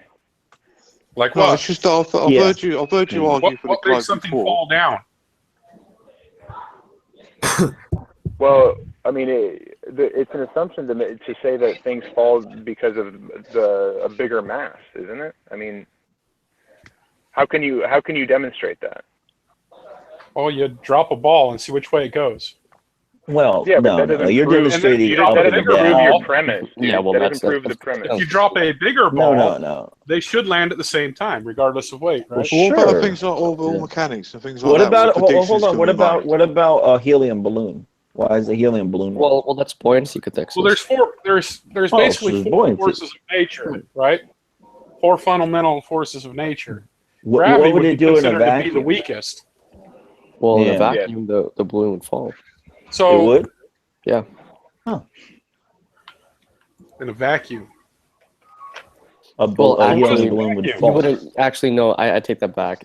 The balloon would actually pop because yeah, the pressure outward. Yeah. Well, look. Now, what kind of balloon are we talking? What is inside the balloon? That's helium. a huge Well, I factor. said a helium balloon. Oh, helium's going to go up because it's more buoyant than the atmosphere around it. Well, buoyant's not the right word. Really? What would be the right word then? Well, buoyancy is what you use when you're the talking about atmosphere is liquid. like a fluid. So well, the there's a atmosphere behaves downward like a fluid. force. Your buoyancy is displacing more liquid than the downward force. That's what buoyancy is. So why would a helium balloon go up then? Because it's less dense, right? I don't think so.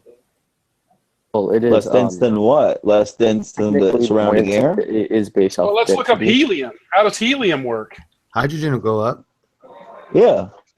But these things do go up, and they're not affected by gravity very much. Well, One electron. Basically, what's happening is the helium balloon is basically trying to reach a pressure equilibrium. It'll go as high as it can till the pressure is about the same. But another factor is that it is less dense. It's technically it is a buoyant force. What about hot air? Hot air, just simply heating the air. Yeah, hot air balloon. That is definitely a buoyant force because what's happening is the hot air. It's if you have rises. Hot air, if you have just hot air, and no cold air, the hot air will sink. But if you have cold air, then the hot air will go under the cold air because the hot air is less dense. Okay, but so gravity though, we're speaking about gravity. Mm-hmm. When things fall to the ground, right? You think it's because mass of that object is attracted to the great mass of this Earth, right? Right. And you think that the oceans, each individual molecule, is attracted to the center of this Earth, and you think that each particle of our atmosphere is attracted to the center of this Earth. Right. And this is why we see this level of normal around us. Right? Yeah, well, yeah. Okay. Just curious. Well, I guess when you say each particle, yeah, that's technically true, but then there's But then at that scale, there's so many other forces at play. Like just the sunlight will be enough to sort of heat up the particles and give it enough energy to not. But really I mean, that's why we can have like the atmosphere next to a non-vacuum next to a vacuum is because of gravity. Each individual particle is being. Well, no, it is. It's toward the particle has its own 14. gravitational field, though, or else there would be no atoms, swinging around each other to create elements. But look, space. So gravitational forces are at work with each object that it is. Sorry. Because you wouldn't have atoms rotating around each other, or neutrons, and what causes them to stay together? That's the small. What is it? The weak force, nuclear force. There's strong nuclear force, and then there's gravity, and then there's electromagnetism. Those are the four primary forces of this Earth. Correct?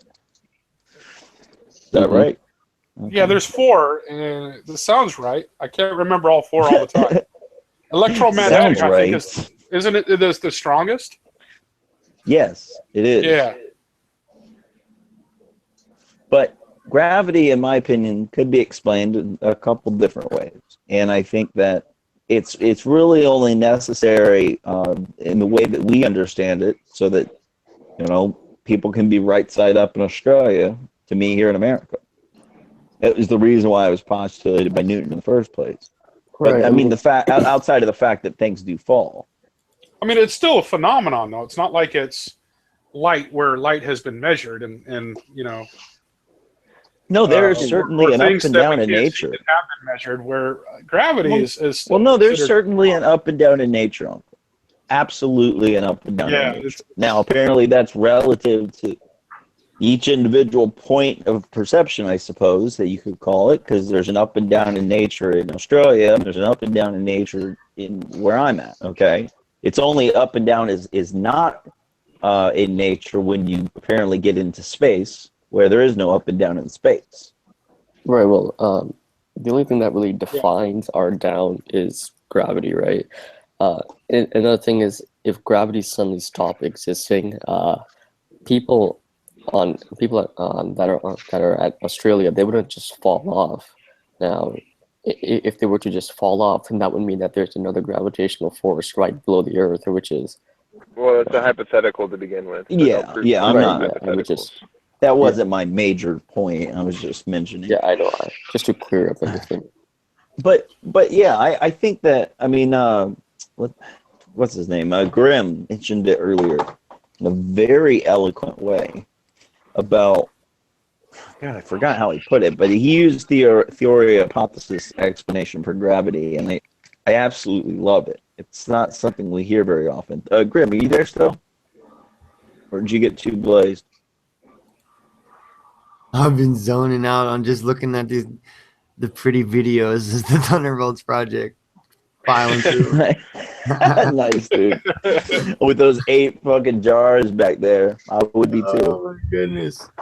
Anyways, awesome. yeah. Oh, yeah, I'd have to go find that to be able to re-articulate it.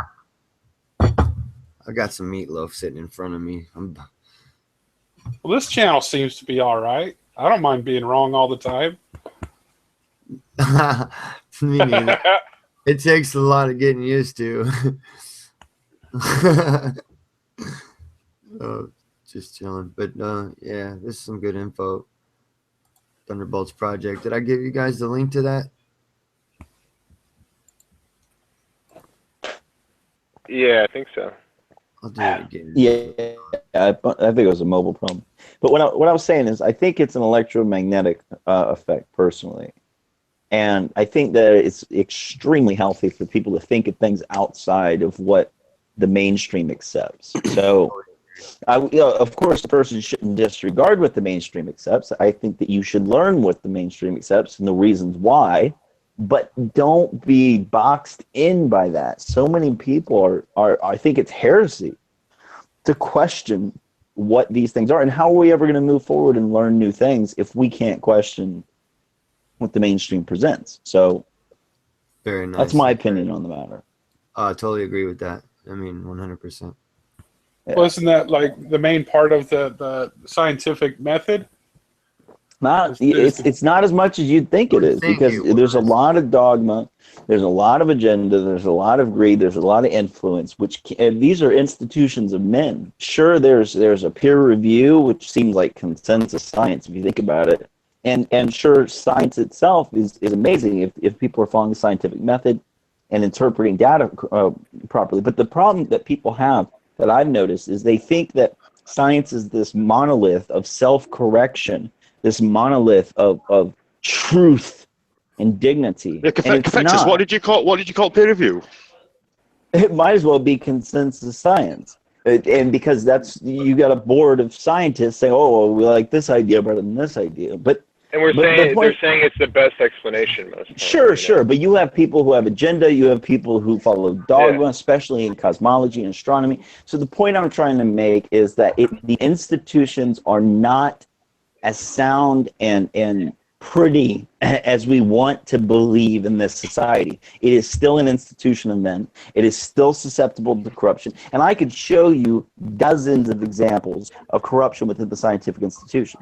So the reason why I put it that way is because a lot of people just have this implicit trust, and they think that it's uncorruptible, and that's just false. Yeah, and a lot of what you're saying.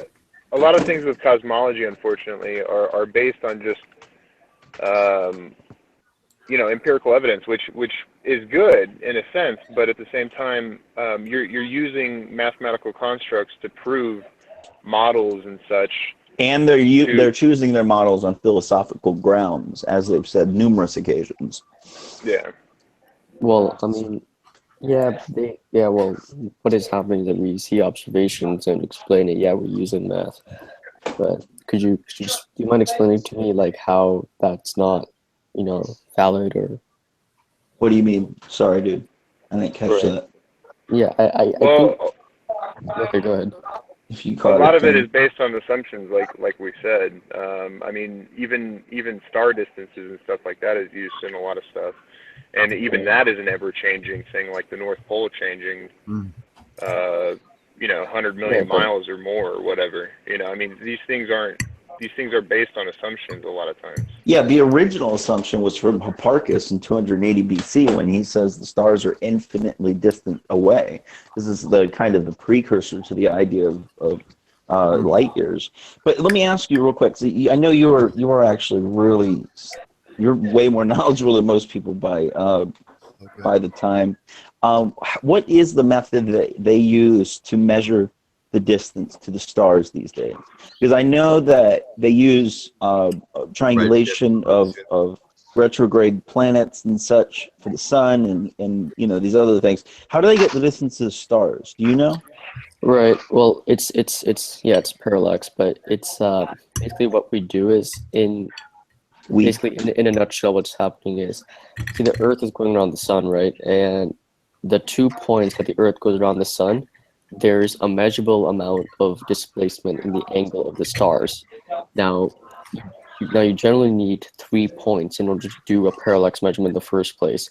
Now we use like way out there, just like a fixed point in space that we just call like point A, like a point that never moves, at least not in our lifetime probably. And then what happens is that using that displacement of the Earth, we can figure out how much like the angle has displaced in the sky, and that will allow us to basically figure out how far away those stars are. Now, granted, do you think that method is pretty much perfect? Well, no, the method is not perfect because there's still like a percent of error, which they do give like plus or minus this many AU. And do you think there's assumptions being made though too what kind of preclude it? Well, distance, I would say. I mean, you could have extrapolated math, couldn't you? You could measure something close, or you could extrapolate that math outward, where it would still make sense mathematically and visually. Well, yeah. You know what I mean there?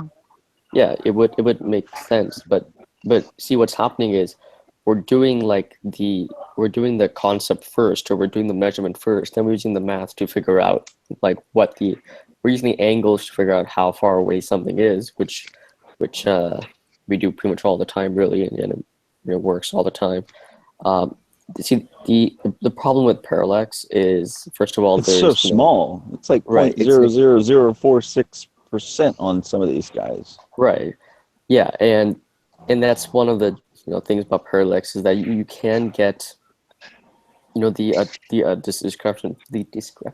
I think they use the candle method as well for stars that are quite a while away. What's that? The candle method. Explain that. What's that? Like they pick a star in a galaxy or something that's far away that they know how bright the stars are, and then they work out by using the brightness of the star the distance. They know how bright. Yeah. It's called the candle. Really? It's called the candle method. Yeah, because you can compare a candle to a sun, can't you? No, he's talking about things that are billions of light years away. Not just 93 million miles.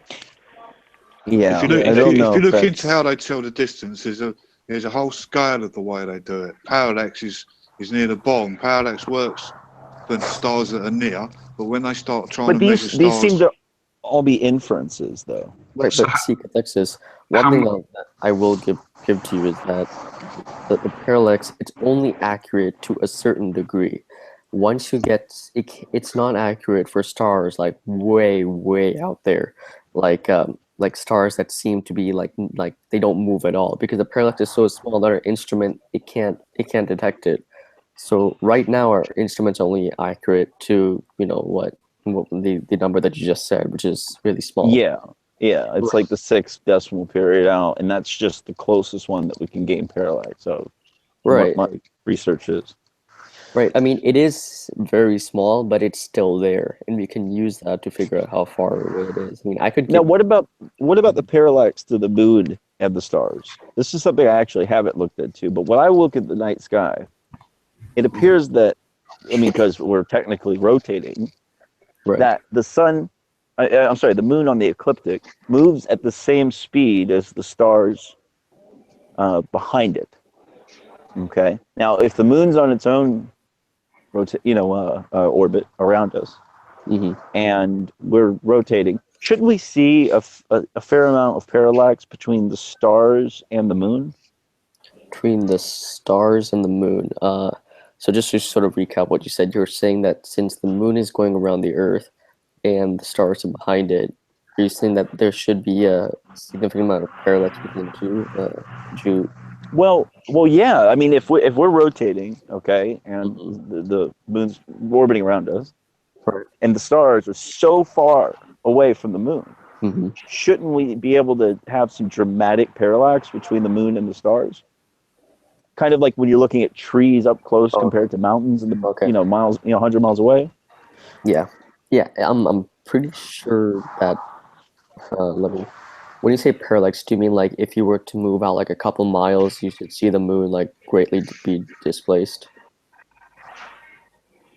Or Well, just imagine looking at trees close to you, right? And the mountains far away, and driving past. Yeah, that's the simplest way to explain parallax. Yeah, that actually does happen because see, when you visualize what's happening is that the moon is going to be blocking one star. You have to move across the globe a little bit to see another just set of stars. The moon is blocking another set of stars. So yeah, see that there is actually quite a bit of parallax, but you'll have to travel quite a bit. I got to look into that. That's something it's been on my list to do, because I see them move at the same speed through the night. Like Venus, we've been having the evening star here every day for the past month or so. So as soon as the sun goes down, Venus is right there, about 20 degrees on my horizon. And the moon's variable, of course, just day to day. But a lot of times when I see it in the same sky, Venus will set, but at the same speed the moon is moving in the sky. Well, I guess that doesn't make sense. So you're saying that Venus is setting the same speed that the moon is moving across? Well, yeah, all the stars are moving at the same speed as the moon is moving across the sky.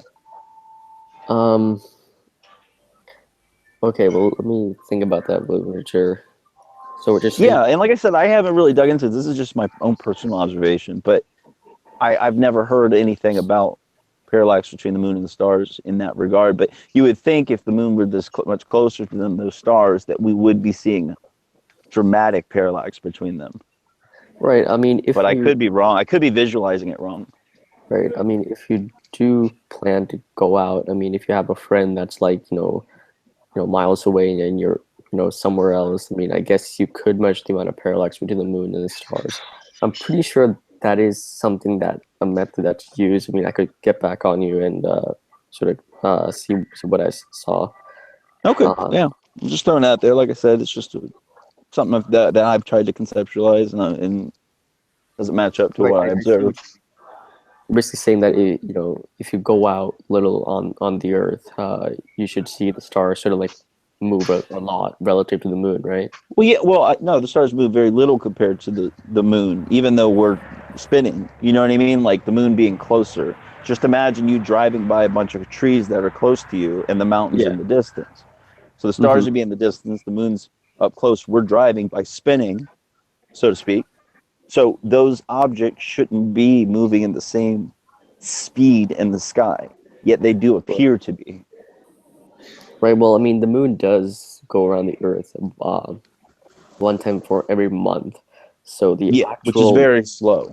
Yes, the actual sort of like distance the moon is going across due to its orbital speed, I don't think it's going to be that much. I mean, no, I don't think that would affect it too much. I'm saying visually, just so basically what's happening, the simple angles of the stars behind it, and how you visually can see the moon and stars moving at the same speed in the sky. Like if you look at a time lapse, you can see the moon, like a time lapse with the moon in the sky. You'll see that it's moving at the same speed as the stars behind it. Well, yeah, because which doesn't seem to make sense to me.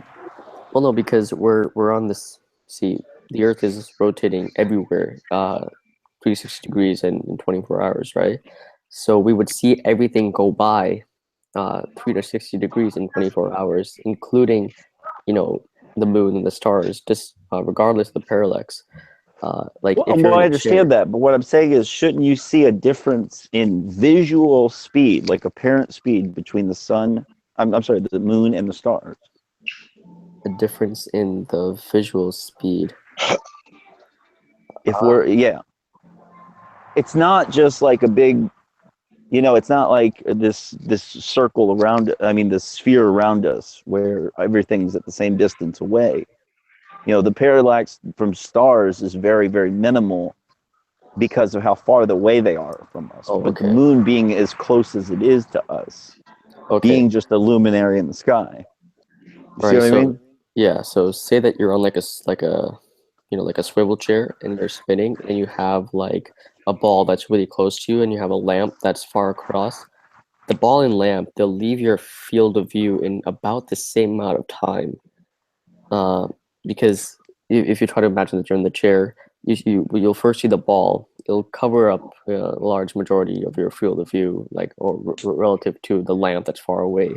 And as the chair moves around, the ball and lamp is going to leave your field of view in about the same amount of time. Well, actually, I'm doing it right now. I'm looking right over a shrub at a stop sign about 30 yards away from me. And I'm spinning, and I can see the shrub, which is the closest, being the moon, moving quite fast as the stop sign in the back, holding position for the most part. That's what I mean by parallax. Since the moon is as close as it is relative to the stars. Do you see what I mean? Yeah. I mean, do it yourself. Like spin around, look at a close object and a far object in your room. I mean, I don't know. Like I said, I don't know the answer to this. I'm not trying to get you anybody on a gotcha. Yeah, I don't know, and conceptually. Because I think what's happening is like the distance that you're moving in that amount of time, in that 12-hour period, like your velocity on the Earth, or like the angle it rotates. I mean, I'll have to think about that. You're basically saying the parallax between the moon and the stars should be much greater than what we're seeing. I mean, I could try to work out the math. I mean, does that make sense to anybody else? How I'm explaining it? Or am I crazy? No, I mean, yeah, it's orbiting too. So I was doing something else. Sorry. Don't worry about it, Chris. It wasn't important. But yeah, Tim, you see what I mean, right? Or Matthew? I gotta look into it. Yeah, mate, I see what you mean. Yeah, well, like I said, something to look into. I've been meaning to do this for a while, but I haven't gotten around to it yet. See what the mainstream answer is. Yeah, mate. There'll be a measurement. I'll tell you, just get some maps out and it'll look. Yeah, I mean, I see what you mean. I mean, I'm looking at like this one can and a door, and I'm just moving my head. I mean, the can does seem to move like very slightly out of the way of the door because I'm changing the field of view. It is very slight. I'm thinking like if it's like really far away, and the door is also really, really, really far away, I guess because everything is moving. Well, the thing that's far away is moving very slow relative to what's right in front of your face. It's basically stationary for all. Yeah. Essentially, yeah, but you can still spin away from it, which means that it would hold its position quite well to whatever is closest to you. But maybe 280,000 miles is far enough away where that effect won't happen, but you would still think you could like measure some type of parallax in between those stars consistently. I don't know. I mean, but anyways, I appreciate you more than any other Glovers because, well, you're smarter. I wouldn't say that. I mean, I just like I don't get riled up than that easily. Well, a couple times you have, but yeah. I think you told me to fuck you yesterday. He opened up with "you fucking cunt." I think that's what it was. John. Fuck you, because I stopped your post when I was doing my own post and you interrupted my post. Who opens with that? Oh yeah. No, by the time did like the other day. He came in real hot. It was hilarious. I hold a grudge. My memory's long. All right, Matthew. You do realize I was joking, right? I mean the U was like YOU. That was a joke. Well, Matthew? Why don't you hold a grudge against Cordis? You should be bringing pitchforks and torches to that channel, dude. Just out of interest, why did you pick the name By the Time You Read This, I Stole Your Virginity? First thing that came into my head. Really? Yep. Oh, dear. He's a player. He's a pimp. Hello, Ronnie. Hey. Hey, what's up? What's up, man? Who's that? Just Is this Event Skeptic? the one and the only. Hey, man, you guys Holy did a shit! great show last Ronnie. night, bro. I was down with the show. Oh, you liked it, man?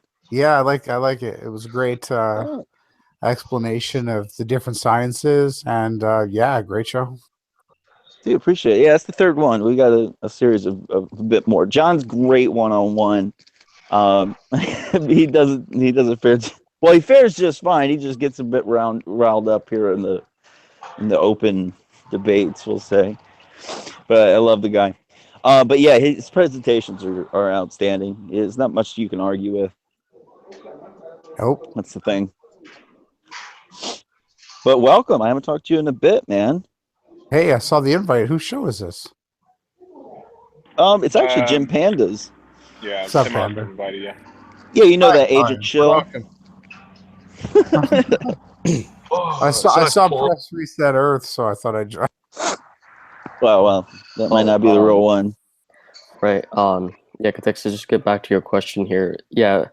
So from what I'm getting at, because if you look at the proportion the Earth is spinning to how far away the moon really is, it's a really small distance. So the parallax just between the moon and something like a meter away from the moon won't actually.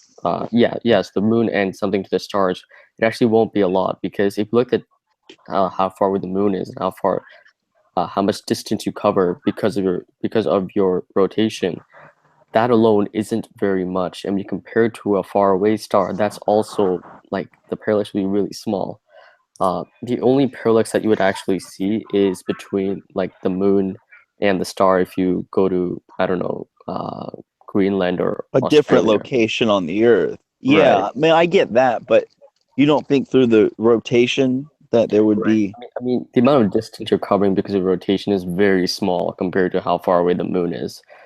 Well, sure, but the distance between that moon and the stars technically is so vast that you think it'd be like a trees in the mountain type situation. Right. I mean, hey, you're underestimating how far the moon actually is, though. It's 238,000 miles. I'm not underestimating it at all. Right, but I mean, to get a parallax, to see a big parallax difference in the background stars, you'd have to travel a gigantic distance, right, or a substantial distance. Well, hold on. You understand what I'm saying? Okay, so if you go to your room, look at something on your desk that's close to you, okay, while you spin your chair and look at the door maybe 10 feet away. So right, even though you're spinning, they're spinning. The close thing is the moon. The things in the back are going to we're going to move very slightly, so to speak, as the thing in the front is going to, what appears in relation to behind it, look like it moves very fast. Right. So how come when I look in the sky, the moon moves at the same speed as the stars? So a good way that you could demonstrate the distances type of distance we're talking about would be to like look at a water tower from a few miles away, and then some mountains 100 miles behind that, right, and some mountains that are like 20, 30 miles behind that. Okay, so as I'm driving down the road, I'm not going to see any variation there. You will, but you're going to have to travel a pretty substantial difference, a substantial percentage of your. At all, though, dude. That proportion is ridiculous. That's even short compared to the type of distances we're talking about, right? Are you trying to calculate the declination? No, what I'm trying to understand is why do I see the stars and the moon move across my sky at the same exact rate? If you look at time lapses of moons and star trails, it moves across the sky at the same time. Now, if it's 238,000 miles away and those are light years away, how come there isn't a variable speed, a visual variable speed occurring there because of parallax? Well, I'm a little confused. There's kind of two things going on here. One of the things is watching the moon move across the sky with the stars, right? The primary reason why we're seeing the moon move and the stars move is because the Earth is spinning. Right. I'll recognize that for a moment. It takes the moon like 28 days to make a full revolution around, right? So yeah, I'm not over talking the course about that. over the course of 12 hours, if you watched it over 12 hours, you would notice that the moon has moved slightly compared to the stars. You would notice that the stars are now in slightly different position. And if you look at it the next day, you really notice how much the moon has moved compared to the same stars. Well, from sure, the night I see it change over the ecliptic every day. I do, but I'm not talking. But I'm talking about. So you're not talking about that. You're talking about what are you expecting? I'm confused as to what you're expecting to see exactly. What he's talking about is how much of the parallax should you see based on the amount of distance that the Earth is rotating. Like we could assume that the moon and stars are stationary, and just take into account of the Earth's rotation, and just seeing how is the parallax between the moon and stars. But what I'm trying to see is like well, let me just clarify. The moon being 238,000 miles away is relatively close to us compared to the light years away that the stars are. Okay? Parallax, imagine on the simplest terms of seeing trees very close to the road as you're driving down it and mountains 100 miles away. Okay, but wait a minute. But the rotation of the Earth, the thing is you don't have a straight line of sight the whole time from the same position because your position is constantly changing because the Earth is spinning. I understand that. But those things are relatively fixed, are they not? No, your line of sight is constantly changing as the Earth rotates. So I don't. Okay. I'm a little confused as to, for you to see a parallax difference, right? You might have to make the same observation at the same time from two very distant points on Earth, right? Like someone on the other side of the Earth. Okay, well that's a triangulation in order to determine. That way, you need to look at the same background from two different points, right? Okay, but and it's going to be a very tiny amount because it's like, that observation you might be, let's say 5,000 miles apart or whatever, but the moon is 200 and plus thousand miles away. So that's still a very small percentage change. So you're talking about arc seconds here would be the difference, which you're going to need some very accurate instrumentation to see the difference in position relative to the stars, right? Yeah, because actually your resolving limit of your eye is only about an arc minute, and we're talking about arc seconds here, right? So it's way beyond the resolving ability of your eye. Okay, so it's still, no matter what, the moon and the stars are going to move at the same speed in the sky. Yeah, because what's happening is basically saying the amount of parallax because of the amount of distance the Earth is covering due to its rotation. Now, that is actually extremely small when it comes to the distance, how far away the moon is. So just the parallax due to the moon moving will be minuscule, but when you compare to the stars, yeah, I see what you're saying. You should okay, well, hold on. Mr. B just came through with an answer. You can watch the moon occult stars in real time. Okay. He's talking about the movement. That's something different. That's not parallax. That's just the fact that the moon is moving across. Oh no, I'm not. Okay, and he said, actually, hold on. The moon isn't quite the same speed. It lags about 55 minutes behind the course of the day. That is to say that if a star in the east rose at the same time as the moon, it would set about 27 minutes before the moon did. Okay, now that's not something I've been able to do myself, and I made that very clear early on. But what I had said earlier is I've watched the evening star be present, and it's set, and at about the same rate, I would visually say the moon moved through the sky. Now, if it's only a 55-minute lag, that would explain that. Yeah, basically what he's saying is if you look at a constellation come up with the moon on the horizon, and then before the moon sets, look at what constellations are behind the moon. You'll notice that the constellations have shifted a bit because the moon has traveled a distance over that 12-hour period or whatever, 10-hour period, right? So that's That's the observation that you're making. Is you're going to notice that the moon is not bunched up with the same constellations that it was 10 hours before that.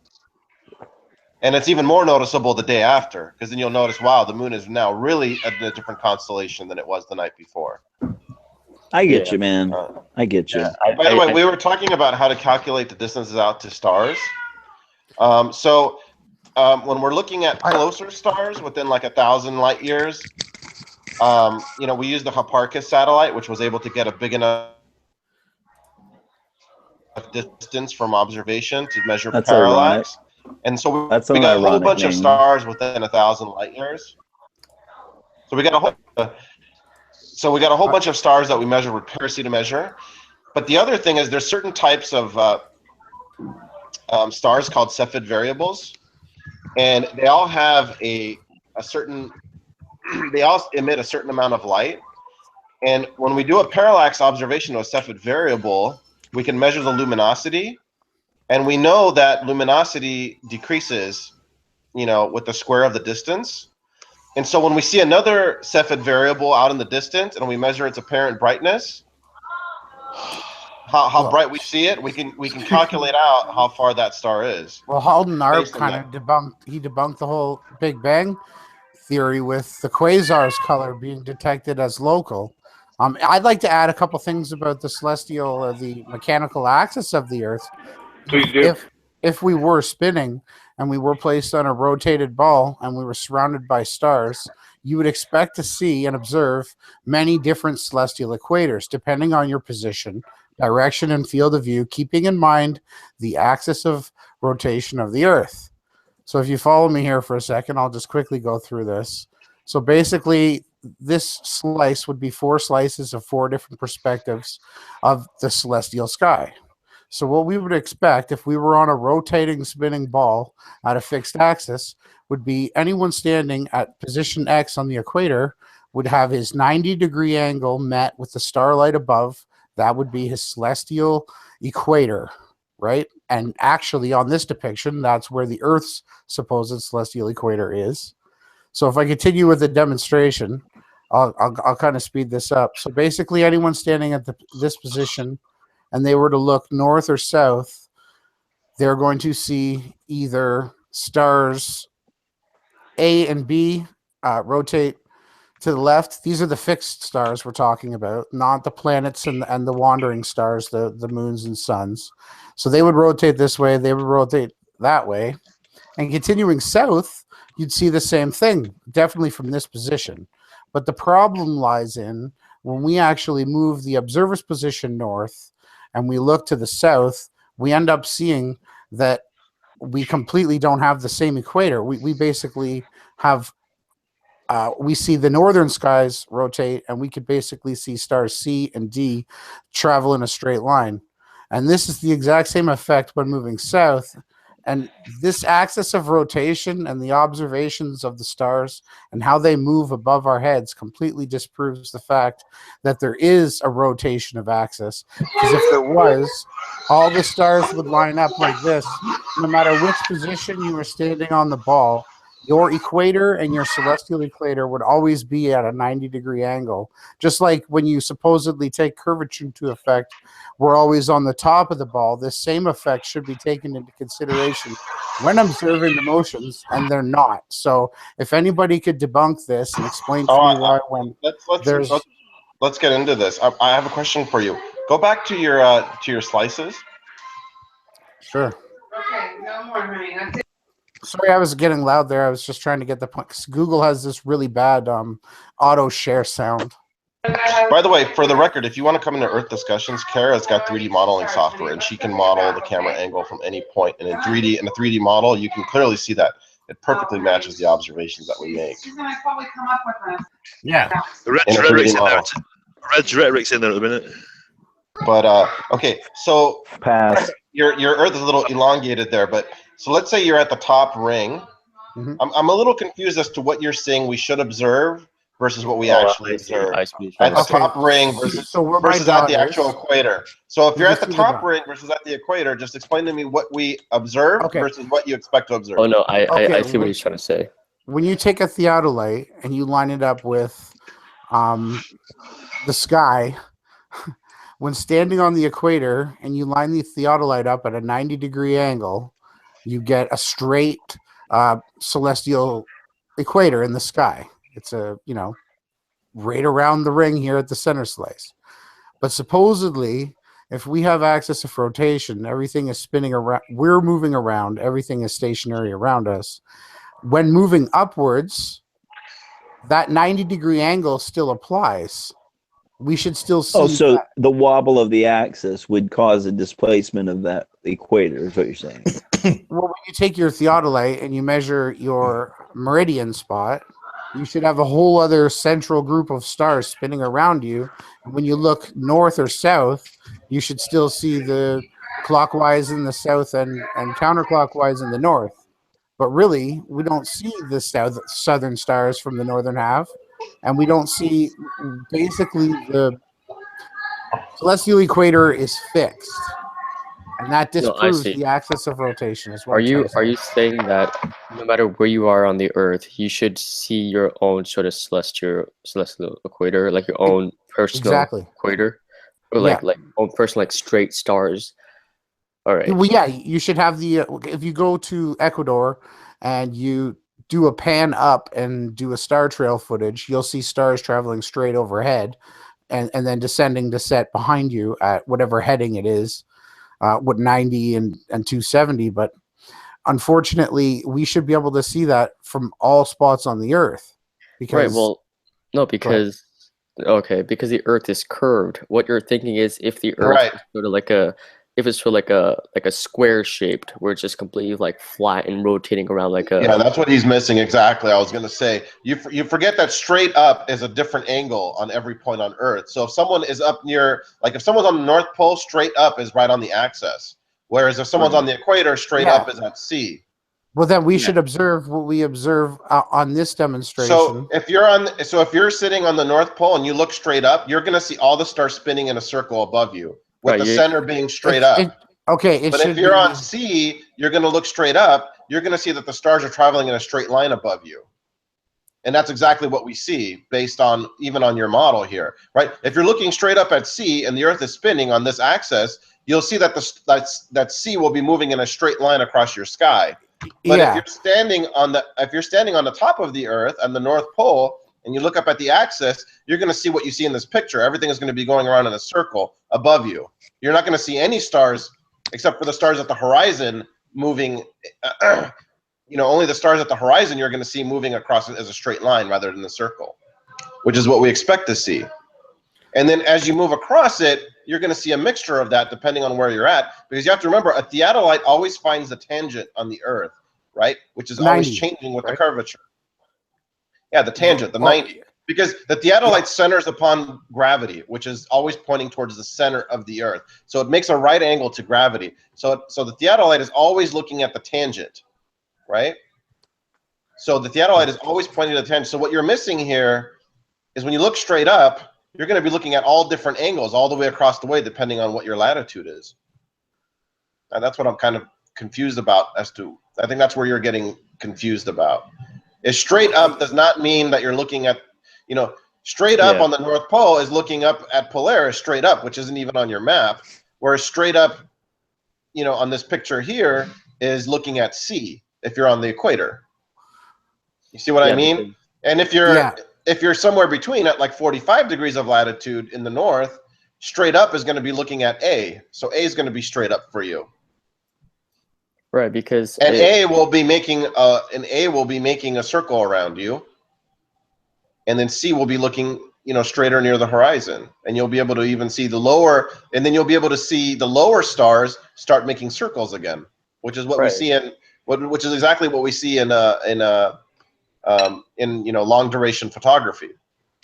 Right, because at your Earth's axis, at the very quote unquote top, at the North Pole, straight up isn't star A. Straight up is Polaris. It isn't star A, because star A is basically at the horizon. That isn't the case.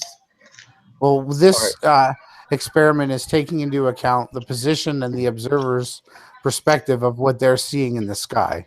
And the way that it formulates, I know we can all have our different opinions, but any viewers watching, I recommend they slowly pause the slides and read it for themselves, because if the axis of rotation can be disproved, and what basically... You just hop into Earth Discussions one day when Kara's there, and she'll show it to you in 3D software, where you can put the camera wherever you want, and you can see what you would see in 3D software. It's perfectly modeled. I see. Because I see what you're trying to say. You're saying that you should have the stars going, directly overhead you, because that's, because that's your relative equator. Yeah, wherever you're on the ball, it's relative because of the axis of rotation and the spin. Well, because the axis isn't relative, right? The axis is fixed. You can't change the axis based on your position, because what's happening here is straight up on the equator will be star C. Straight up at the top of the ball, or the North Pole, that straight up won't be star A. Straight up would be where the axis is pointing. Mm-hmm. And I cut you off. I'm sorry about that. Oh, no, not a problem. It's just a really interesting theory, because, I keep finding more and more issues, because I've even seen people doing tests where they've spun a camera in a room with fixed Christmas lights, and it didn't look anything like what we observe. And all I'm saying is there definitely is a good possibility that this is a false model. That's all I wanted to say. Right, because, as far as the Christmas light thing is concerned, you'd have to, I guess a way to show that would be if you're if you have a rotating tennis ball, and you have a light coming out of the tennis ball, you can see what, or maybe what you can do is if you have a large ball, and it's and it has a beam of light coming across it, and as you turn the ball, see what the pattern of the beam of light is producing. But I guess I'm not sure how that. I guess that won't really work as on the equator. I'll think about that and I'll get back to you. Yeah, it's an interesting quandary I've come across. It also has to do with the angle of the light that our eyes are seeing, and a bunch of other things. But yeah, it's really nice to meet all you guys. I'll sit back for a minute, listen. All right. Thanks, Ronnie. Glad you came by. Yeah, thanks for having me on. So yeah, thanks, Ronnie. let's get into let's calm the globalists down for a moment, okay? I want to talk some flat Earth talk with Ronnie for a moment. So I know where you were about 6 months ago, right? With the particular model that you thought was probably right because of the errors that you saw with the azimuthal. Are you still in that same position? Have you developed it more? Right now I'm doing a little bit more photography. I've never done much of that. And I've been researching quantum mechanics, holographic theory, and a bunch of other types of simulated theories. I hear you there. Yeah, I saw that you spoke with Awake Souls, and you've been talking with Q and Fee, I believe, which I think that they're kind of proposing that that's probably what's going on. Because this place does seem pretty tricky to nail down.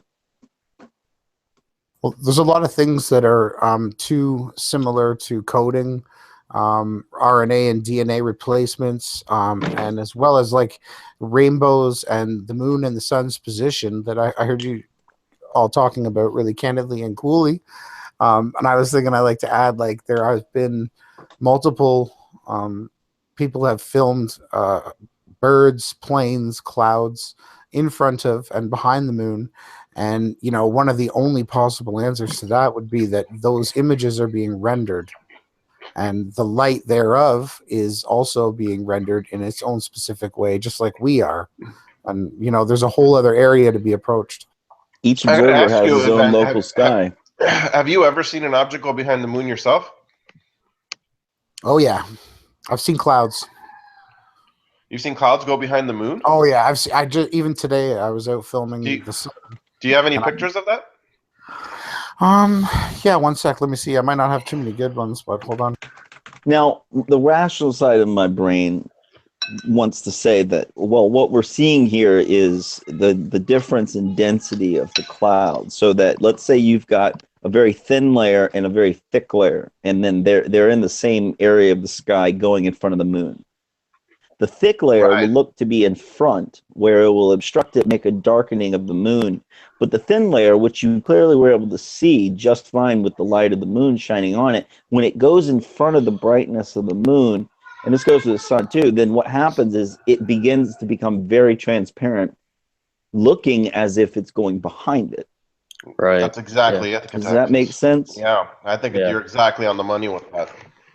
And I've seen, honestly, dude, I'm not trying to shoot down at all, because I've watched a lot of these videos, and some of them are really fucking compelling.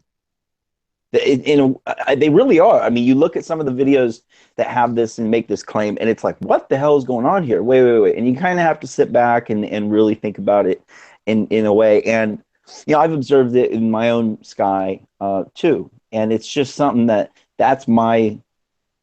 think that's what's probably happening with that. Like, Awake Soul said that he lagged out. He might be on the mobile. Maybe got the mobile glitch. Right. Yeah, but Ben, I mean, I don't want to go too much into this, because once he joins back, he's going to want to go back to his original point. Gosh, Google Hangouts hates us. Are you there, Eva? Are you there, Ronnie? Okay. Yeah, and Awake Souls has claimed to have captured birds flying behind the sun, his own words, and that really, really bothered me, because you can see the brightness of the sun is obstructing any shadow that might be able to come in front of it, because the birds are so small. So it looks like the birds are flying behind the sun, but they're really flying in front of it, and this effect is happening. Okay, well, he's zoomed in on a tree that's in front of the sun, and when he's at a certain on distance, Glowbusters. Yeah, when he pulled all the way back, it looked like there was no trees. So the bird with the P whatever he has, 900, it should still pull back into view if it's in front of the sun. But not when he's looking at the sun. See, the brightness of the sun is so bright that a camera would not be able to make the determination of the two objects in between. Now, maybe I'm wrong, but like, I'm willing to be wrong on this, as strange as that sounds to the other people in the room. But dude, I don't care. I like exploring these ideas, and these guys actually think this is happening. So go ahead and show whatever you want to show. Yeah, can you see it? Yeah. Yeah, this was one of the first pictures. A clip from a video that I came across that it was just, I had it put into photo friends. I don't know what the word is. Forensics, photo forensics program, and it did clearly show that, you know, the sun seemed to be interacting with these local clouds going in front of, behind, and you could see how the street line does the disappearing act like you would expect, but these clouds should also. Right, so what you see is there's an exposure gradient here, and what's happening is basically the film is overexposed at the top, which is showing the sun.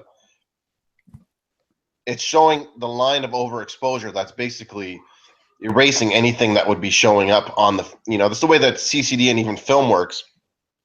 This has been known for a long time. Any type of overexposure can hide something in the foreground by something bright in the background. I mean, you can do this test yourself with a camera. Right. So what you see here is there's overexposure in a spot.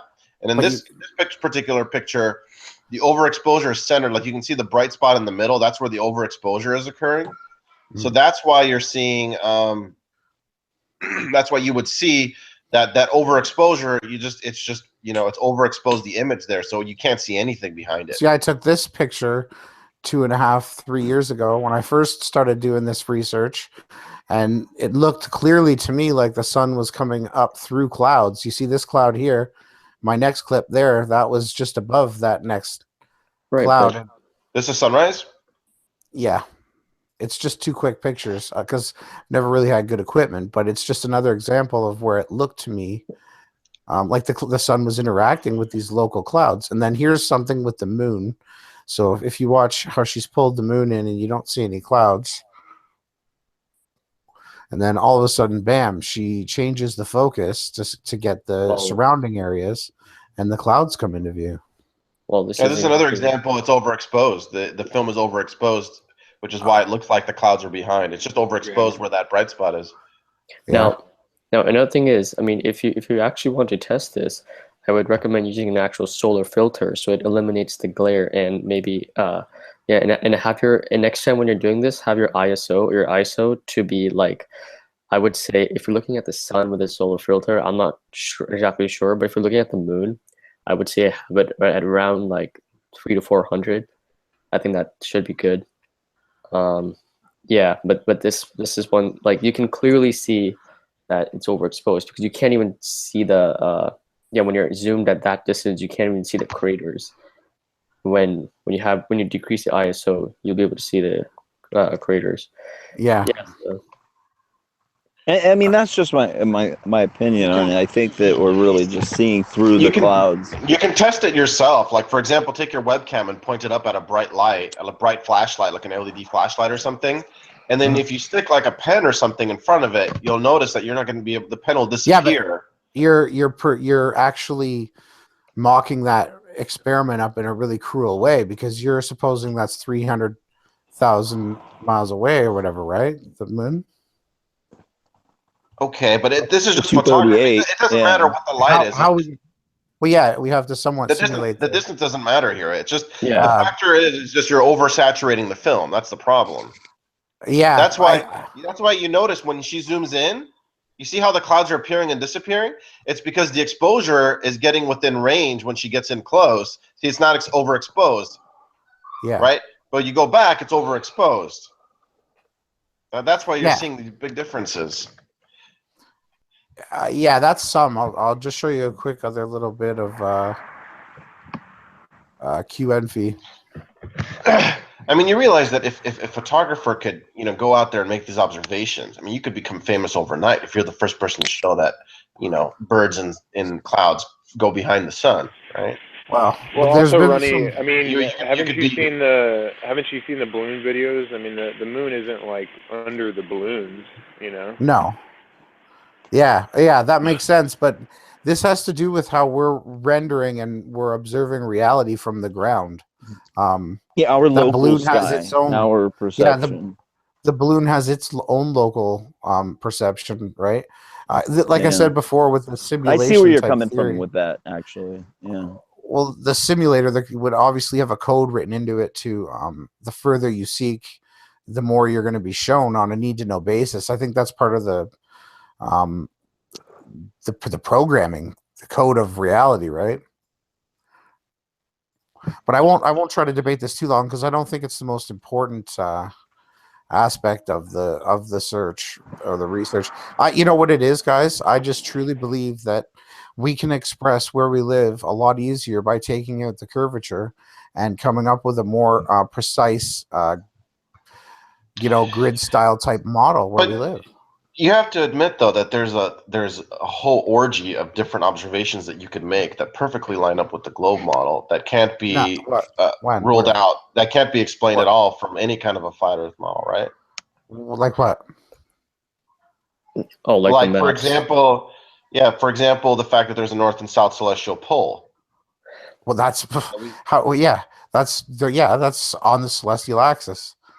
Wait, which is the prime meridian, which is the dead center of my simulation theory. Like Kara was trying to model a flat Earth in her 3D modeling software, and she was asking flat Earthers, "Where do I put the north and south celestial pole to make it align with the prime meridian?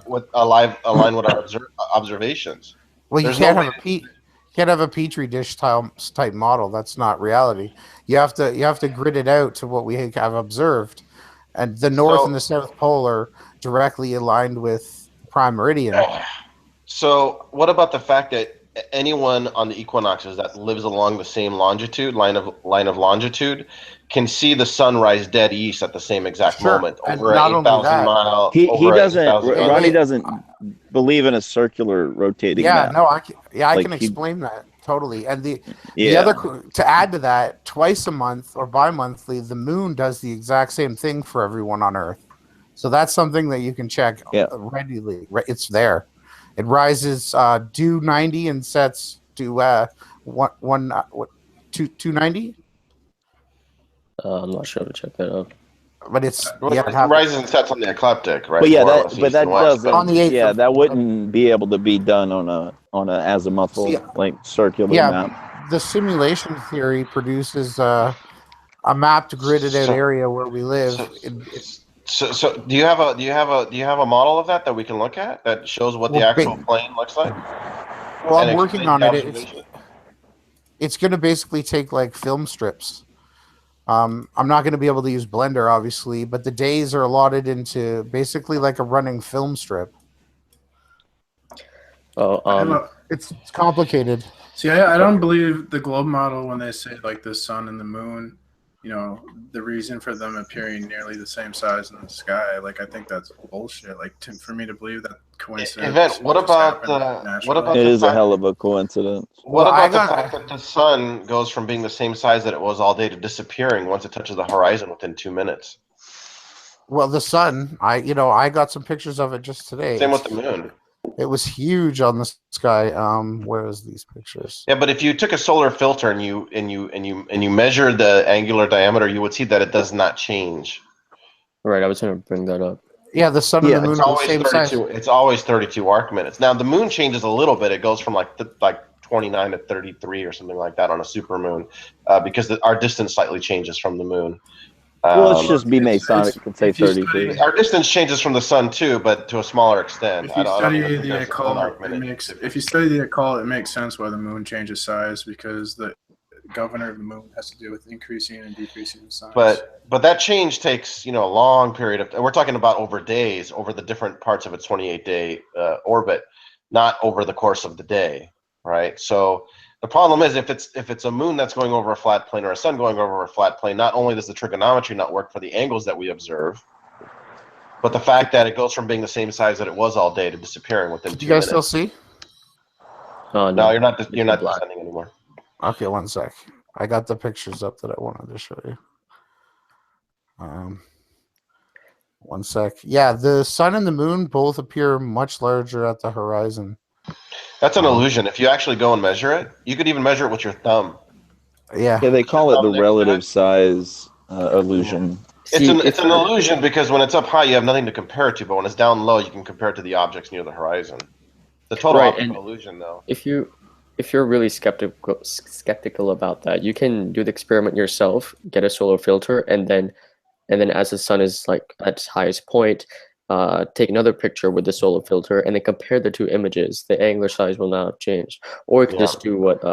Just make sure you don't change the zoom or focus on it. You have to keep the zoom constant. Yeah, all I'm saying is, like, at this point here, there's only a half an hour in between these pictures. As you can see, the sun's size right here, it stays the same throughout the day. I know this, and nothing changes that. But you're saying when it gets to here, the horizon, where is it? You're saying, from the moment that it touches the horizon. Size. Now it looks like it's half the size of this town. Well, no, hold on That's a second. an optical illusion because you're way zoomed in there. Yeah, and you're way zoomed in there versus before you were way zoomed out. Okay, there. I'm not zoomed in here. You're still zoomed in more than you were compared to the other shot. Look at the size of these trees. Now look at the other shot. Go back to the other shot that you had. Okay. It's still when it's close to the Earth. You see that? We're talking nowhere near the same level of zoom. But the size variance does change. It does not change. You could win a Nobel Prize if you could demonstrate that it changes. Same with the supermoon when it sets. Well, hold on. What does? You're right. At the horizons, it does appear to be larger. And this is, if you look it up, it's called. Hold on.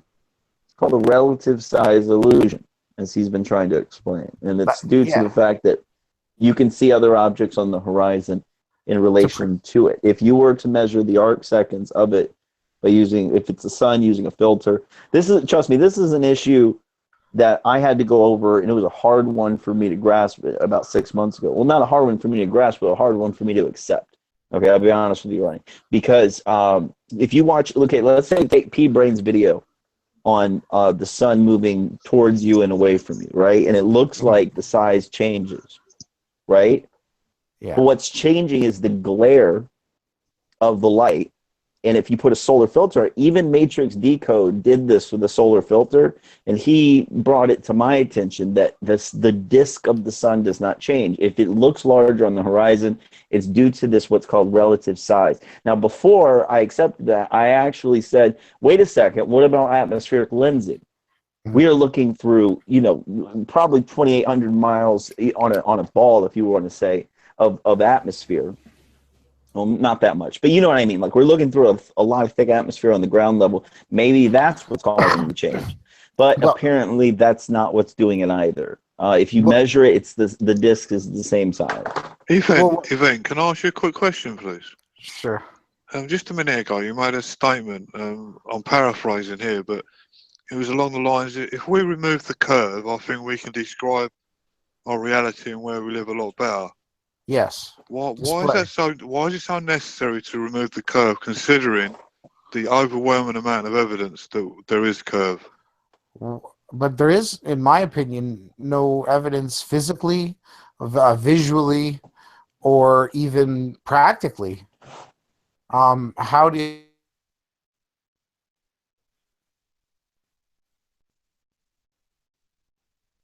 it would have to rise curvature before it was able to fall.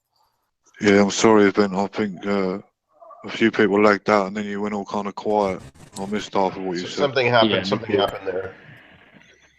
Yeah, no, it just fascinates me why you would say that, Event. What state are you in, Event? I'm north of Toronto. You're in Toronto. Well, if you're willing to make the trek to Minnesota, there's a senior engineer who, in front of his house on a giant frozen lake bed in February, he's invited all the flat earthers to come with some very precise equipment. He's going to be setting up pylons in the lake and showing the curvature for everyone to see, using a theodolite and a laser and all sorts of things. We're going to be documenting it. So you're more than welcome to come there and see the curvature. Yeah, on a frozen lake. Now, just to give you an idea of how precise these instruments are, the theodolite that he's going to be using probably costs about half as much as your car. Wow. Well, okay. The other issue with theodolites is the convergence factor has to be taken into account. Yeah, I think he did that. Yeah, I can give you his entire thesis. He took in account of like everything. In fact, he's on right now. You can ask him. He thought of everything you can imagine. Yeah. Yeah, I'm actually really curious. He's a nice older gentleman named George who's been going over to Earth discussions, and he's offering to do this experiment. He does actually seem rather unbiased. I mean, he is a globe believer, but he is wanting to do this just to kind of settle the matter, so to speak. He doesn't seem to be, being, I don't know, operating out of a bias, though. Psychophexis. Like, if I was close to him, I would actually go and visit. Psychophexis, if this comes back here, that there is curve and he can show you, I don't know if he's recording the experiment. I'm sure he's going to record it, yeah. So if that comes back, there is curve, would you accept that we do live on a globe? Absolutely. I told you this from the get-go, Mark. I don't know what it is, but I like arguing from the flat Earth perspective. I don't know. Ronnie, I'm wondering. One thing, I know you'd like an argument.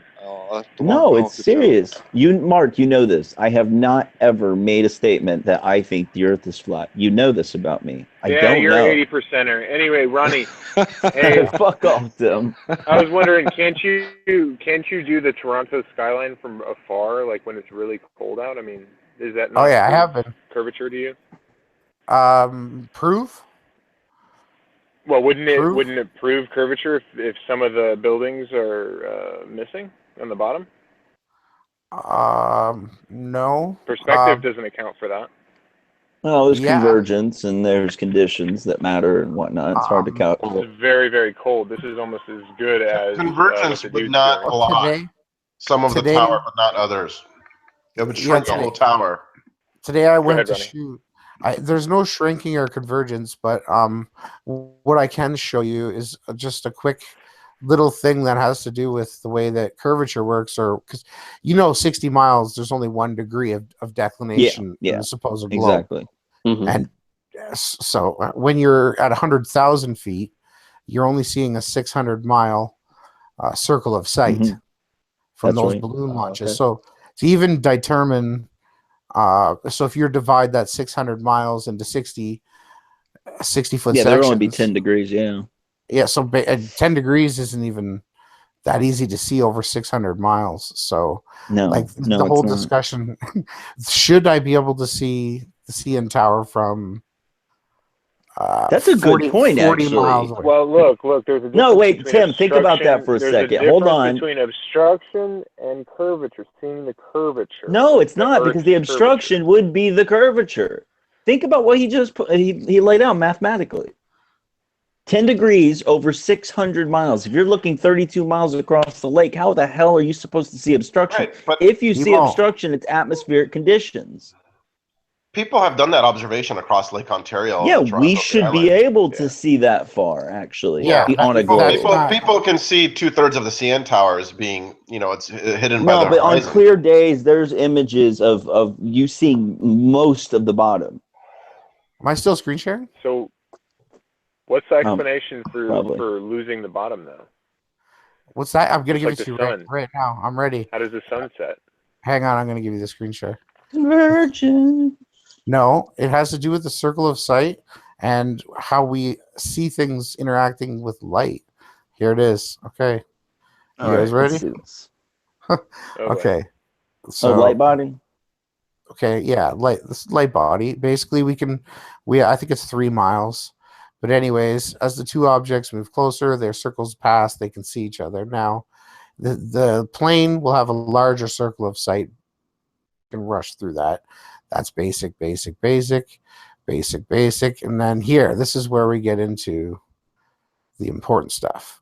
So as you can see here, this is a picture taken of the Toronto skyline.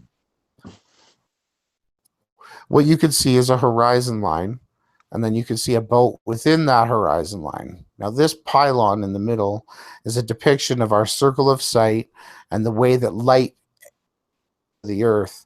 And the higher you go on the pole, the longer and broader this circle of sight is going to go. So I'll just go through here.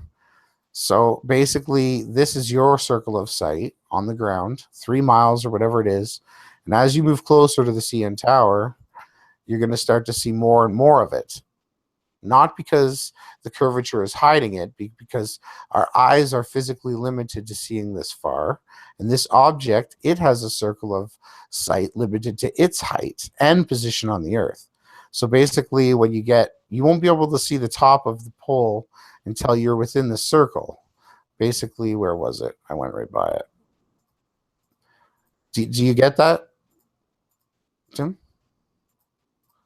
So as the circle approaches, and then the good explanation was because you could see the mast sticking out of the observer's vantage point towards the CN Tower because it was above, and it was clearly illustrated right in this picture here. As the horizon is here, the boat is within this circle of sight, but the CN Tower is further out of its distance in the circle of sight. Well, now, hold on a second. That would be saying that the light is actually bending because then that would mean the light would have to be bending.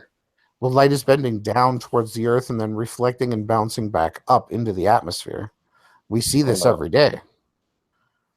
Well, hold on a second. What you're saying is that like on the flat plane, there's only a limit that the light can go out? Yes. Yeah, he's basically saying that there's no such thing as line of sight. That even though if you have a straight view to something, you still can't see it. Yeah, no. There would be obstruction due to our limits of eyesight, atmospheric conditions, etc. So why can we see the top of the CN Tower but not the bottom? Well, look at how much is being obscured in that picture. Yeah, okay. It doesn't seem to This is literally total nonsense. Okay. No offense, okay? If I'm ridiculing no, an you idea, mean offense. I'm ridiculing the idea, not the person. Nah, no offense. I respect the event. He's a really nice, polite guy. So I don't want you to take it as a personal ridicule. I'm ridiculing the idea, the concept, because it does not correlate with anything that we observe in reality. Well, I think that it's just an explanation. If we're traveling towards this CN Tower and we're driving up towards it, this demonstration here nails it. It doesn't nail it at all. I don't understand. what you're trying to say in this. Is you're saying that there's times where we can see and times where we can't see in a straight line? Because okay, this pylon has 4 spaces. Each of these rings delineates the observer's circle intersecting with these pylon markers. Okay, so the sight works by line of sight. Either something blocks your sight or it doesn't. Yes. There's nothing, something has to get between you and whatever you're looking at to block it, which is why from an airplane or altitude balloon, we can see so far because we're not being blocked by anything to see. Because the airplane's circle of sight is this. It's much larger because it's higher up in the air. Right. But anything but sight never works one way.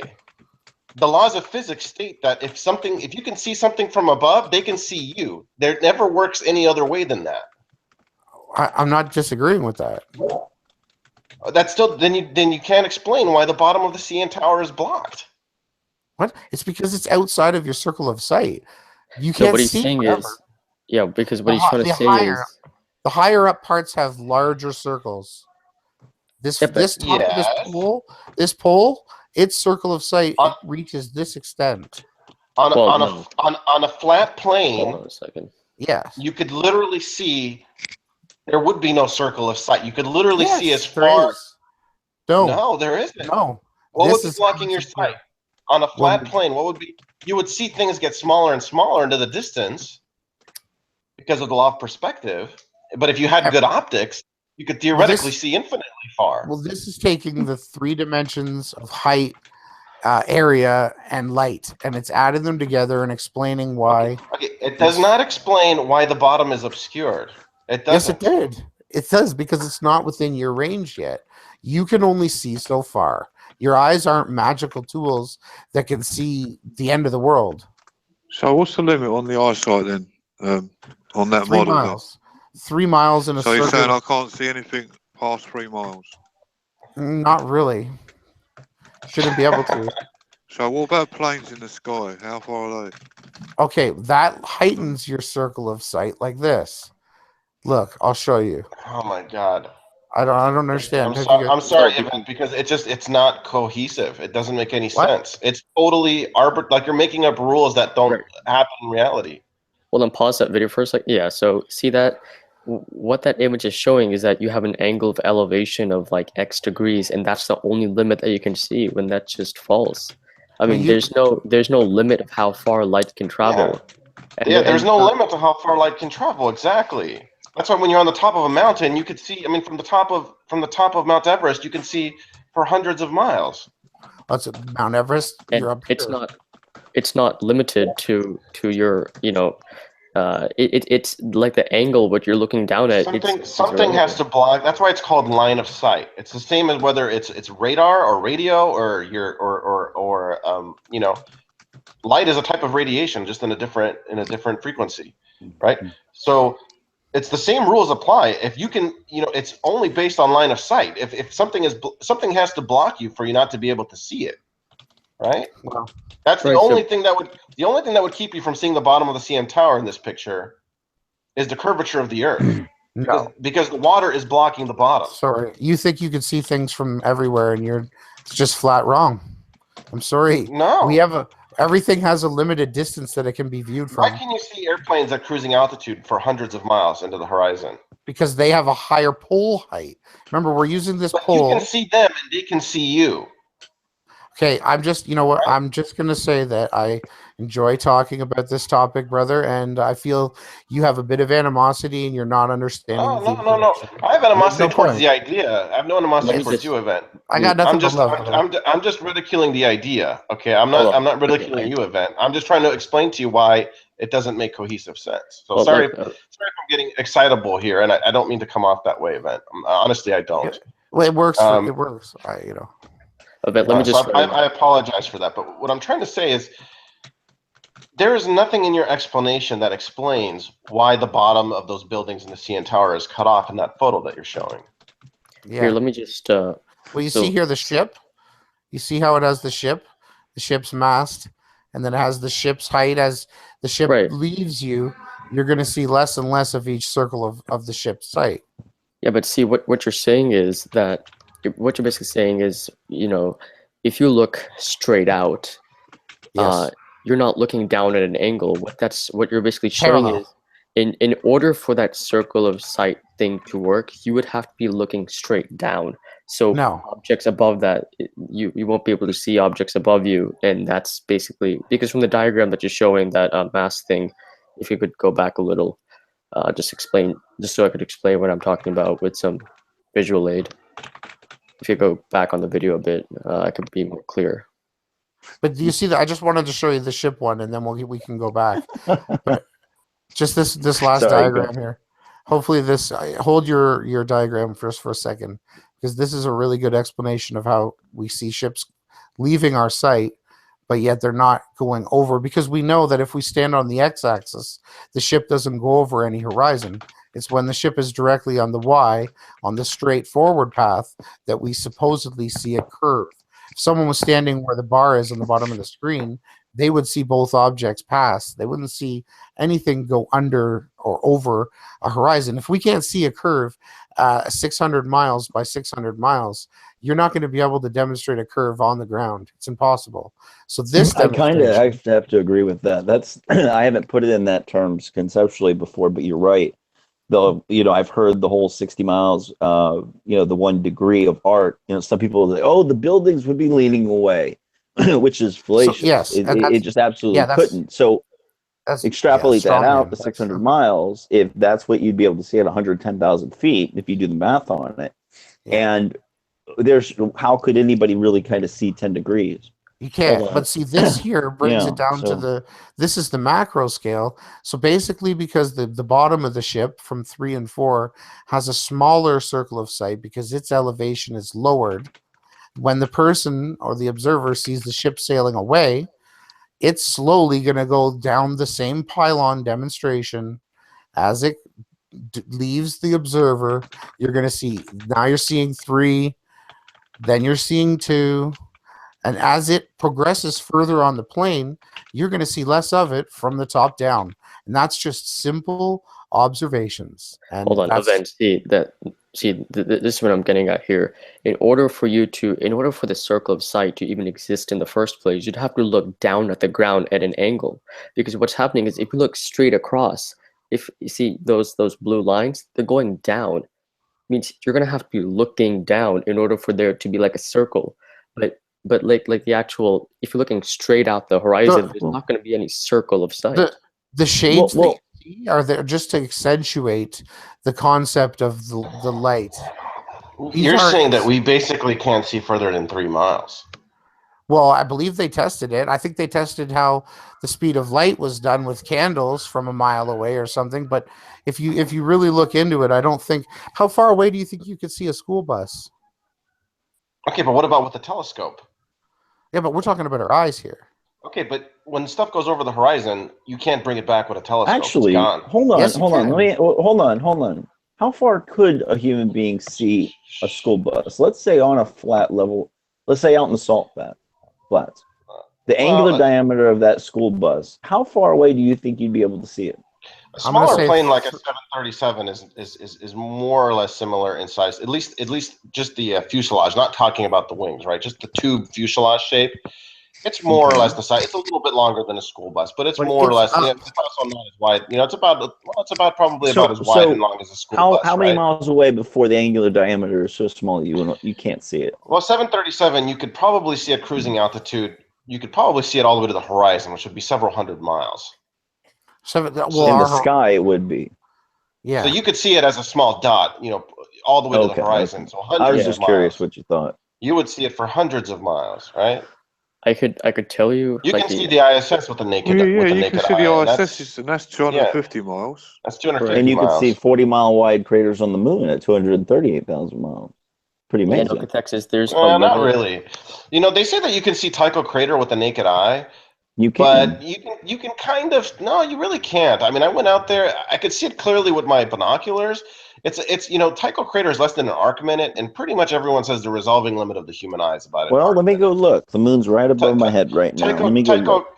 The wider parts of Tycho crater, where the dark parts are, that probably is maybe close to an arc minute. It's pretty much right at the resolving limit of your eyes, though. Well, sure, I can't see it. I've got 20/20 vision. I can't see it. Let's see if I can see it real quick. I'm gonna go out here.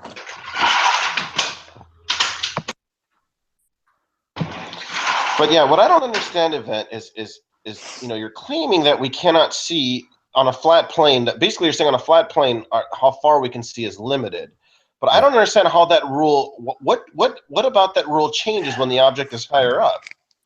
I can see it.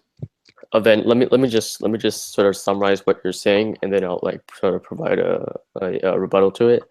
Basically, what you're saying is the sort of like the distance to the horizon, if you would say, is dependent on your height, because the light goes out and it goes down at an angle and then it touches the horizon, which is basically what's showing in your diagram, which is what's being showed.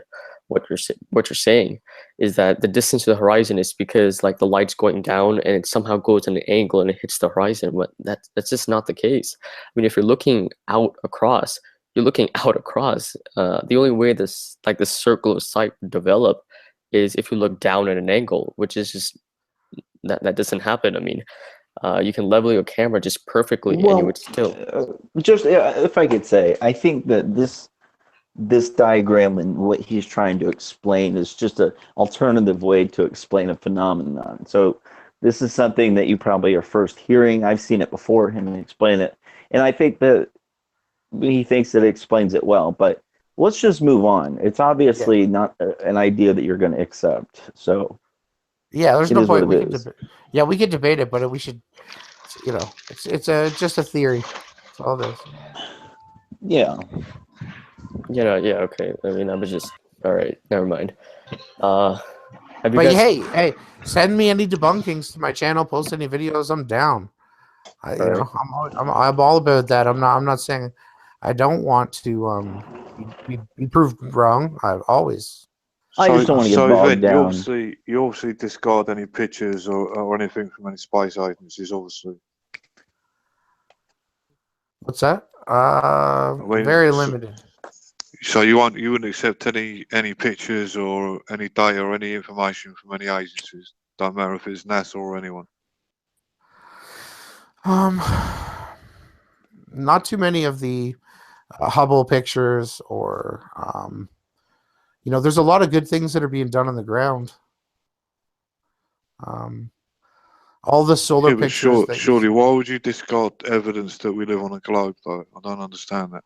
Well, what evidence are you talking about? Like the pictures? He's talking about the pictures of the Earth from NASA. I mean, no, I'm just trying to understand, Capacious, why you discard everything. Is it just because it shows? Is it just because it shows it's a globe? I don't understand why. No. Because I've said it. Just say that. No, I've said it quite clearly in the past. I don't trust the military-industrial complex. I believe that they have every reason to misrepresent what is true. The BBC has a documentary where they show them faking the picture, the Apollo mission, where they had the filter in the camera and the camera at the back, the filter on the window, and then they made the Earth local clouds and sky. That film, the funny thing happened on the way to the moon, you mean? Yeah, it's been totally debunked. Yeah, it's not a BBC documentary either. That's not. They recreated that. Oh, I knew Jeremy would pipe up. You don't accept pictures of the Earth, but you present a documentary like that. See, this is what I don't understand. Well, I'm working on a debunking of that, and so far I've found, I think it's 36 lies. But you're going to tell me that was the camera away from the window? It was. I can prove it. I mean, that it was pressed against the window. I can show you because that camera was clearly at the back of the whatever they were floating in, balloon, whatever. Well, how can you tell that? Okay, here's another one. Everything around Skylab. Hold on. Skylab was twice as big as the ISS inside. They had fully functioning showers. And that was in the 60s. And you're going to tell me now they have to use sponges and half the size of a tuna can, and they're there all totally changed the subject, haven't you? I know, but you asked why I don't take their validity, and those are my main reasons. Okay. But you should really look into. How could they be going backwards and you want me to believe them? What? Well, how is that going backwards? Not having showers, not being clean is going backwards. Well, wait, now hold on a second. You have to take into account of the costs because You wouldn't expect them to have showers in a module going to the moon and back, would you? I wouldn't have thought. Come on. Right. Well, they did on Skylab, but I mean that doesn't mean it was a good idea or it was effective or Skylab wasn't going to be. You know what? It had no effect. They were testing things. But I really think if you genuinely care about the truth, you should look again. I do. You know what? Half to 3/4 of people that believe in flat Earth blocked me because I propose things that go against their dogmas. Oh, he's debunked most of flat Earth, honestly. All by myself. But you can really do better than a funny thing happened on the way to the moon. I mean, that is. I can, but I'm just telling you the easiest. And the moon landing and the lunar takeoff is just absolutely in Stanley Kubrick filming it all. Hold on, let me just bring in something. Cost was sort of like a cop-out answer, but you also have to look at the motives. Skylab, I'm assuming it was something like, so like a proof of concept. We can now you can go bigger now. We can do the ISS. The moon landing was, let's go to the moon. That's our one and only objective. So I think you have to look. And then what happened to commercializing the moon, making a military base, and then putting in a hotel? Like 1982, Werner von Braun told all the people of Earth that they'd have to be able to go to a hotel there. Where's that? When I was like 3 years old, Back to the Future predicted my hoverboard in 2015, and I still don't have it. I'm really fucking disappointed. But I mean, well, a lot of people back from that age, the space age, did it was all eluded that we would all have commercial space travel and that we would absolutely have hotels on the moon, and and this is from people. Well, I grew up through this period. At no point has anyone ever promised me any kind of hotel on the moon. It just has because not you know why? Because the CIA pulled that stint because they were worried they were going to get found out. And not only that, I thought, hang on, I followed the space program quite closely. I never remember anyone saying anything about hotels on the moon. No, I've never remember saying that. Yeah. And we are close to space travel. I mean, we're close. Tomorrow, SpaceX can't even get a plane up there. Within the next 20 years, 30 years, I reckon there's going to be space travel. They failed. And even if Werner von Braun said that, that doesn't mean it was a planned mission that should have transpired. Yeah, and on his tombstone it said God shows the handiwork and the hardness of his firmament. Yeah, honestly, Psalms 19:1 is a very strange. Yeah, I mean, why would a guy who spent his entire life working in the space industry have an epitaph that referred to the word firmament? Comes from rakia, which means beaten out as a hard, firm protection over our Earth. Well, that's irrelevant. Was he working? That's irrelevant. That's what's on his damn space agency. Yeah, he was exactly. He was a fucking Nazi Jew. I think he was trying to tell us shape-shifting little. The Nazi space agency. I've never heard that. Talking about shapeshifters. The Greek translation of that word is not what would have driven him to choose his. Even the word NASA means to lift up. I mean, generally speaking, in the West, when we're choosing passages from the Bible, usually most of us aren't looking at the original Greek. Well, also, like you just point out, the word NASA in Hebrew means to lift up or to deceive, to beguile. So there's too much of this that cannot be discarded. It's not mere coincidence. It's a different word, I think. That word in Hebrew, isn't it? I think it's right. I mean, it's a derivative. Spelled differently, or I have looked this up before. It's NASA and Dashoff. They're both in the same Strong's. No, not the same word at all. No, it is the same. Well, this is like he won't accept ISIS as being ISS when it's the same thing to me. Yeah, I agree. But hold on. Let's think about the missions of the space shuttle. So let me just say this sentence real quick. A Colombian endeavor to enterprise to discover Atlantis, and all challengers shall be destroyed. How about exactly. that? Exactly. Like, there's two ways to look at significant occult. Hang on, where did the shuttle esoteric. get destroyed? I don't remember any space shuttles called destroyed. Challenger was The destroyed. Challenger was Where you guys go? Yeah, why Hey, did you get to add those three words arbitrarily on the end of that? Okay, because it was Without those destroyed. words, it's just a list of names, which is Well, actually, it's still a sentence. Colombian endeavor. I'm sorry. The word is Colombian. No. Enterprise Columbia. to endeavor to discover. There's no two. You're adding words, aren't you? You gotta be creative, Jeremy. Come on. To discover Atlantis and all challenges shall be destroyed. Sorry, I'm being a bit unimaginative here. I'm sorry. Just a little. What do the Colombians have anything to do with it? I mean, you can look at everything. You can look at everything. The goddess literally. Isis, Columbia. See, but I've sort of trained myself to like not really think literally because I think they program us to like think literally. So like to someone, you know, you could see a 32 and a 23 as being two different things, two different numbers, but like I kind of associate those as like the same thing in my brain because all you. Well, you're actually practicing esoteric like methodology, and that's something that is not taught. No, this is something that is not taught. This is occult. This is it is a very specific way of learning. Can you explain? Right. Can you And explain some the funny people thing? naturally do it, and they label it as dyslexia and tell you have an issue. It's pretty funny. Can you explain a funny thing happened to the way to the moon? That part that Ronnie was talking about the whole card and the thing.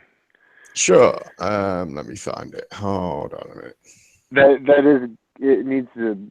I don't know. The distinction. Shall I quickly run through some of the lies of a funny thing happened on the way? Yeah, if you can, dude. Yeah. Yeah. Okay.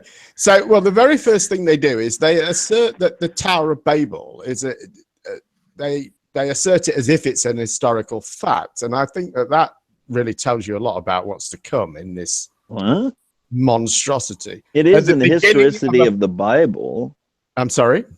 It is in the context of the historicity of the Bible. Babylon existed. Okay, well, Babylon existed. Yeah, there's many historical sites that we can verify. Tower of Babel.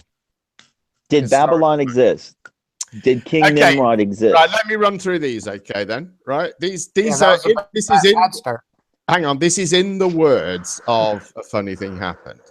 It says, this is regarding Hubble, a mission 100 times more complicated worked on its first occasion. And this ignores the Apollo missions prior to Apollo 11, each of which was testing the equipment and techniques needed to land on the moon and building what had been on what had been learned from previous missions.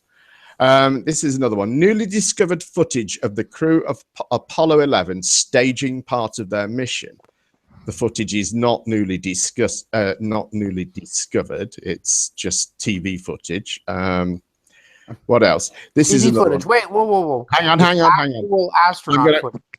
Hang on. Well, let me get through these quickly, and I'll get to that. Unbeknownst to the citizenry high above the Earth, lay lethal bands of radiation called the Van Allen belts. But it wasn't unbeknownst to the citizenry. You know, this was announced in. Aren't you quibbling? This is not announced in. Well, it is. It may seem like quibbling, but what he's would you say the most of the mainstream knew about the Van Allen radiation belts in this context? Yeah, it's this. You can. Yeah, everybody knew. Well, I can show you kids' TV shows with it on. Okay. You know, from 1959. Let him finish. 10 years. Let him finish. Okay. Solid lead shielding between the astronauts and the exposure outside would be required. That's just asserted. They don't give any reason at all why they believe that to be the case. This is a bit of a quibbly one. The Mammoth Saturn V rocket used by Apollo was already 35 stories tall and weighed as much as a battleship. Well, it weighed about a tenth of what a battleship weighs. The Soviets only sent unmanned probe to the moon. That's kind of a half-truth because they did send animals to the moon. Yeah. About the Manhattan Project, they said. I'd like to see that. Actually, didn't they come back as soup? It died, yeah. The They said one dog animal and the monkey No, didn't they come didn't. back No, they as didn't. soup. No, The first it was dog died. Zeiss told me that they did, but maybe Zeiss Well, is he's wrong. wrong. If you look Okay. up Zond 5, you will see, and not only was the biological payload recovered, but it was actually an American battleship watched them do it. Sure, they can unload it from 10 kilometers up. Let it fall down. Anyone can watch it from the ground. That's proof. Right. Okay. I think you're reaching with your wording. I do agree with some of the wording. They obviously bigged up the documentary, but the sheer facts of it are pretty good. Right. Don't forget, this is a documentary that asserts. So you don't believe in the Bible? Is that correct, Panda? Believe in the Bible. No. Well, would you say I certainly don't believe it as a historical document. So would outer space be heaven? I'm sorry? Where would the heavens be if you were a Christian who believed in the ball and heliocentrism? The ball. Where's heaven? Ball, Baal. Where's I don't know. Heaven, wouldn't it be the stars?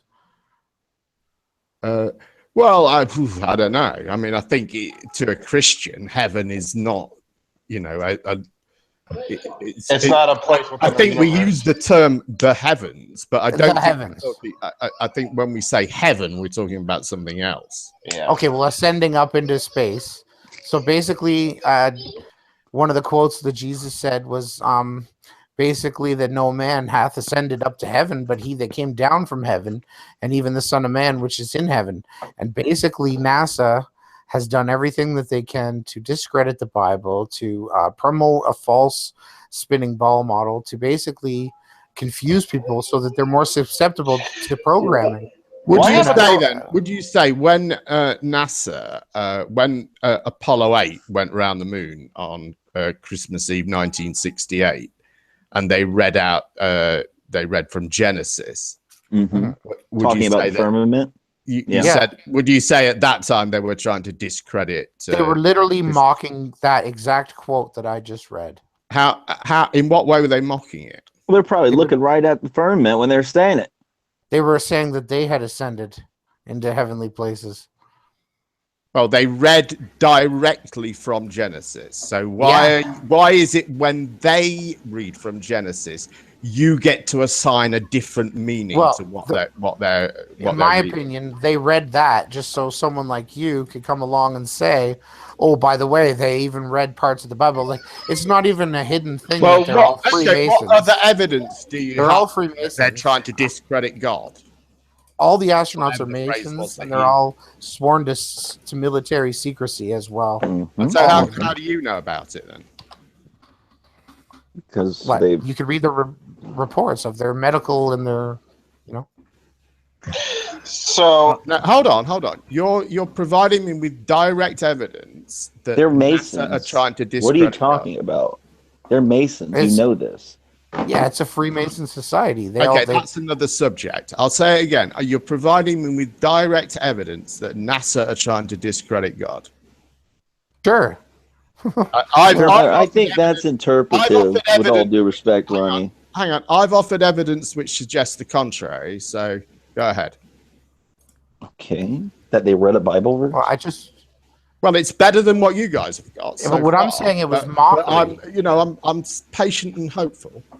It was mockery. So I got a question here. So I agree with you guys that if the Earth is flat and we're at the center of the universe, I mean, it's pretty much case closed on the fact that, if there's a firmament or a glass dome or whatever. I mean, I'm pretty much with you guys that means that definitely there's a God or at least a very powerful space alien or something, right? Right. That created. I mean, that would be like a dream come true. I'm glad you see it. I'm glad you see it because a lot of people will try to not see it. So if that's the case, though, then why haven't the religions of the world? Why haven't the religions of the world rallied together to shoot a rocket up into the dome and prove that the flat plane of the Earth? Well, because most of the religions of the world, especially the Protestants, have taken the bait in believing the Jesuit lies. Essentially, but there's tons the Catholic of religions, Church. right? I know that, but listen. In fact, they don't believe that that's the case. Go ask a modern Christian if they think the Earth is flat, and they will laugh at you. But some top Muslim clerics have said that the Earth is flat. So why haven't they gotten the money in to demonstrate it? You want some Muslims to get some rockets? Is that what you're saying? Islam is like a 1 billion plus population. Well, you're talking about Pakistan has nuclear weapons. They're Muslims.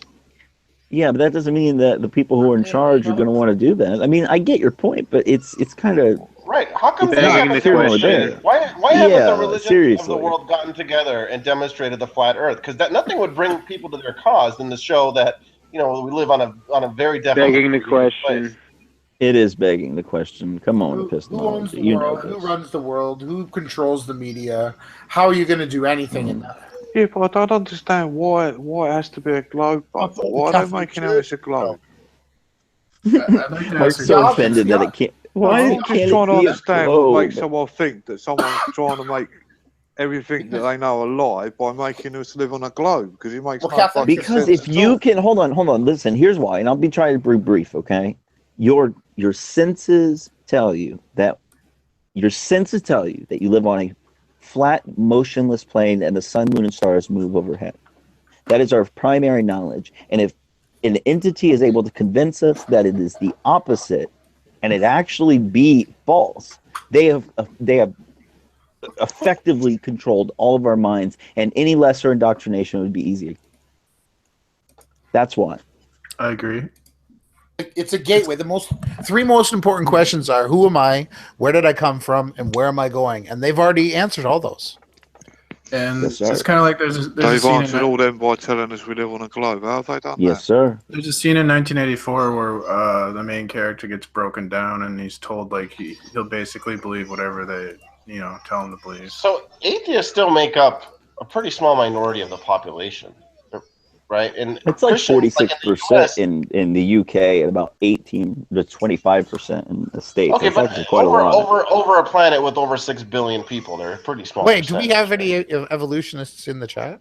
Yeah, evolutionists, sure. Even Christian morality has dropped. Like Christians have become more okay with things. But what I don't understand is if the whole thing of the flat Earth is to get people away from religion, why are there so many religious people? Like in the U.S. here, we constantly see people trying to overturn abortion laws and bring prayer back into the classroom, and we see those are idiots.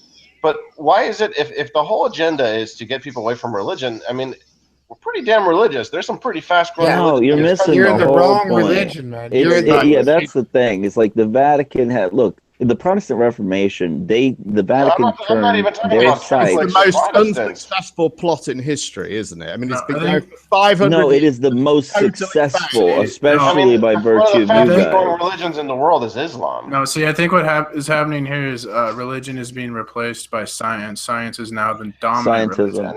Not really. Scientism. Not really. Maybe amongst educated people. The belief in the white coats. Population.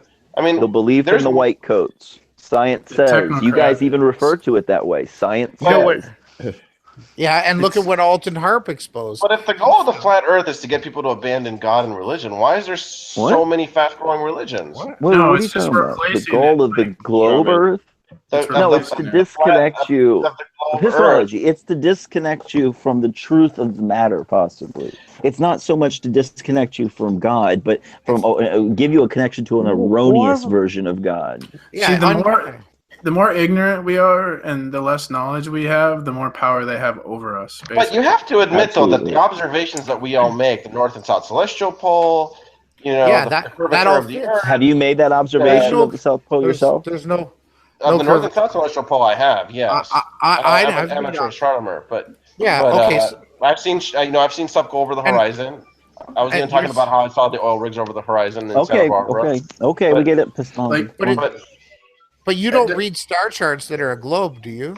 But I mean, isn't it weird that we have to debate about where the origin of our species? Like they've made us ignorant of how humans. What do you mean the origin of our species? We don't know how humans came to exist on Earth. We debate. We guess. We don't know how life came to exist that's on fucking Earth. weird. You think Exactly. I think that's weird. I think it's unnatural, and I think that it should be passed on oral tradition. It should be common knowledge where humans come from. But nobody knows. I think they. Yeah. So you think it's natural to put all human life down to someone puffing us into existence? I got a video on it, how a single cell turns into a fully functioning human body. If anybody has the time, it explains it all. basically, what the scientists have discovered is that the photons that create Wait a DNA minute. So and RNA. you accept Hold science on. when you accept science when it agrees with whatever This man, you're hold trying to. on. I gotta say, this man is not a science denier, nor is anybody else in this room. Real, hard-nosed, lowercase s science is one thing. But he was Scientism and the denying the belief science of optics in a minute ago. no, he wasn't. He was trying to He was explain the demonstrating a different model that versions. has no explanatory power. Did they not watch your show, No. Cathexis? Because you went into the difference of what sciences are valid and what aren't yesterday. Yeah, that was in the first one. They don't like hearing that either.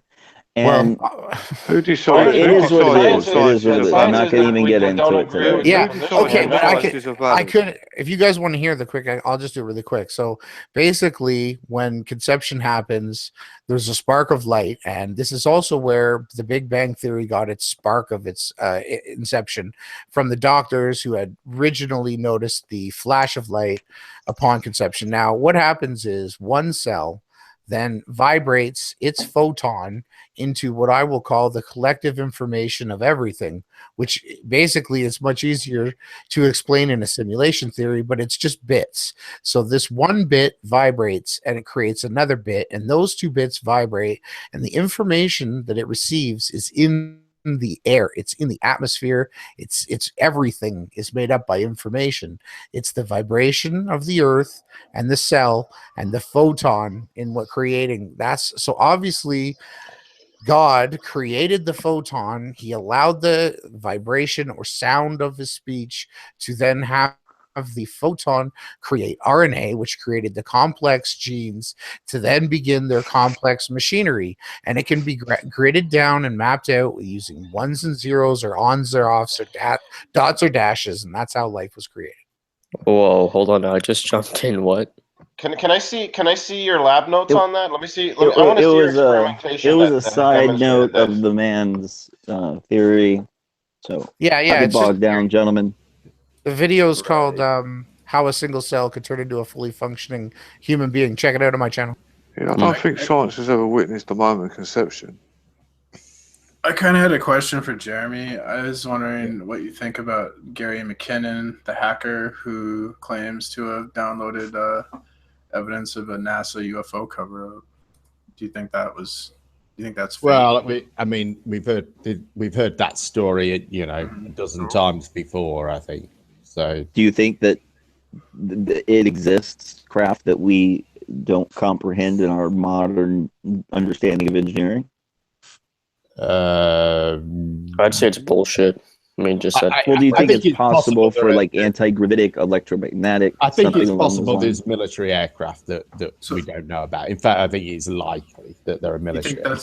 So wait a minute. I have a question. So Yvette, you don't believe in evolution, correct? Or am I putting words in your mouth? Oh yeah, there's evolution Is evolution real or is it not real? The guy who wrote it thought the atom was as complex as a ping pong ball, so he can keep his ping pong ball through. Okay, so how do you explain the nested hierarchy that we can witness? Like we can look at animals, like Linnaeus, who was a creationist who lived before Darwin. He figured out that all the animals have a certain pattern in terms of the distribution of their unique characteristics. So do you know anything about thermodynamics? Sure. And entropy. So, how about the law of entropy? Yeah, right. dude, that's in a closed system. That's a closed system. Yeah, we have a huge energy source, right? It's called the sun, man. It's kind of like the idea that a building is, if I have a bunch of stuff on the ground, laid out on the ground, it's not going to move around. But if I light a stick of dynamite, it's going to push stuff around in all kinds of unique and reconstitute stuff in different ways. I'm talking everything declines over time; it doesn't improve. And for evolution, in a closed system, Hey, why? If Darwin believed in evolution, why do you think? But wait a minute. Let's go back. So let's make some predictions based on the fact that if God created all the animals epistemology. Are you finished with your cross-examination yet? No, I'm it's been about good 8 minutes. And I would actually like with a barrage of questions. Thing happened if I can jump back there for it. With all due respect, I didn't mean to be a dick. Yeah, go back to that, John. Does anyone mind if I do? I don't want to destroy the conversation. Right? Okay, I'll present them. Oh, and event. I highly recommend just to let you watch this one video. So the second law of thermodynamics. You might say it's bullshit, but it is pretty amazing. You could choose to believe it or not. I don't care. Well, I don't believe a tornado can build a 747 out of an airplane junkyard. I'm sorry, I don't. Right. Well. Okay. Well, you can choose to watch it or not, but I'm just gonna recommend it just so it could clear up some misconceptions about the second law of thermodynamics. So let me just post it one sec. And we can come back to evolution too here in a minute. Sure. Right. Can you guys see this? Yeah. Yeah. Okay. So in A Funny Thing, they use footage from 2 transmissions that were recorded on the way to the moon. Okay. And they use footage from this one called GET 1032, which stands for ground elapsed time. And this one, which is GET 3359. Had to be 33. Yeah. And they, even though the 3 pieces of footage are all supplied from NASA on the same tape, and we know that from the slates that they show at the beginning of it, like the little graphic that tells you what the video is. So, and it lists all 3 videos. So we know all 3 come on the same tape. And this one, this 3029, wasn't used in A Funny Thing Happened. Now, just while we're on this, if you know, these are the shots of the Earth that they took in each of the video, in each of those transmissions. So they did one in each. And the claim is that this is done in low Earth orbit, and they use the round window of the spacecraft and some material to create the Terminator line. And so what we're actually looking at here is only part of the Earth, is what their claim is. Okay, does that make sense? Mm-hmm. So what we can also see is, as well, is that between these 2, there's only 3.5 hours. And you can see some similarity in the cloud patterns between these 2. So you can see this separation here between these bands of clouds. And you can see that this one that was filmed the day before, you know, the cloud patterns are somewhat different. Now then, this is the video. This is actually what they show in A Funny Thing Happened. So they say an astronaut's arm should not be able to move in front of the camera because the camera's too close to the window. And you'll see that in a minute. And they claim that, here it goes, look on the left-hand side. And they say that it's whipped out of the way quickly. Anyways, now then, this is the unused footage. This is what we didn't see in the film. So you see, again, the shot of the Earth that you'd expect to see. They're claiming that this is done in low Earth orbit, and we're not looking at the whole of the Earth.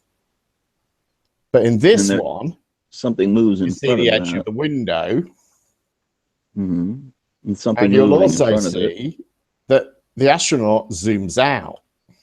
Mm-hmm. And now we see the full window frame. And in a minute, he'll change, and he shoots the Earth again through another window, which you'll see above him in a second. Takes him a minute to get there. So now we're looking at, I've just speeded it up a bit here. Look, that's why I put that graphic on there, just to get through this wobbly bit. And now he's up through the other window, and you see the Earth again, and he'll get it into focus in a minute. Is that a triangular window? No, I don't think. I think it's square, that one. Okay. So you can see we're looking at the Earth again. So you know that their claim that this is being done either with a piece of cloth or something with a round porthole is not. Yeah, that's I get that now. Okay. That cannot. And also in low Earth orbit, you're going so fast over the surface it wouldn't look that way. You would see the stuff moving constantly. Go back. Can you rewind it a bit? You see that right there? Do you see how yeah, that is a triangular window actually. Right. Okay. Right. So let me just and Ronnie, this is So this is the window that they claim this was done through. This window here. But as you can see, on the outside, it's square. It doesn't matter. They had a circular filter placed in front of it. You can see them changing the filter to create a different Terminator in that documentary. Well, I've used the that is true. The square has nothing to do with anything. But here's the issue, Ronnie. Hold on. Is the footage that we just saw showed when he drew back the first time, you could see the edge of the window, and then he moved over to this other window in the same situation. Now, it could just simply be fucking sitting in a dark room with a bluish white light for all we fucking know. But it does disprove the whole round porthole thing that we see. Okay, rewind it a little bit. Can I just see that?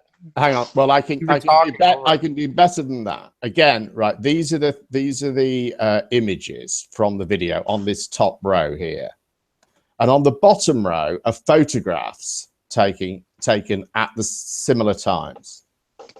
So you can see again that each image, each of these pairs, top to bottom, matches. So the photographs, the still photographs, match what was done in this video. Okay, so okay. Jeremy, we all know it's bullshit because you can only see 3 miles out. So how the fuck are you going to see the Earth for 100,000 miles away? And where's the stars? Be a dick, right? And no, your vision matters on the size of and height of what you're looking at. Right. So this image on the left here is again, it's just a blown up shot of one of those Earth images, and this is a weather map from when was Christmas Eve 1968. So yeah, that's where they were actually floating above there when they were faking this footage, man. You what? We think they were close to Earth in a craft. They're faking that they were in space. They were actually in a high altitude plane. I'm not denying that. You're not denying what? That they weren't taking pictures of what could be the real Earth. Like I'm saying, they had a filter around it so that they could have made any shape. The Earth could have been a triangle, but if they zoomed in on just enough that it was circular. Right. So how are we able to see? So if you're measuring these, why have the measurements changed? So how are we able to see cloud patterns in those pictures of Earth that match the cloud patterns that match the weather maps on Earth at the time? Because if we're only looking, well, that's not hard to. Hang on. If we're only looking at part of the Earth, then we're only looking at a section of it. Then we shouldn't be able to match the cloud patterns. I don't think that's the United States. I'm sorry. That's the United States. Right, but that's where I could get a weather map. But you know what? That looks like it's on way past the whatever parallel. There's no way that's the United States. Where's the equator? This doesn't look at all right. So, you're saying that this isn't the United States? Well, you can see the Gulf. You can see the Gulf of Mexico. You can see the Gulf of Mexico down here. Yeah, you see more of Mexico. It's more centered on Mexico, but you can see the U.S. Yeah. Right, and this is a weather map from that day. It's published by whatever your weather service is called. So you can see that the cloud patterns, the weather patterns match, and that shouldn't happen because, according to you, we're only looking at part of the Earth. I rest my case. Yeah, either way, they could have superimposed a high altitude balloon shot that day at the same time and just superimposed it over that. We're talking about trillions of dollars. How did they do that? This was broadcast live from space. So it was broadcast live to NASA, and then the people had to film that. Okay. As long as you agree with me, they didn't. As long as you agree with me that what was presented in that documentary was utter bollocks, because you've obviously abandoned all of it. No, I still think that they use those types of techniques. You're giving me a totally different story now. That the fake pictures. I think you're mixing. Making it as was described, that they got an image from somewhere else. You're mixing in other pictures and other topics and other perspectives along the lines that don't even. No, am I? I've used the. This is the picture that they took that they were filming in that documentary. Sorry. This is the picture in question where they show, who is it, Neil putting that filter in front of the window. Well, they don't show that. They assert that, but you don't see that in the documentary. Well, hold on. If you look, the more important part is not this map. With all, look, just let me clarify for a second. The more important part to this issue is not this map. If you go back to that video, what the compelling part is him showing this circular object, a light, right here. Okay, when it's zoomed in.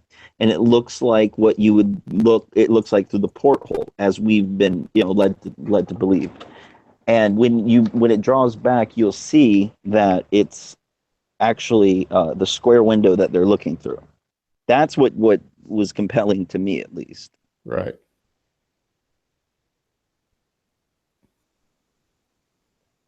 Have you guys seen this high altitude balloon launch by Dwayne Kellum? If you don't mind me switching the topic. Let's just watch this again. So if there's a piece of material there, then, how has that managed to disappear behind the window frame like that?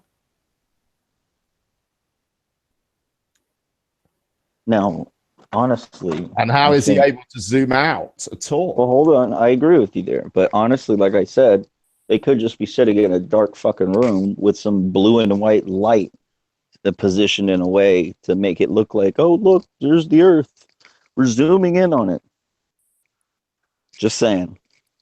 And yet the cloud patterns match the weather maps. What, from that image? Was that the still? Right. The image I've taken is from the photograph because it blows up. But no, I'm saying like, okay, so that right there, they took a photograph of that very moment right there. Well, the one I've got is from the 33:59, which is 3.5 hours later, but it's close enough for the. Okay, and I see some weathered patterns, but I can't tell really what. Orientation. You can't in this, but you could in those where I matched the pictures, where I've stilled it out and given you a picture to compare it to. You can see it in those. But I admit it's harder to compare from this wobbly, Well, you also think the Himawari 8 can't be faked, so we'll just leave it. Well, we'll leave it at that. It's weather data. I don't say it can't be faked. I just think it would be extremely difficult. I think it would probably be, more difficult than putting a satellite there. But what, at a Lagrange point, 1,000,000 miles away? Right, doesn't matter how you say it. That sounds ridiculous. It won't make it any less.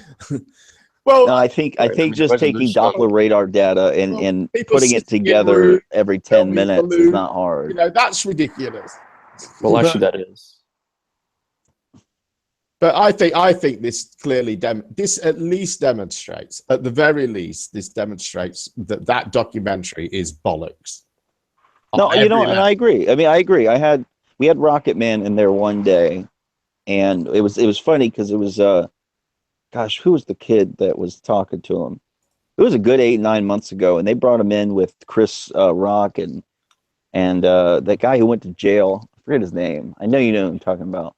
But anyways, who? Oh no, not Elsie. No. Ace McCloud. Anyways, no, not Ace. The guy who's in jail right now. He was a country boy, real nice guy, but yeah, I know you know what I'm talking about. Anyways, I know you mean, yeah. Well, so him and Chris Rock got Rocket Man in the room, and they were talking about it because they kept showing them footage over and over and over. And one thing he said stood out to me. He said, look, these people are making a documentary, editing it a specific way. You might not even necessarily think this unless the narrator posited it the way that she did. Right. This has all been written and conducted a way to make you think this specific thing. Yeah. And he's right. It's media. You know, I agree with that. So I don't take it on. That's what I was trying to highlight with those first bits that I was reading out, because I think what they're doing is they build this picture. I mean, the first 12 minutes of this are dedicated their things about the Titanic, about Kennedy. There's images of 80s drought victims for some reason. They just pile on all this sort of emotional crap for the first, the first third of the documentary is just piffle. Sure, no, I get that, and then that's media manipulation, and I that's why you haven't really ever heard me just go to that movie as some kind of evidence. I very rarely point to it, and I think that yeah. So, but no, you've done outstanding work. I can't deny it, Jeremy. I mean, honestly, that video right there showing through the square windows is devastating enough to that idea, because it's implied through the round porthole that they're only in low Earth orbit, and that they're kind of doing a cutout. So I get you. Yeah, Confexis, she says you can't deny it, but do you accept it? Do I accept what? Well, the evidence that Jeremy's just presented that we have gone to the moon. That video's bunk. Video's bunk. And to be fair, Mark, that is all I'm trying to prove. Yeah, I know. I agree that the video is bunk. The implications of that are we did go to the moon. Well, I understand the evidence completely, but you know my position. Yeah, I know, but I'm saying you're saying that the evidence he presented... I do not trust... Hold on. I do not trust the military-industrial complex. It's just that simple. So I look for other evidence that can convince me. I don't accept it. So you don't accept the evidence then? I accept the evidence in the context of what Jeremy's pointing out. Yeah, but in your world then, they still manipulated film and sold us a lie. Well, that's putting a lot of words in my mouth. No, I just simply don't trust the military-industrial complex. So if the picture that we just see is the film of the Earth from inside the capsule on the way to the moon, which Jeremy's just presented. How is there any way I can validate that? Mark, I gotta jump. Be honest. That's what I'm asking you, whether you accept it as evidence. How can I validate that as true? Mark, I gotta jump to conclusions, Matt. You might be interested in buying. Seriously, like, it may be good enough for you, but it's not good enough for me. I can't validate that is exactly what it is that we're seeing. So what part of the evidence that Jem presented can you say you can't deny? So what can't you deny? The fact that it's being presented by the entity I'm telling you not to trust, the military-industrial complex. I refuse to accept it. Why is this so hard to get? It's like the same thing. I wouldn't accept the peer review process because... we know you won't. You're an online gambler, P-Mars. Because I'm an online gambler. You just troll people. Well, I'm not trolling anyone. I mean, I would go further. I mean, the evidence that I haven't presented, I think, addresses, Cathexis's issues, really, in that there is evidence of that these things happen that isn't from the military-industrial complex, that is independent of and I'm interested in seeing that. Yeah, but I just find it a bit weird that he accepts that your bit of evidence, which is proven that documentary is debunked, but the implications of that are that film is true. Because if it's not true, then it means that documentary is half true, because it's saying that they lied, they've made it up, they've shown a picture through a window in a spaceship that is not true. It's just, I think there are people who deny Apollo who would also deny that documentary. They would just say, "Oh well, it was done a different way." No, I fully appreciate that. I just wanted to clarify with Confexis, because when he said like, "Oh, I can't deny what you presented," I was a bit unsure what he meant by that. Whether he meant that you've just fact that you debunked the film, or whether the thing is, as I see, the strategy behind what I'm doing here, that I'm not going to try and convince people that the USA landed on the moon, because I think that people who have decided that didn't happen, I don't think they're going to buy that. But I think I can convince people of a few things. One is that a funny thing happened on the way to the moon, which is the root of a lot of people's objections, it seems to me. I can prove that that is bollocks. And I can, I can present evidence, I think, that people haven't seen before, that at least, should make them doubt some of the things that they believed about this. Yeah, I think you can prove that. Well, I mean, see, if people don't agree that we went to the moon, then Jem, all that people are agreeing to is that the way that documentary is presented is wrong. But if it was presented in a different way, as in we didn't go to the moon and this was all done in a studio, but it wasn't done the way you're saying it, then that's pointless, isn't it, really? Well, I don't know. I think that's okay, because I think if people do that, then effectively in an argument, they're on the run because they're just making up ad hoc stuff because the stuff they did have no longer works for them. So I think they're being I think that's completely the same. dishonest. I think that would be the same as somebody saying, oops, I was wrong. But yeah, the thing I really I've been rather honest and upfront about my position about the military-industrial complex. I will give this to Jeremy. Absolutely, it makes that movie invalid. But I already suspected that. The thing I want to point out to people, though, I think as well that I can point out to people, is the sort of things that they raise up as objections are unlikely to be genuine objections, because what I can show to people is that if this is a deception, it is a deception that runs so deep and in such detail, such verifiable detail, verifiable against other different sources, but from the military-industrial complex. It's so detailed that you guys aren't spotting anomalies. I think I can demonstrate that.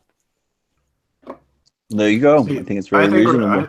I think we're controlled by a Hegelian dialectic. So, like, whenever something like 9/11 or like the moon landing comes out, the military-industrial complex is putting out like the people like Alex Jones, or like they're going to control both sides of the argument. So that's why you get a lot of these like flat Earth documentaries that are full of shit, and it'll tell you like a gyroscope proves that the Earth is flat when that's bullshit.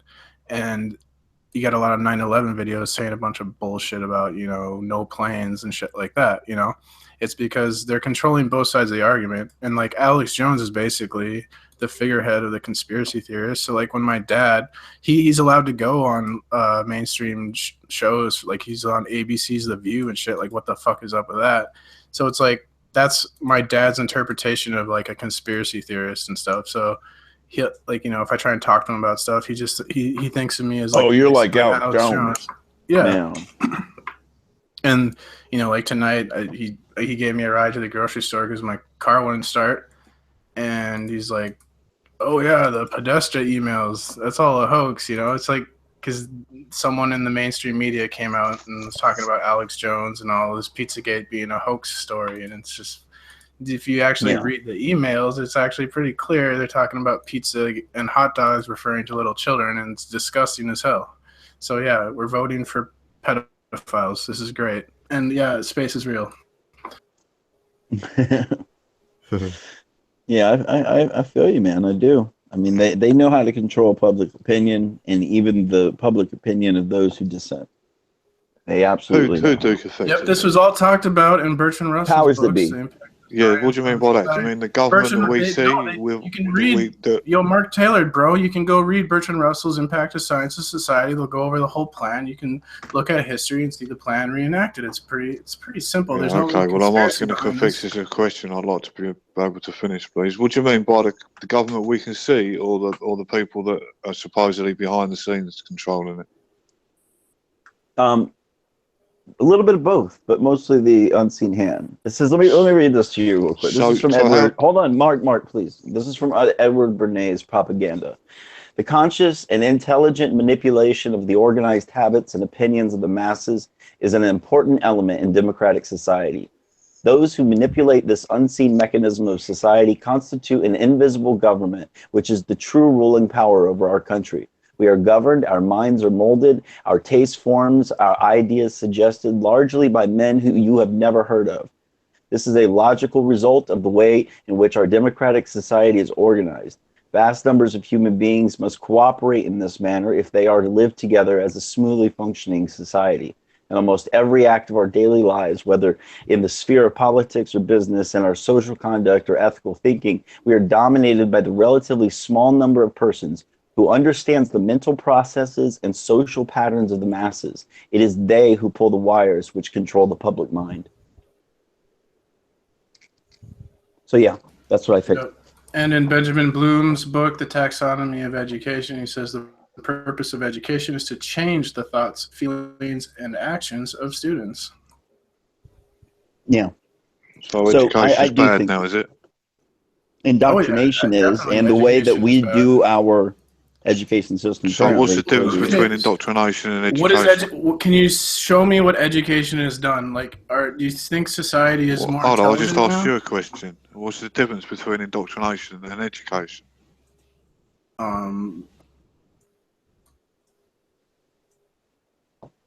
So, okay. I think that shows a lack of indoctrination. Wow. Sorry, Nice T, that was there, fucking Jim. good. Nice playing words. He got you there, dog. I don't know the definition. No, listen, the difference would be in a matter of scale and gradient, and depending on what's true or not at the end of the day. So it's not so easily nailable. Like, you can't nail it down. So does that mean the more education means the more indoctrinated you are? No, I just said it's a variable. It's a gradient. I would say the more educated, the more indoctrinated, yes. And I would say the stupider you are. It depends on the field. It depends on the actual organization that did So what the you're saying then, it's the stupid people are really the wise people, and the wise people are the stupid people. Is that what you're telling me now? Yeah. Wise and intelligent are different Everything things. is backwards. Okay, so we got that right. What means do you have of measuring stupidity, PMAS?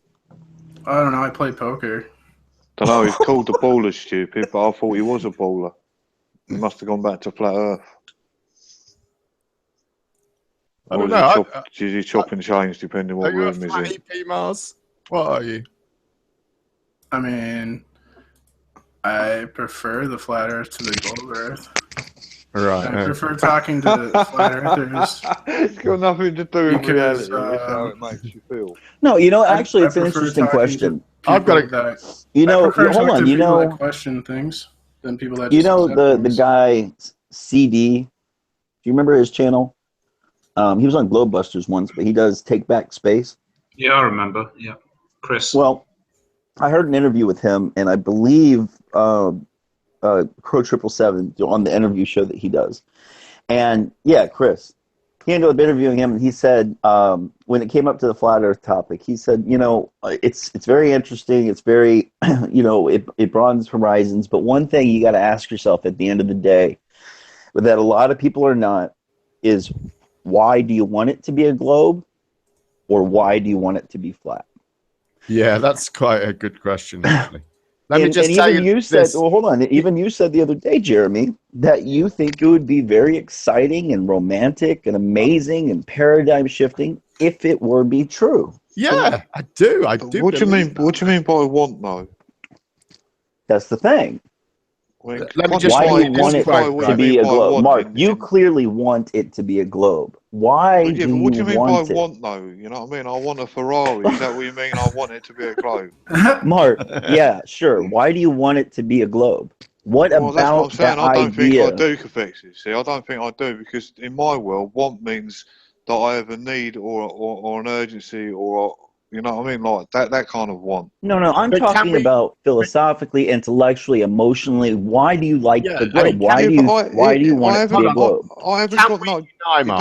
Can we deny that it's important to us for what? I don't know the reason, but I know I come here and argue about it quite a lot, and I get quite emotional. Yeah, you spend quite a bit of time on the subject. Arguments. For some reason, it does seem to have some importance to me. I don't know whether. So, Jeremy, why do you want it to be a globe? Maybe want isn't quite the right word, but I am motivated somehow, aren't I?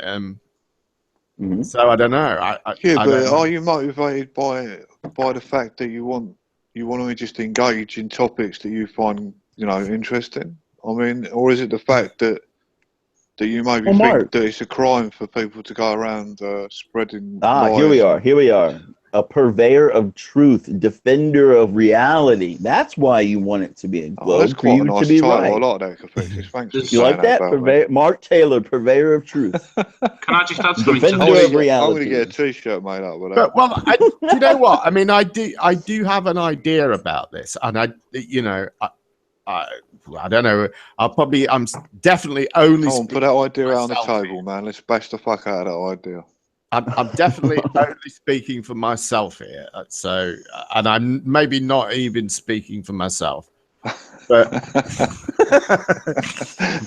that's a nice way of putting it on, I suppose. I've totally forgot what I was going to fucking say now. Oh, come on. Did you smoke a bowl tonight? He was too busy dealing with the What legal were you just stuff. saying? Let me try and get the chain. Why do you want it to be? And he's a defender you find of it's interesting, and we was trying to just find out why. Yeah, the whole topic is interesting. Oh, I can't remember. You see, it was that prelude that come back ruined to me in a minute. Can I just add something as well? When you find an issue like this that is so contentious and so dividing, there's also the issue of people that obviously want to be right about something, and the gain of being able to prove yourself to be correct when your opinion of somebody else's opinion is totally wrong. It's a challenge, and it's it can be quite rewarding when you have arguments or discussions or debates with people that you disagree upon for various different reasons. It's exciting. It's so there's always that motivation of why you want it to be a certain way, because you want to be right, basically. Mm-hmm. I think I remembered now, and I think. Almost contrary to what Chris was saying, but in a different kind of way. I think that maybe some of us on this side of the fence want to be wrong. Right. That's what you said the other night. Yeah, it's like it would be great if you could come along here, if you came along here and somebody actually presented something really compelling. It's a romantic idea. You said it perfectly the other night. Astounding. And I think some of us, I kind of got this feeling in the atheist camp that some of us, and like I say, I'm not even sure if I'm speaking for myself, but some of us the reason we were there is because really we would like to have been proved wrong. Actually, that was one of the first conversations that we had. You said something very similar we would concerning the whole. We want to go there, and someone offer us something that we just cannot wriggle out of. I mean, like I say, I don't know if that's well, it's certainly not true of everyone, and it's not always true of me, but I think sometimes it is. So I kind of that's a very honest approach. I think I can't prove that the Earth is flat, but I think I can definitely prove that science has the ability to manipulate us into thinking the Earth is basically whatever shape they want. Absolutely. And I think it's interesting to discuss ideas. I don't think we should be worried about proving things and evidence and all this stuff. I think we're limiting ourselves. I think we should be able to just discuss ideas that are totally wild and out there, and but there's certain things that science can't lie about. There's certain things that you can go out and look at yourself. Well, you'd be surprised. Science can tell us. How did science lie about World Trade Center 7? Science can misrepresent. So if you go outside, Confectus, and you look at the night sky and you watch the way the stars move, are you saying that someone can tell you different? No. You're choosing something that can't. So there's certain things that we can tell for ourselves. We don't need anyone else to tell us. Well, what about the NIST report? Well, sure. Well then, and when people can't explain the reason why the night sky moves the way it does, and we see the stars moving in different directions in different hemispheres, then you start working out that maybe what they're telling us that we live on is true. And it's not just one piece. You don't just get up in the morning and look at the star and say, "Oh, we live on a globe because of that." When I first come across the flat Earth, I watched all the videos, Eric Dubay with the 200 proofs and all that bollocks. And you only have to listen to a few of them, And anyone who's lived in reality knows they're fucking lies. And when someone lies to you like that, all right, you say NASA lies. And as far as I'm concerned, that Eric DeBay, the minute he's told 2 or 3 lies, he's no better than you say NASA. So well, actually, I mean, I am curious. What? Because I didn't watch the 200 Proofs. What did he lie about? Well, things like about the boats not going over the horizon. I can't remember the exact all of them and things like that. I can give you a good one that I think I've told you before is the 60-mile Statue of Liberty from 60 miles. It's never been reported. Well, there just isn't anywhere to view it from. He says sailors have reported seeing it from 60 Well, miles. if you're coming in from the I would say from the south west, coming in from the southwest from the tower, shouldn't you be able to see it up the channel? You can't.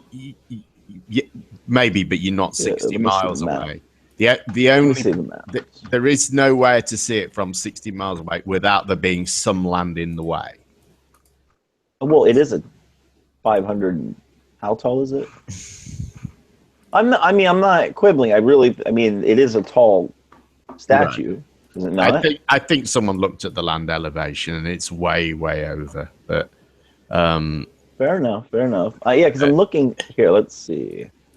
But 5 miles. Yeah, I think the Gator done it, and the Gator done it in a hangout. He done it with the map, and he done the measuring out. Okay, because Brooklyn would be in the way. Brooklyn would be in the way. Yeah, Brooklyn would be in the way. Yeah, but I think the other things are, he makes. Most of it is, directly quoting Robotham anyway.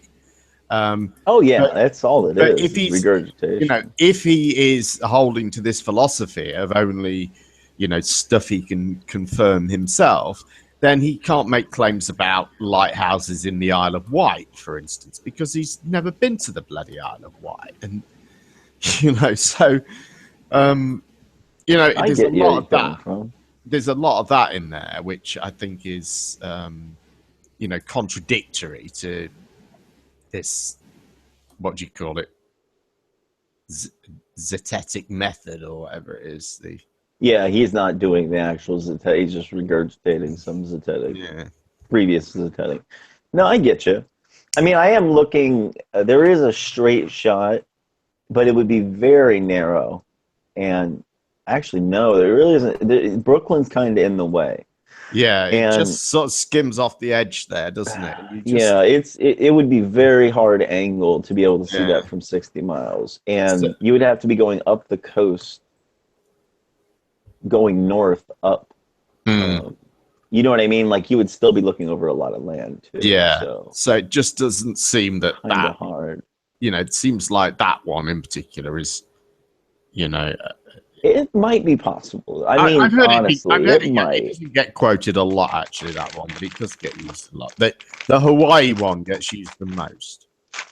Yeah. Oh, well, I have seen really compelling images of 80-mile-away mountain from Hawaii. That's one of the things that really got me thinking about this differently, because when I saw that, it freaked me out. Like, there's no way. It's 80 miles away. How can we see that much of the mountain? It just didn't make any sense. What elevation are they at when you're seeing it? I think it was at the shoreline, if I remember correctly. Right. And it was a very clear day.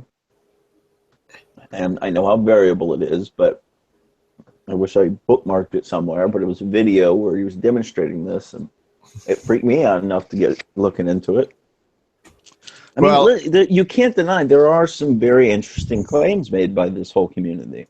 Yeah, that is a particularly interesting one, and I'm going to start a Kickstarter for people to send me to Hawaii to test. Actually, I think it's you know who it is? It's SAR-27. That's the man. I don't know if you remember his channel. Do you remember? Yeah, I remember him. Yeah, him. He's the one. No, he's the one that made me actually dig into this topic the most. Everybody should go check out his channel. His videos are still up and they're great. That guy says it as well. That what's his name? Joey. Who? Joey, he's called. Oh, it's usually on his girlfriend's account. His name's Eric. That one from Hawaii, wasn't it? Yeah, he reckons you can see it from 90 miles away. Eric. He also did what Star 27 did was he used AutoCAD in order to draw the everything out to scale, distance-wise, globe size, all of that, and it was very compelling. It was his first video, which is called Flat Earth Research Computer Aided Architectural Drafting. And then part 2, then he ended up doing one showing that the curvature math appears to be wrong. Then he ended up doing airplanes on a spherical Earth, and he was talking about fighter jets. It's actually really good work. The guy had some really good questions, but he stopped making videos 6 months ago. Which I don't know why, but making videos is hard work, isn't it? That's the thing. Yeah, that's why I do Hangout. I do really lazy, shitty videos. Hangouts are very helpful. Here's a quote for you. The method of postulating what we want has many advantages. They are the same as the advantages of theft over honest toil. Bertrand Russell. That's good. But like, if you know the mainstream isn't being honest, then I don't know. I'd rather live in my own fantasy that's not true than live in someone else's fantasy that's not true. Also, that's actually an interesting point. Yeah, I just anyone who thinks that no one lies, I mean, obviously they're clearly wrong, aren't they? Everyone knows that there's dishonesty in the world. You don't have to look far to see dishonesty. There's a lot of it, dude, and it comes a lot from the governments and the people in power. Yeah, but maybe it does. But some things you don't need the government to tell you, do you, Confucius? Are you still on about this Earth thing? Well, anything. There's certain things you don't need the government to tell you that the sun rises in the morning, does it? There's certain bits of reality that you don't need people to tell you. I agree. So if you don't trust the government, then you're going to live a hard life. No, it's not just the government. I don't trust the scientific institutions wholly. I do trust them on a lot of technical sciences and things that can be proven. But I'm very suspicious of the institutions, how some of the broader sciences like cosmology, astronomy, all of these things, how they're kind of philosophically driven. Like, I'm suspicious of that. So, I mean, there are a lot of, it's a case-by-case thing. It's not like I throw everything out with the bathwater. You know, but when it comes to government stuff, absolutely, I don't trust nearly anything. To me, 9/11 was clearly perpetrated by another group and a governmental group or a shadow governmental group in order to move an agenda along. And look at where we are now. I didn't need to watch We Are Change to know that we were being lied to on 9/11, because I just was like, I jumped on the official story where they're like, well, Osama bin Laden wanted us out of our military to leave Islamic and Muslim countries, so he attacked us. And it doesn't take. It doesn't make any sense. So it's like, why would he attack us and give us a reason to go into like, if that's his true goal, is he dumb or is he just bad at strategy? Like, it didn't make any sense, and that's when I knew we were being lied to. And it's freaking even more obvious when you consider the fact that we've already been to Iraq, and Iraq had nothing to do with the 9/11 attacks, and it's like. And then they equivocated it, the following 3 years. No, It was obvious that it was. I mean, look at Project for a New American Century. The document called for a new catalyzing event similar to a Pearl Harbor in order for us to get our foothold in there geopolitically. And then what happens 2 years later by the writers of that damn document? 14 of them were in the administration. Right. Go figure. And like, instead of talking about this, why don't we debate the temperature at what steel beams melt? Like, that's what they have people talking about, when you can just like look at fucking documents and like make more logical like points as to why this is going on and why this is a conspiracy, rather than talking about like how the buildings collapsed which is Yeah. kind of hard to debate. And you got people that aren't like physics majors or gone to school for physics trying to talk I about actually physics. said that today. I said, look, how it happened is moot at this point. The fact is, this occurred, and this was the consequence. We need to be talking about who did it. Nobody, if you notice that question was very rarely asked by this country after that. Just saying. And like the NFL, they made this huge deal, I remember, right after 9/11 about this guy who gave up being a safety for the Cardinals to go over in Iraq and fight. And then he became a 9/11 truther and started writing these letters home to his like parents about, oh, they lied to us about 9/11. I'm going to come out and come back and tell the truth. And so they turned this NFL star into a martyr because they had like given him heavy PR to like, look at what a, you know, patriotic person this guy is, giving up his NFL career to go fight for his country overseas. He becomes a 9/11 truther, writes Pat home Tillman. about it. Yeah, Pat Tillman. And then they his execution style. They executed Friendly him. fire. He was yelling "friendly fire, friendly fucking fire," and they kept. And he was apparently it was the back of the fucking head. Like it's even been suggested execution style. The whole Pat Tillman story is fucked up. It's really fucked up and suspicious. Actually, Jeremy, you ever looked into Pat Tillman? What happened? To him? Yeah, I know a bit about it. It's pretty sketchy. Just saying. He was a big star over here before he went. Like everybody. I think I even read a bit about him in the New York Times. Yeah, and he was the guy was like just your ideal movie star level fucking badass, essentially. You know what I mean? Like immediately, he was first round draft. He was running a great team out in Arizona. 9/11 happens. He signs up the next fucking day, not just for regular infantry. He goes for fucking special forces.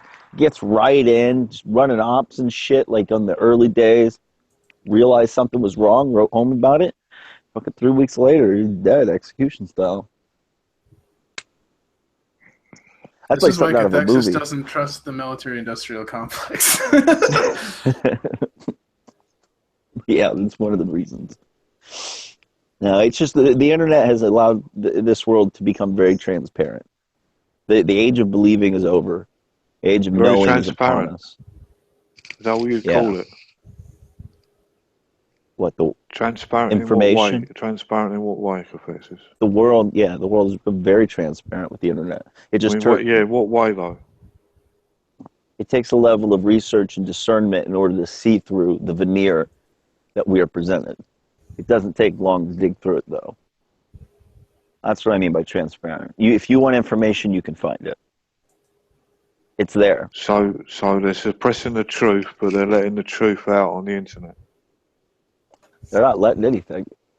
So where are you getting it the from? Internet's here. The internet's here. They can't stop someone it. must be letting it out, Capex, isn't it? Because if they're spending billions of pounds and billions of dollars on lying to us about some of the most basic fundamental things in life, then surely, if they knew there was a place where people were getting that information, surely they'd be in their interest to shut it down, wouldn't it?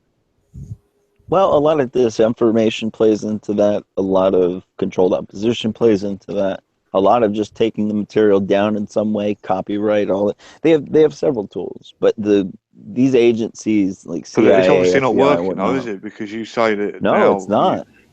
Things are being exposed. So this is what I don't understand, Capex. You say these people are treacherous and deadly, and they kill their own citizens, but they willingly let someone talk about these things, and you say that you know the truth, and it requires the truth is influence, out there, Mark. and they let Look, here's the difference. Hold on. Here's what it requires: influence. If I had letters behind my name and I was putting my credentials upon my statements, or if I was an ex-NFL star who went, out just like Pat Tillman, that's when you keep your mouth shut. Those are the people they take out. So they're saying it's because of your insignificance that nothing's happened. Yes, absolutely. The anonymity of the internet and the fact that nobody will listen to me. I'm just a conspirator on the internet. No, I'm not Nobody saying fucking believes me. No, I'm just saying. No, I'm saying that's the point. I have no letters behind my name. It doesn't make no difference, does it? The information's still there. If you say it's the truth, absolutely. If you say it's the truth, but it's just a matter of they don't regard you as a threat, then it still doesn't make any sense, because that truth, if it's out there, it means people that can damage them can get it. Of course, all of it's been out, but that's the thing is like it's been slowly bleeding out since even the 70s. Incompetent then. A lot of it is, yeah, absolutely. So well, some of the people, that are giving you the best things in your life, like technology-wise, and done amazing things, these people are really, really incompetent. No, you're conflating two very different things here. The people who have given me that technology has been industry. The capitalistic urge in this country has brought us the technology that we have now, and I'm grateful. The government doesn't control them? Oh, and to some degree through regulation or well, they must control them, mustn't they? Because otherwise you can have a government lying to us and doing all these horrific and terrible things. If there were certain parts of society that didn't abide by or they couldn't control, it wouldn't make any sense, that would it? Well, that's why they have antitrust laws. That's what happened to Microsoft in 1994. They completely overtake. That's what they did with the communications industries. All the technology that's come to you through these people that have made it in the industries, like the car for one, the technology, information technology that you're using to find this truth, you would admit that that's all come through them, isn't it? Not through the government agencies. I'm saying it has in a roundabout way, hasn't it? Because in a roundabout way, there has been elements, and that's why it's been as controlled as it has. What I mean by roundabout way, Fix, is they've let it happen, haven't they? Well, yeah, absolutely, because they can't stop progress. They can hinder it, but they can't stop progress. Yeah, exactly. So this is my point. They've let you have all this brilliant technology, but in the same breath, they're that incompetent. They're letting the real thing, the real truth, out on the internet. No. It's not that they're incompetent and the truth is coming out. It's just the fact is there's only three things that you can only hide for so long, and that's the sun, the moon, and the truth. It will come out. It doesn't matter. It's hidden in plain sight, and most of the time they just change your perception of what the truth is, and then you can't see it. So I'm not saying the government don't lie to you, and I'm not saying the government in our country hasn't lied to you. I'll never say that. I'm too wise. I'm from the street. I know there's corruption all around us. But it seems like there's a larger part that you can't seem to accept. No, it's not about accepting it. If you show me evidence, if someone shows me hard evidence, I'll have to accept it. I'm not irrational. I don't have any beliefs in my life, Cathexis. I don't have any beliefs in my life that I can't justify, and I've reasonably looked at, and I believe what I'm believing is the truth. I believe that. I don't suffer fools gladly, and that's why maybe I'm a bit abrasive to some people in here, and maybe that's wrong, and I'll put my hands up to that. But I'm 52 years of age, I'm from London, and that's how I was growing up. If I think someone's saying something stupid, I'll say something to them. That's fair enough, Mark. So if people don't like that, well, I can only apologise for that. Well, Mark, I'm talking to you right now. A lot of people say that I'm nasty. I'm not nasty, and anyone's nasty to me, Fixes. That's fair. But you know, like I'm talking to you right now. I've got no issue talking to you. I think you're quite hilarious. Like you make a lot of fucking great jokes. We'll see what happens. I have no problem talking to you. What happens, is we get in a room with other people, and people start stirring the shit. And then when people start attacking me, I defend myself, and maybe I lash out. That's fair. And that's fair. That's why maybe me and you haven't got on. But I'll hold no ill will to you. I don't hold no ill will to anyone. There's people I don't particularly like. But you know, it's the internet, so you're bound to have that, aren't you? I've made a note. I made a note of the time 1:59 for my soundboard. Yeah. That's the moment when Cathexis said, "I'm just a conspirator on the internet." Essentially, you guys can easily dismissible.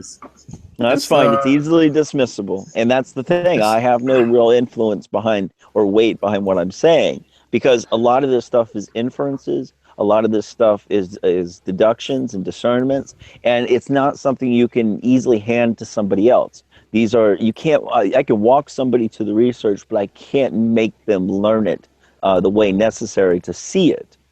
Like take geoengineering, for example. Okay? First of all, the word chemtrails is absolutely fucking retarded. And anybody who uses that term, they have fallen for the PSYOP word, in my opinion. It's completely dismissive and they're laughable. But geoengineering, on the other hand, is a very real science. And it's being practiced in every single country across the world. And there are documents that demonstrate this and officials who talk about it. This is not, it's an open secret.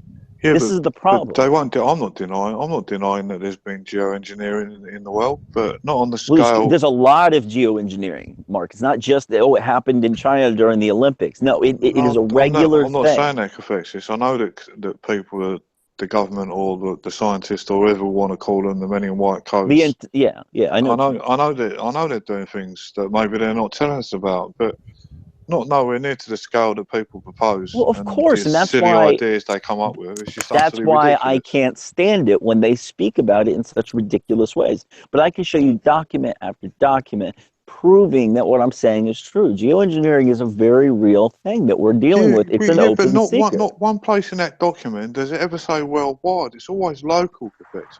It's always local. Like it's say in Africa.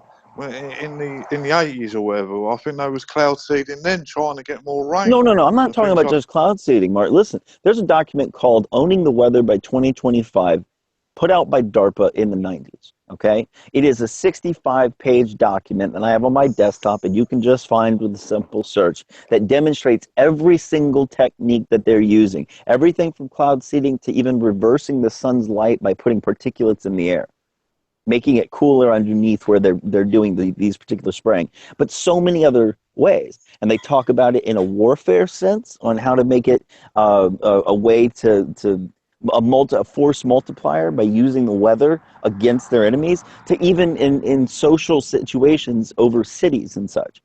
They admit to all this. Even the CIA director just 2 months ago spoke about it openly, that oh yeah, our geoengineering is going well. You know, it's something that's occurring. But when you say chemtrail, or you say they're poisoning us, they're spraying us, that completely destroys the argument. And I hate it when I hear it. So that's my whole thing. It's like there's a way to present this information properly. And you're like someone like Pete, unfortunately, is going to just turn everything off. Anybody who hears Pete is immediately going to disconnect. And they're going to just lump him into a horrible category, dismiss everything he said, and they're back on the straight and narrow of the mainstream. You see what I mean? Hey, Cathexis, can you hear me? Hey, yeah, what's up, dude? Hey, that document that you were talking about, Owning the Weather, mm-hmm. Who wrote that? DARPA. Who did? DARPA. Military cadets. DARPA. It was a training exercise or a written exercise? DARPA wrote it. You got any kind of documentation to show, like something you could flash on screen to show what you're pulling from? Because everything I've seen was... It's called, here it is. It's called, you can just type it in. It's called Weather as a Force Multiplier, Owning the Weather by 2025. It was a research paper presented to the Air Force by several people in DARPA in 1996. It's the first thing that comes up. By who? Very long document. Oh, it was put out by DARPA. Why are you calling it DARPA? Do you know who that is? Why are you calling it DARPA? These were students at Military Academy.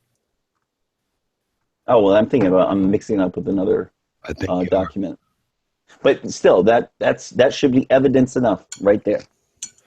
It's all hypothetical. These people, it was a thought project trying to come up with ideas. It's not proof of anything being used. Have you read all the way through it? Yeah, I have. There you go. That's why I knew what you were talking about. Well, good. It wasn't DARPA. It was military cadets. It was. There is another website out there called geoengineeringwatch.org. And they have collected a lot. Dane Wigington? I'm not sure if that's who's the contributor. Geoengineeringwatch.org. Yeah, that's Dane Wigington. That's utter crap. Oh, okay. It really is. I mean, you got. All right. So are you denying that geoengineering is a practice that they are participating in? Yeah, there's a disclaimer on that. There's a disclaimer on that on the first bit of that paper, and it tells it's academic. Of course it is. Yeah, but they're showing you what their capacities are. Do you think these military operations even are the not date is dealing with it? 2025 Cafexes. Yeah, I know. But these are their... It's not now, is it? Do you trust that the militaries of the world are not using these tools? Well, do you think if they were, they put a paper out into the public domain? Don't use it as evidence. Is pretty much what we're saying. You know what I mean? Apart from letting everyone in their own country, the document outlines all of the ways that weather manipulation is done. That's all I pointed it out to be. And if that was a strategic document for the defense of America, if that was a strategic document for the defense of America, like you're trying to claim it is, they're using the weather as a weapon against someone else, they wouldn't put it in the public domain, would they? Otherwise, you're declaring to the enemy. You're declaring to the enemy what weapons you got. Here's CIA director discussing geoengineering and stratospheric aerosol injections in order to slow global warming. This was done about 6 months ago. Yeah, but we know about things like that, Cafexis. That's not the damaging thing that everyone says these chemicals or whatever you want to call them in I'm the not air. saying they do any damage. See, this is the chemtard bullshit that I hear out there. Well, so there's no point discussing them then, is there? Unless you can show somewhere that they're doing it worldwide and they're trying to either, I don't know, genetically improve the food, and that could be No, it's not. You're misunderstanding what geoengineering is. It's weather control. Yeah, I know, but we know they've been doing weather control for ages, Cafexis. That's all I'm talking about. That's it. I don't think about the that weather, they're poisoning people. I don't think it's a weapon. I don't think it's anything like that. Why is it it's a proof that geoengineering exists. Why is it conspiracy then if they're just trying to make it rain? you like to make it rain on... I just don't understand every the Friday? Conspiracy. It's not just that, dude. It is quite a bit more, and you're really oversimplifying. I'm sorry if I'm oversimplifying it, but I can't see any information or any documents that says that's fine. what they're doing. Here's the CIA director. Here's the CIA director discussing current geoengineering stratospheric aerosol injections. And so it's short clip. He's talking about some of their methods. Look, this is an open secret is the point that I'm trying to make. These things are being done. There is visual evidence. That's for the benefit of us, though, isn't it? If he's trying to stop global warming, if you would like to think that, then you are more than welcome. Yeah, you can I didn't say it was nefarious. Did I say it was nefarious? Well, the idea of a conspiracy is pointing nefarious, out, isn't it? No, Mark. I'm pointing out that people who say chemtrails are stupid and that geoengineering is real, and they're doing it most likely more than what they're telling us. I didn't say... It's not nefarious, I'm trying to dispel that it's nefarious. It's not going to poison us. It's not making us dumber. It's not ruining our crops. Also, I'm not saying any of that. So it's a benefit for humanity. I don't know that, and neither do you. What I'm doing is clarifying. Well, would you say if it's true the Earth's warming up? Would you say if it's true the Earth's warming up and they can stop it warming up? Would you say that's a benefit for humanity, Cafexis? Not necessarily, because what if global warming has been perpetuated by their geoengineering? The consequences of weather manipulation can be very dangerous. There is evidence that humans have caused global warming. But what I mean is deliberate through geoengineering. You see? So now they're trying to stop it. I was just trying to make a distinction. There isn't really evidence that humans have caused global warming. It's all like computer models. Yeah, well, that's another argument. I'm not sure I believe there's global warming myself. Look, I was just trying to show the distinction. I was just trying to make it clear that when people come up with chemtrails and they're killing us and they're spraying us in the sky, I respect that's your position, retarded. I was just trying to clarify it as usual. Okay. I just want to make sure. It's clear as a muddy pool. Okay. Okay. Shit. Hang on. I almost dropped my phone. So yeah, look, all I'm saying is people who go out and speak about these topics in such hyperbolic and incorrect ways cause damage because there's nothing wrong with researching these topics. Most of the public is unaware of their weather manipulation capacities. People would think that it's outside of the realm and that they would think that that's almost sci-fi. So I think that it's perfectly reasonable to discuss these things. You don't believe they can make tornado, hurricanes and things like that, do you? Dude, look at this document. It is absolutely crazy. When you say weather manipulation, what do you mean? I think they can make earthquakes. Thanks, Femar. Weather manipulation. Yeah, what do you mean? What do I mean? Are you talking about cloud seeding, trying to make it rain, or a lot of things?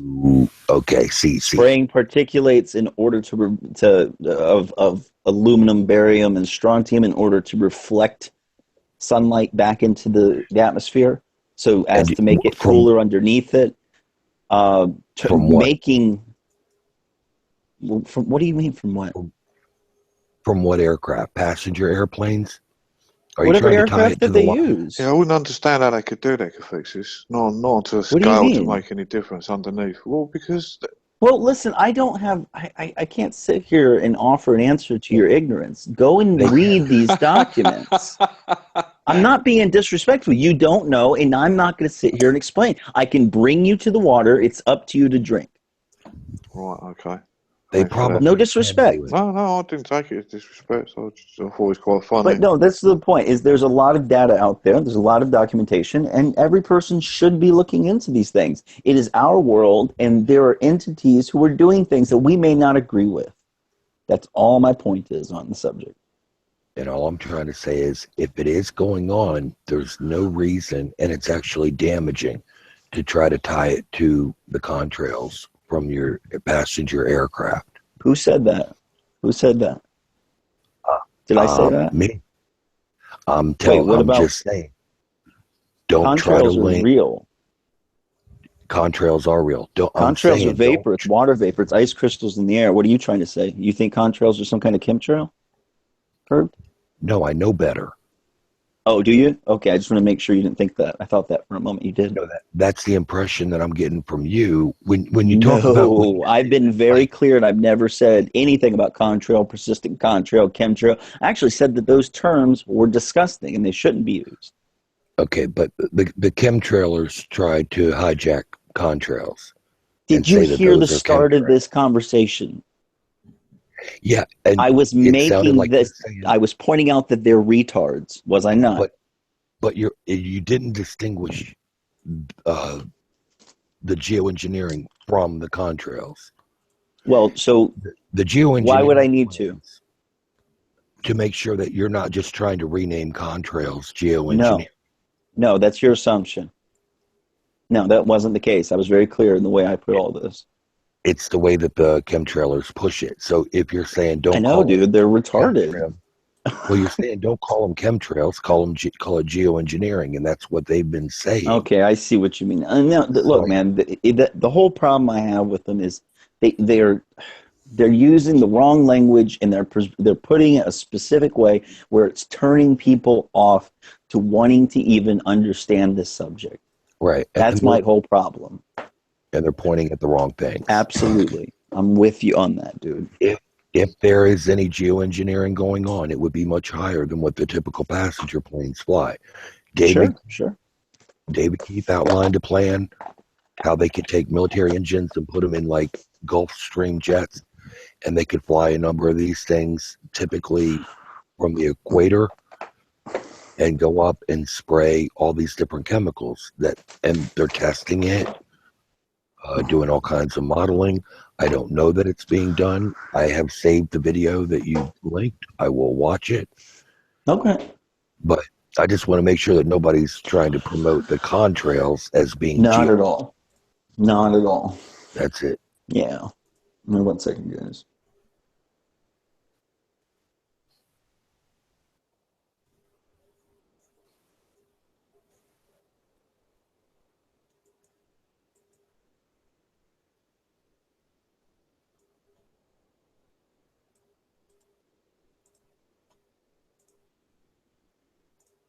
Yeah, that whole phrase chemtrail, I swear it was some kind of psyop word because people were kind of catching on to some of their behaviors, and it's just frustrating because so many people have been dissuaded from even looking into these topics because of people going around. They're spraying us. We're killing us.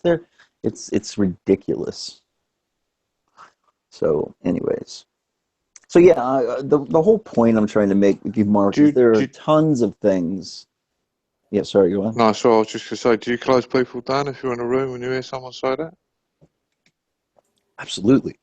I've done it on numerous occasions, actually. Okay. I've actually come in to a room that I was listening to when somebody said that. Cool. But yeah, the whole conspiracy realm is just filled with so much nonsense and ignorance and misrepresentations, and it's frustrating to me because it really turns people off from looking into any of these subjects. And we need to understand our world better and not as superficially as we're kind of, I don't want to say told to, but most people don't even have time to consider this stuff. They're going 40 hours a week. They get home, they got a family, straight to bed, rinse and repeat. The weekends, they might get one day of peace. Nobody's going to be researching, geopolitical conspiracy, type things. And I get that. But I think that's the problem. They've got us in this rat race, and we're not able to see, the bigger picture of what's going on. And I could agree with you. I think the span of the human life is very short. And when you have family and loved ones, your life just shoots by, and you do your best by your family. You haven't got the time to worry about what shape the earth is. I agree. And stuff like that.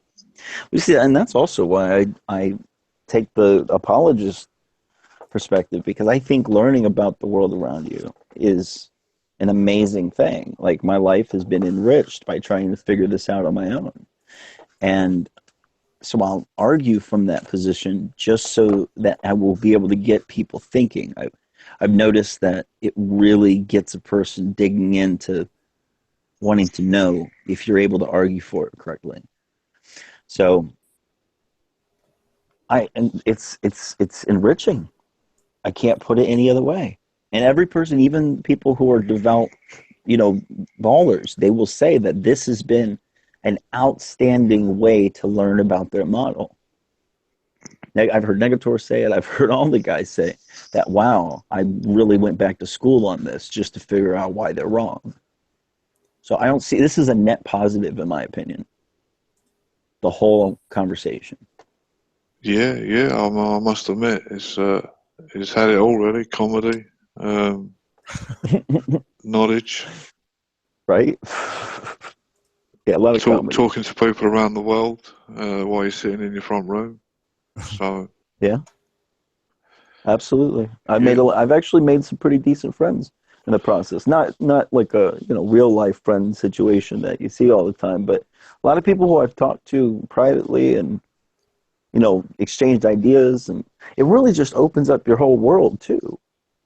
Yeah. When you start talking about this stuff, you're talking about cosmology, you're talking about the infiniteness of the galaxy. You know what I mean? Like, everything just becomes you're talking on the about table. You're talking about quite fundamental things in people's lives, aren't you? I mean, the shape of the earth.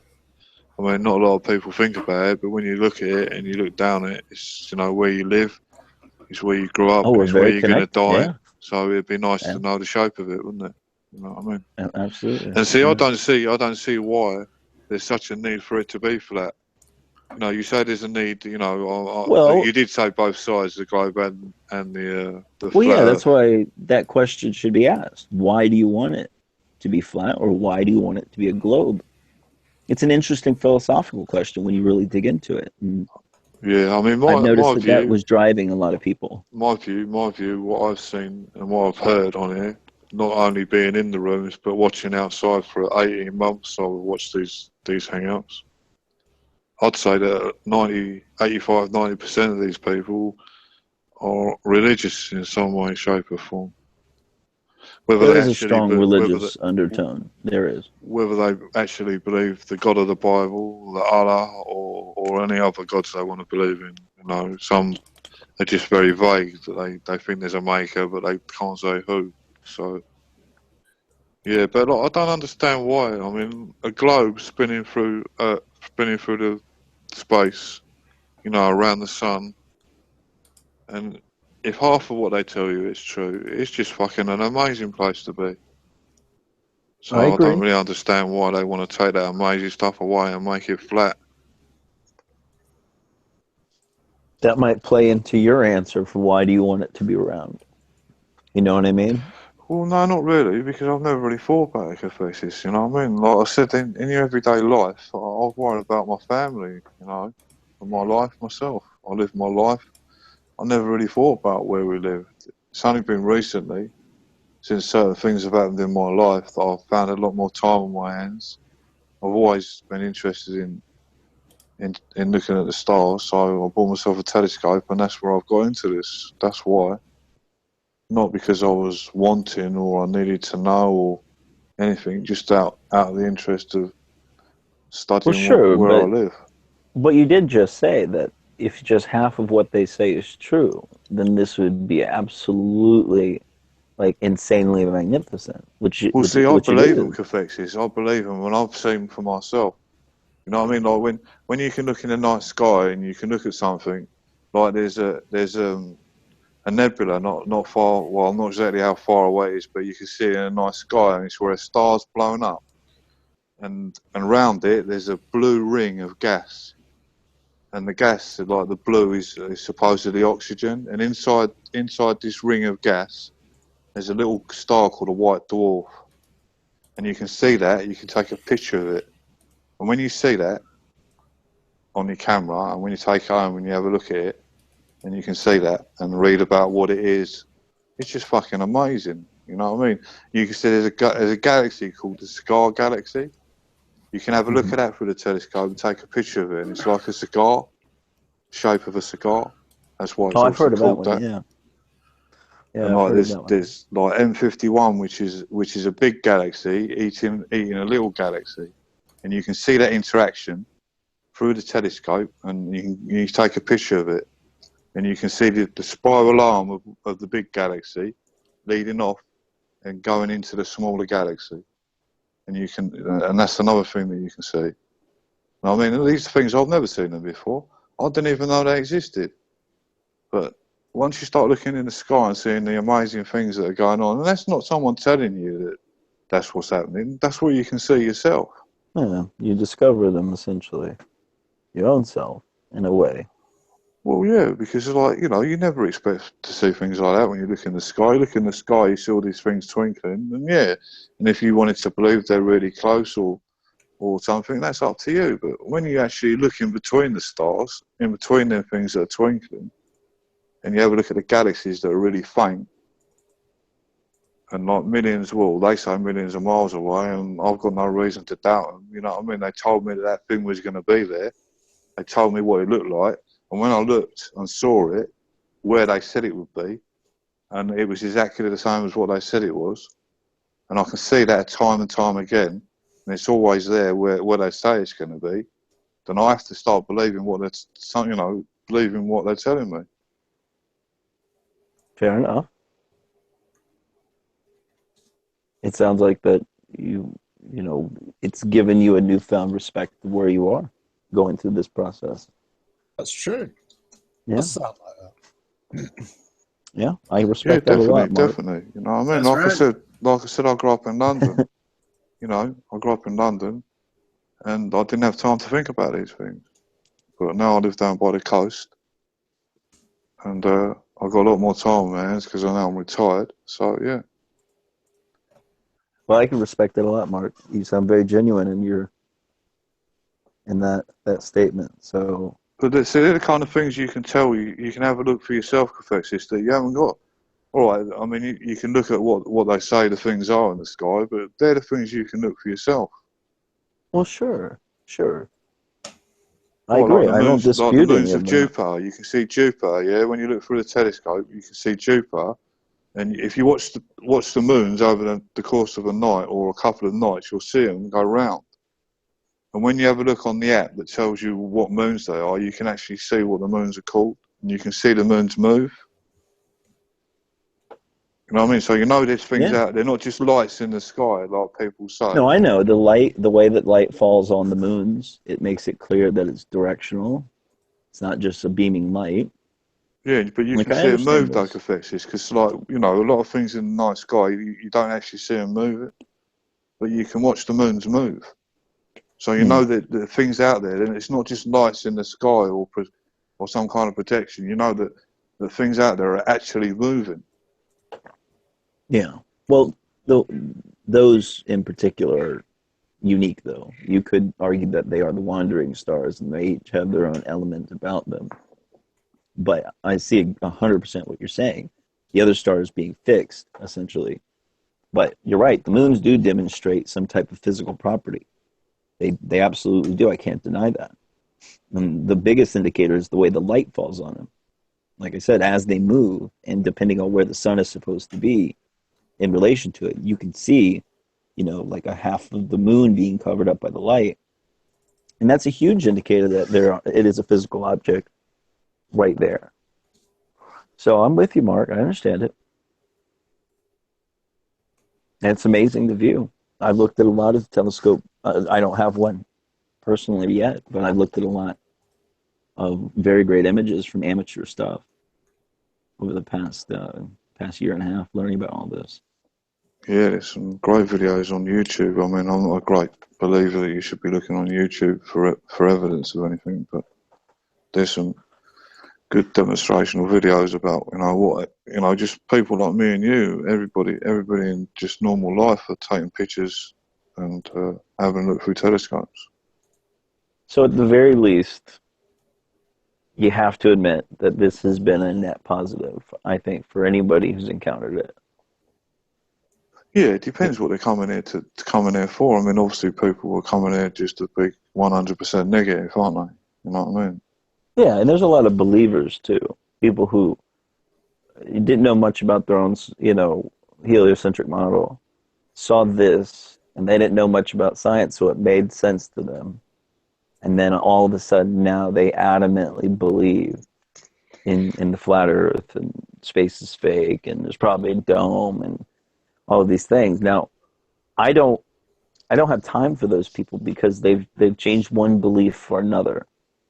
And I'm not into believing, I'm into knowing as best as I possibly can. So you're going to find that, and those people are the more passionate, more bullheaded ones that we see pop through, which bless their hearts, you know, they feel that they're right, and they feel they're spreading the truth. And, you know, it may be frustrating if somebody disagrees, but they seem happy with the knowledge, or with their attitude, so to speak. So it's an interesting phenomenon to see this on a larger scale.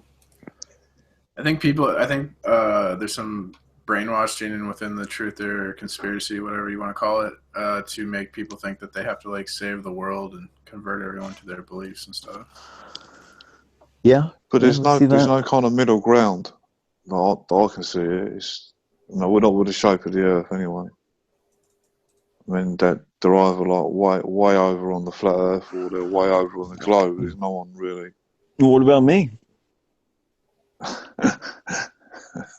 I'm kind of in the most middle ground. You gotta admit.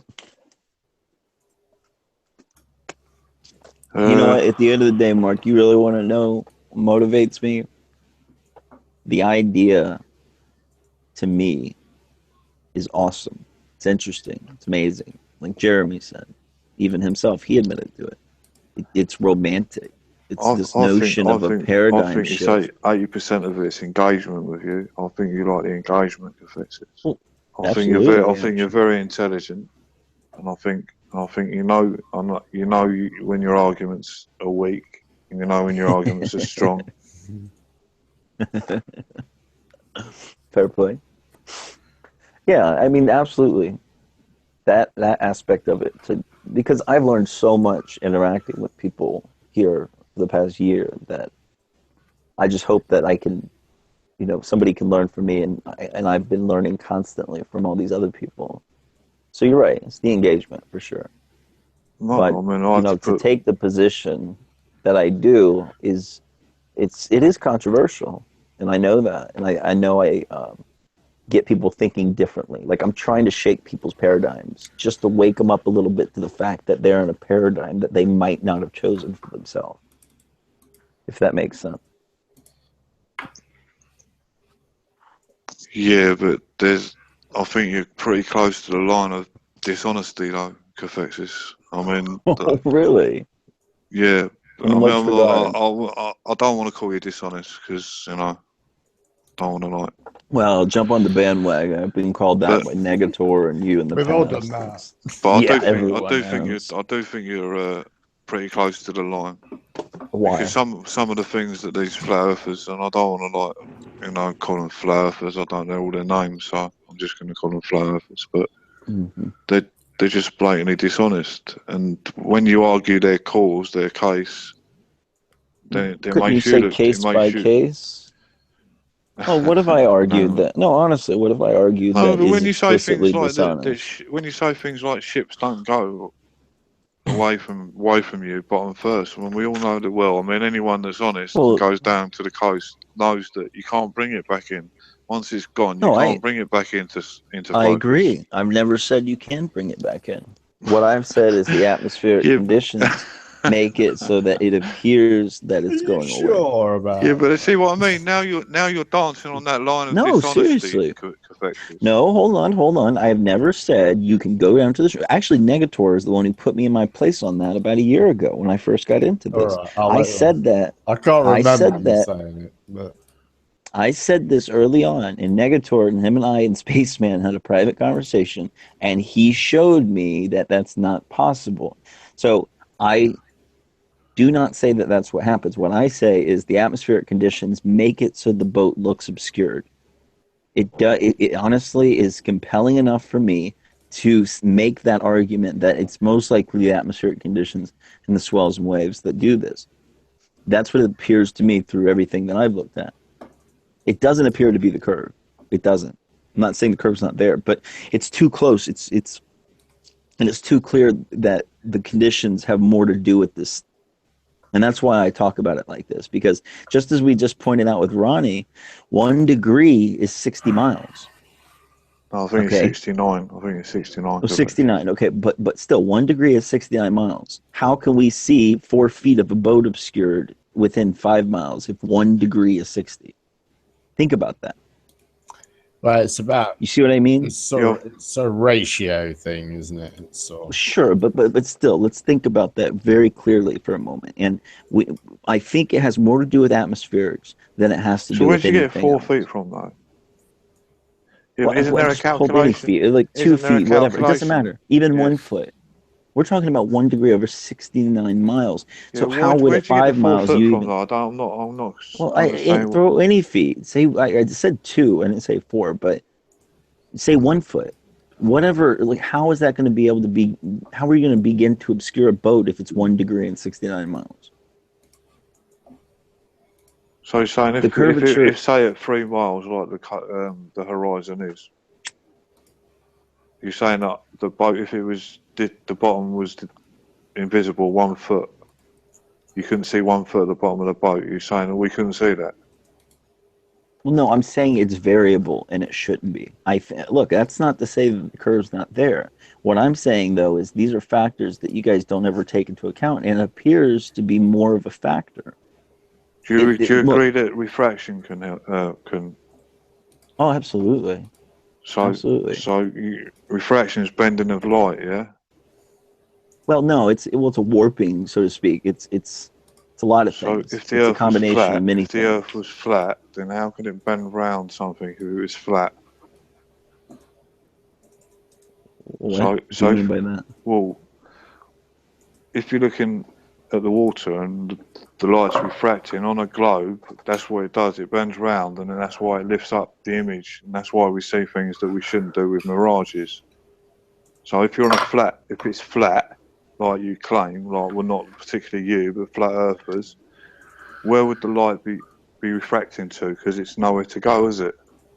It can Well, only it's it can not. only Well, go straight refraction down. isn't bending an image around the ball. It's just that's not what it does. Refraction is a blanket It term. doesn't. No. Even on the curved Earth and the main model, refraction is a blanket term in order to use to describe those mirage effects, the sinking, looming, Fata Morgana, inversions, all of this stuff. Those are the effects of refraction. It's not like refraction wraps an image around the ball to make it look like be able to see further than you should. No, but it bends light though, doesn't it? Yeah, but Well, it's not like you think that's how it's you see doing. around the curve, isn't it? Because No. the light That's not how refracts. refraction works. No. Refraction is more of a disruption. It can't give you a coherent image from the other side of the ball. That's not how refraction works. Right. It's more of just a disruption of the image, is really the best way to put it. But it's variable. It's extremely variable. But look, Right, so if the light doesn't bend, then how do you get a ship?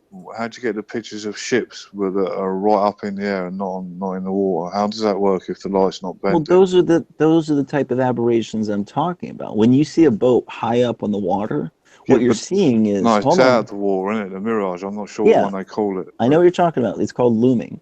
When you see a boat, it looks like it's floating. So the light must be bent for it to be putting the image up No.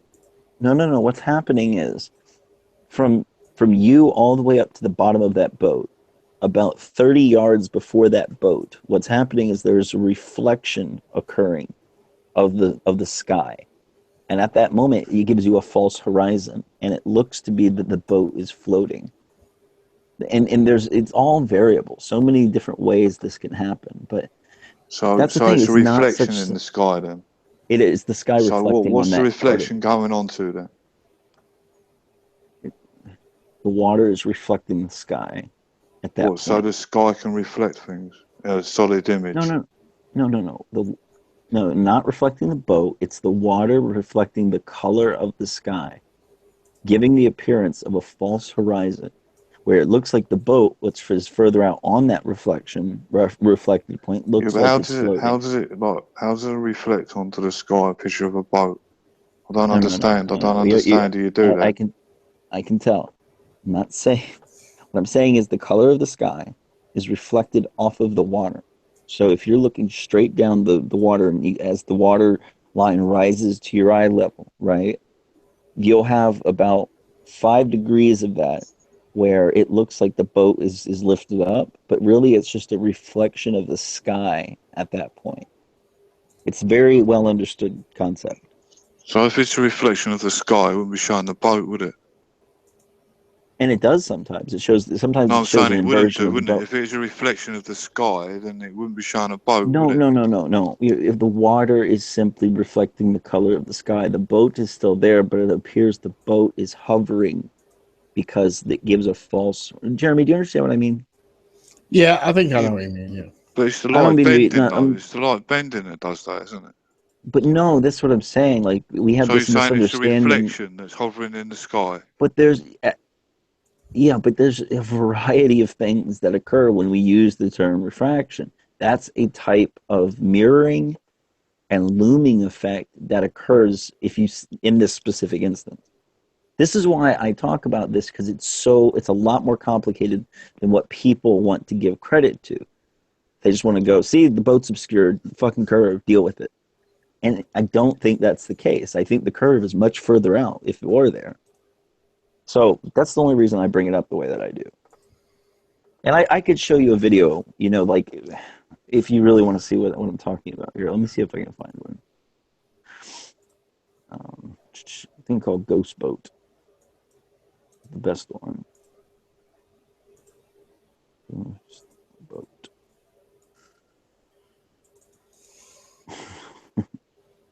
Some of the YouTube videos that people make is ridiculous. Here we go. Perfect. All right. Let me link this in the... Can you see the Hangout thread, by the way? Jeremy, can you see it? Sorry, I'm in Photoshop. Are you good? Yeah. Let me get... Hang on. You know what I'm talking about. Not the side chat, but the Hangout thread. The other one, yeah. Jeremy's making fake pictures of the Earth as we speak. Oh, that shill. Yeah, there we go. Back If you could, pictures of the moon. Oh, okay, my bad. If you could show that, this is a perfect representation of what it is I'm trying to explain. And you'll I see. can try, but you probably won't hear it. It doesn't seem to. Oh, can I just read this about refraction? I've just looked on it, and it's hyperphysics. Sure. This is refraction is the bending of a wave when it enters a medium where its speed is different. The refraction of the light when it passes from a fast medium to a slow medium bends the light ray towards a normal boundary between the two mediums. Yes. So it is a bending Imagine of putting light, isn't it? well, to a degree, but there's so many variables. Is what I'm trying to point Yeah, but that's out. my point, though, isn't it? If it's a bending of But it's light, not then how would bending it bend? How would it bend something on a flat plane? Because it just hit the floor, it just hit the water, wouldn't it? Bending on. So I don't Okay. see. Yeah, but what I'm saying. Hold on, Mark. Take a glass of water and put a pencil in it, and look at it from the side view. You'll see that the pencil looks like it's broken. That's bending, refraction. That's bending of light, though, isn't it? Sure, but it doesn't mean that can't happen what I'm on a saying flat. to you, what I'm saying to you is when you see a boat and they say it's being refracted, and so for instance, you're seeing more of the boat than it should do because of refraction. That's because the light has been bent round, and you're seeing the bent light. No. So if it's on a flat plane, how does it bend? It's just going to hit the water, isn't it? Well, I've just read the definition of I understand, but it's an oversimplification. So you're saying the bending of the light is upwards then? It's every which way. It's every which way that the atmosphere forces it to do at that point. So it couldn't, on a flat plane, it couldn't bend round anything then, could it? If say for instance, I'll grant you that it could bend anywhere, yeah? On a flat plane, it couldn't bend anywhere downwards then, could it? If it's flat, it couldn't bend it. It's going to hit the bottom, isn't it? Straight away when it refracts. Do you get what I mean? No, not really, Mark. Look, you got to treat your 10-mile perimeter around you as flat as it is. So any refraction effects that you're seeing is simply just that. It doesn't matter if it's round. The sphericity of the Earth doesn't matter for refraction. It's a matter of the medium. Can I just explain? Do you know what they say about a sunset as well, Professor? You know when you see a sunset, that you know actually seeing the sun, it's gone already. That you're seeing the bending of the light, and the sun has the sun has already set.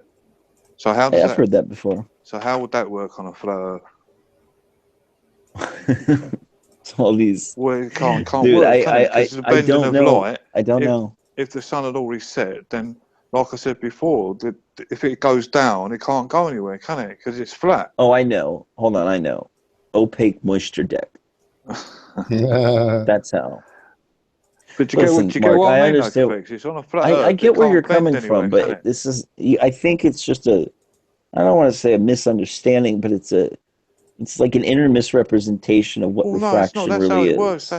That's why you see things that are around the curve. It's no, you can't. It's not what refraction does. It doesn't show you images from around the curve. I've just read the definition of refraction.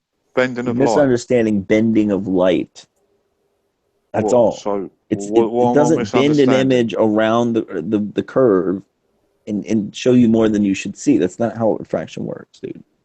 Okay. Anyways, take a look at this boat that I just sent Jeremy.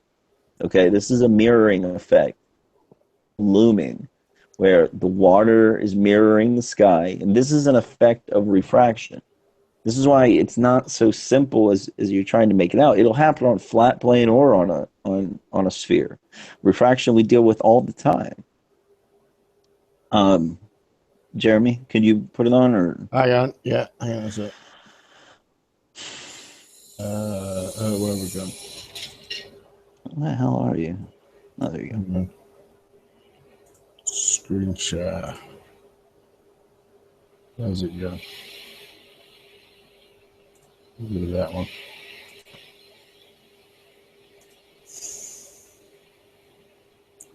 Okay, why can't I see? Ah, there it is. Right, you see it now? Yeah, well, it's getting there. It's shifting over. Just showing your screen. It seems to be stuck on the Hangout screen. Does it? For me, at least. Have you alt-tabbed over yet?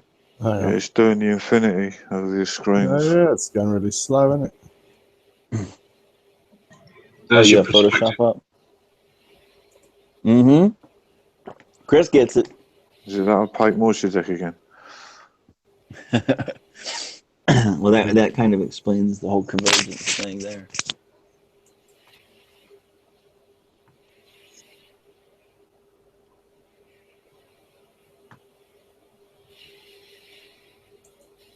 Go to this one. Hey, Chris, did you see all your troll accounts earlier? You see it now, yeah? Yeah, I see it. So, Mark, you see how the I boat did from looks the like it's beginning.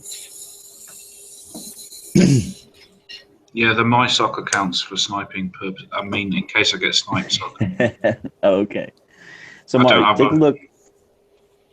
We'll take a look at the boat. It looks like it's floating. Well, what's happening there is the water up to that point, 30 yards up where that false horizon is, it's actually the water. It's reflecting the sky at that point. That's an effect of refraction. So there's multiple ways refraction can occur, and there's multiple. So it's hold not on, just a I'm cut and dry confused. thing. Where's the reflection of the sky? Okay, could you back that up real quick? Just maybe pause it. So you're look saying again what here. we're seeing there? The boat is on the water. Okay, on the the water boat limit, is yeah? on. Yeah, the real horizon is much further past that boat. Okay, but that area that looks like the sky where the boat is on, up until that real horizon, the sky is reflecting off of that water. So that lower horizon that you see is a false horizon. And this is an effect of refraction. You could say this is light bending a specific way. But that's the problem. Refraction is a catch-all term. It doesn't mean just this one thing that a lot of people think it does. So where do I get your definition of it from then, Professor? Because I've Googled it and reflection didn't say anything about a reflection of light. Didn't say anything of what you're claiming. What refraction was, what I read to you. The bending of light between two mediums. So I'm a bit that's the most confused as where you're simplest. getting your definition of refraction. Okay, those are the most simplest. So here we go. I just typed in what are the effects of refraction, and the first answer that comes up on Quora is, so a clear pool of water always appears to be shallower than it actually is. A coin placed on the bottom of a beaker containing water seems to be raised. A stick partially dipped in water seems to be bent. The sun appears flattened at the end, at the time of the sunset and sunrise. That's a mirroring effect. The density of the air in the atmosphere is greater near the surface. Oh, one second. Near the surface than above it. Thus, the magnitude of refraction increases and decreases height. Due to this, the lower portions of the sun at the time of the sunset and sunrise are raised more than the upper portions. Hence, the vertical diameter of the sun is shortened more, and the horizontal diameter seems to be flattened. Or the stars seem twinkling at night. The density of layers of the atmosphere changes continuously. Due to the changes in the air, the density of air, the magnitude of refraction of the air of the light rays from the stars also change continuously. This changes causes the apparent positions of the images of the stars to change continuously with time, hence why stars appear to twinkle.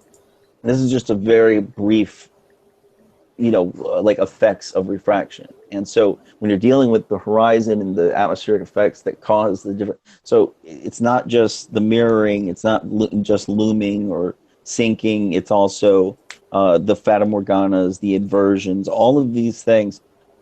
It's a very complex thing. You can have 3 of those effects going on at one time, and you could just simply say, well, it's refraction. It's a catch-all term. It's like one of the base level terms. Does that make sense? No. All right, Mark. Thanks. I'm Thanks sorry. No, I'm sorry, participation. Capricious, but I've okay. had to look everywhere I can, and I can't find your definition of refraction. I can't That's find. fine. You can accept it or not. I have done it. Look, I have gone. Definition of refraction. With all due respect, Mark, I have gone above and beyond in order to explain this properly, and I don't know what else I can fucking say. Can we award Capricious the medal of going beyond and above and beyond? Can we have that ceremony now, please? Flatty. I might get a flatty from Patricia Steele Yeah, I'm for sorry, going above and beyond. We'll have to agree to disagree, but I can't find anywhere that it says reflection. If she runs that contest again this fucking December, I am going to troll that like. It's just cringe-worthy for me personally. I'm just here we go. First time. Here we go. Sorry, Chris. I found something really good. Let's see. So I just typed in mirror, reflection and refraction of light, mirroring. You see, that's what I'm saying. You have to get very specific on what you're looking for. Okay? There's atmospheric optics. This just goes in very deep, and you have to it's not just one very simple definition you can use. This is why I say atmospheric conditions, swells, waves, angle of attack, and fucking height of observer. Those are the variables that dictate what it is that you're going to see. I'm not saying that mirroring can't happen. I'm saying refraction. The definition of refraction is not mirroring. Here, okay, it's called specular reflection, and it is a type of refraction, which is a mirror-like reflection of light or other kinds of waves. I'm going to have to disagree with you again on that. Like I said to you, I'm not saying that there couldn't be a mirroring effect. But I'm saying to you, just refraction. Gave you the technical refraction doesn't fucking say anything you about are trolling mirroring. me at this point. I'm not trolling Here you. it You're is. fucking It's trolling called me. specular reflection. Mark, it's called specular reflection. It is a type of refraction. Refraction is a catch-all term. See, I can't find that. I can't find that. I must have. So type in specular reflection, and they will even show you an image. I've typed in the meaning of refraction. Isn't that good enough? Holy shit! No, it's not. These are a little bit more complicated issues than I think you're giving them credit for. That's why I talk about them. Not really. I've just, I've tried to find a defining, for refraction, and my one just doesn't have the word. You've looked up one word, so we'll leave it at that, Mark. Cathexis, I'm not arguing that mirroring things can't happen. I'm not arguing that. I'm saying to you, the definition of refraction is nowhere I can find that says anything about reflection. Atmospheric refraction. Let me see if adding that word helps in the definition. Atmospheric refraction. You've been at your end, and I'm gonna. Is the deviation of light? Here we go. This is it. Is the deviation of light? At my end and see where we get. Is the deviation of light or other electromagnetic waves from a straight line as it passes through the atmosphere due to the variation in air densities as a function of height? So Wikipedia has a really great entry about this, explaining the different ways it can happen. Listen, dude, it's not complicated. Okay, would you want to give me a shout when you got it? Certainly will. Looming and it looks all his. Look, Fata Morgana. Here it is. I'll ring our refraction department in the morning and get the fucking SP on it, and then I'll get back to you on it. So I'll defer. Leveling, I'll defer looming, my answer. I'd like to defer. Sinking, Fata Morgana, the Novaya Zemlya effect. It's all right here. Or trolling until tomorrow, until Okay. All right. Oh my goodness. So yeah, atmospheric conditions matter in this issue, and they're more complicated than what people want to give way to, and because of that, I talk about it and it pisses people off. Put it that way. Negator gets so triggered by me now. He wouldn't even. Well, actually, I think he did want to come in. P. Morris, don't you have him blocked, or was it Ronnie that's got him blocked? I didn't block him, Ron. I don't block people. Yeah, I think Ronnie has him blocked from his channel or some shit. Like he couldn't get in tonight. Thought that was funny. But yeah, I said hi to him in chat. And he said, "Fuck off, Cathexis." I was like, "Oh no." Yeah, Cathexis. Yeah, I've just followed your Wikipedia link. Yeah. Specular refraction. Yeah, that one. Yeah, that's the one. Yeah. And that's But one element of it. But it's reflecting the opposite way that you're saying it reflects. Oh my God. Well, in the picture, atmospheric, hold up, here, it's your information you sent me there. On your picture, it's got here. It was the wrong one to send to you. It's got pictures of clouds. Go here. It's got pictures of clouds in Go to still that water. one. Go there. Go there. Go to that one. Oh, so atmospheric refraction. So this one was bad. That wasn't the most illustrative for you. Go ahead and look at this one. Well, what have you done? Draw me some fucking a picture in crayons or something. I swear to God, Mark. I swear to God, dude. Oh, dear. You're killing me because all the evidence you're sending me is fucking confirming my story. So what the fuck? I mean, talk about confirmation you've either got bias. bad research people or you're fucking trolling me, Ecofax. Anyways, this one will be a good sum up of what I'm talking about. Should have said it from the get-go. Atmospheric. What I should have said, can you send me the truthful information first, should I? No, I should have. Yeah, I should have been clear about it. Right, no, mistakes were made. I'll just write that down. Mistakes were made, Mark. It is what it is. Well, I'll defer again until I've looked into your evidence again, but if it comes anything like the last bit, then I'll be back to you in a few seconds. Fair play. Fair play, Mark. Well, Jeremy, this has been a rather engaging, and this has been a really good hangout tonight. Hasn't it? Hasn't it been a good one, yeah? We have, these People are rare. from both sides. You're welcome, guys. You know. It's all P. Martin's fault. Yeah, it's been a good one, hasn't it? Very and what did it happen last time? The last time you opened this channel, what happened? We had a good conversation. We did, didn't we? Yeah. We did. And from people from very opposing views. Yeah. And I think I don't think anyone's been made to feel unwelcome, really. Well, John got sniped, but outside of that, I didn't know. Yeah, he did. Yeah, he did. No, he didn't. No, John didn't get sniped. But no, he did. But he got added back. But he got sniped. Tim sniped him. Sniped by who? Tim sniped him. But he added him back 5 minutes later. But he was over it at that point. Like Effects, you sent me a fucking Wikipedia, is it? And yeah. You showed me a diagram of refraction on a globe. I know they use a globe in order to demonstrate this, but that's not. You're missing my point. That's another strike from my side, then. Are you trying to indoctrinate Mark? I think I am. Is this the fucking psyop? Is it? Send all the fucking Mark, dodgy information. Look. You need to stop thinking the Earth's flat, Mark. It's quite clear that it's a globe. I gave you all the information. So why do you keep sending me the evidence for a globe, then, Effects? That's what I said. Is this some kind of fucking double standards or something? I don't know. Trying to fucking close my head. I think you're just trolling me.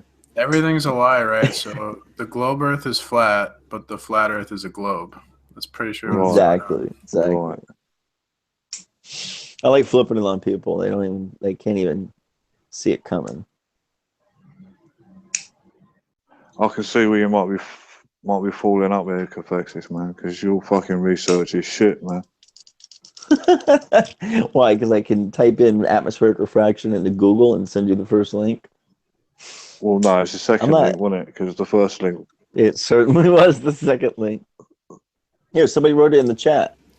Your research. He seemed very annoyed with you. And he said, an optical illusion caused by atmospheric conditions, especially the appearance of a sheet of water in a desert on or a hot road caused by refraction of light from the sky by heated air. So that's exactly what I'm talking about. You know how that reflection happens on the road, you see while you're driving. That's what's happening with the boat, but the water is what's reflecting the sky. So, the sky is blue because of the scattering of the lower frequency of the light spectrum, which is blue, and which is interesting. If you look at those high altitude balloon tests from the daytime. So once it gets above the gaseous sky, look how deep black the sky is, with the sun just dead in the middle of it. Have you ever just took notice of that, Pee-wee? You ever thought about that? P-Mars, have you seen it? I have not seen that. Sorry. Go look at just type in a high altitude balloon test, and it's really interesting to think about how deep black the sky is during the day at that altitude. Cathexis, did you check the name of the guy that you got the information off about me being wrong? I seen a cool picture Conspiracy, of a lightning dude. bolt. You're not wrong, Mark. I haven't said you're wrong once. What's that, P? I saw a cool picture where a lightning bolt like lit up the sky, and they caught the picture at the right time, and the lightning bolt, it was night, and it made the sky look blue.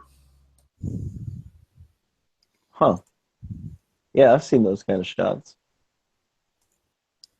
But I just find it really interesting how deep black the sky is during the day when you get above the sky, the gaseous sky part. Once you're above the the NASA high altitude balloon test. Or was that no, dude, just any really. I mean, let me see. Just type in flat Earth, high altitude. Flat Earth. What's happened to Bob's balloon? Did they ever find it? Unfortunately, they did not. Did you see the tracking? Did you see the tracking info for that? I saw it went up to 33,000 feet. Oh, I got what you're Funny saying. enough. And then above the horizon, it's black. Is that what you're saying? Yeah, above the gaseous sky, it turns like the gaseous sky is what gives us the ability to see a blue sky. But once you get above that, you can't see the it's stars. deep black. No, you can't. So you mean space, Cathexis? One could argue that, I suppose, but it's only 120,000 feet. We're only 20 miles up, so it's kind of hard to argue that at that altitude. But yeah, the balloon I think he got to 33,000 feet, and then the tracking shut off, and it was only about 400 meters or whatever to the east when it happened. So apparently it went straight up, and up, kind of in a straight line. What's 35,000 meters in kilometers? Do you know? No, it might have been 18,000. I just know it was actually. It might have been. No, I see the tracking. It was like 5 miles. I don't even think they got that high. I don't even think they got 33,000. No, I'm pretty sure they did. I think they did. I think they got up to, because it's the barometric pressure that tells them. I think they got it to 30,000. No, it's got the height. It had the height on the tracking. Yeah, that's why I was asking you how high is 35,000 feet in kilometers. If I remember correctly, that's about 5 miles. 4, let's see, 5, 10. Yeah, 5, 6 miles. That's the average, airplane height. But apparently, it got up to that level before the tracking went out, if I remember correctly. But it sucks, man. They had $800 worth of cameras on that thing. I would have had a redundancy personally. I would have had 2 tracking systems on it, but followed the road quite well and all that balloon, didn't it? Probably, man.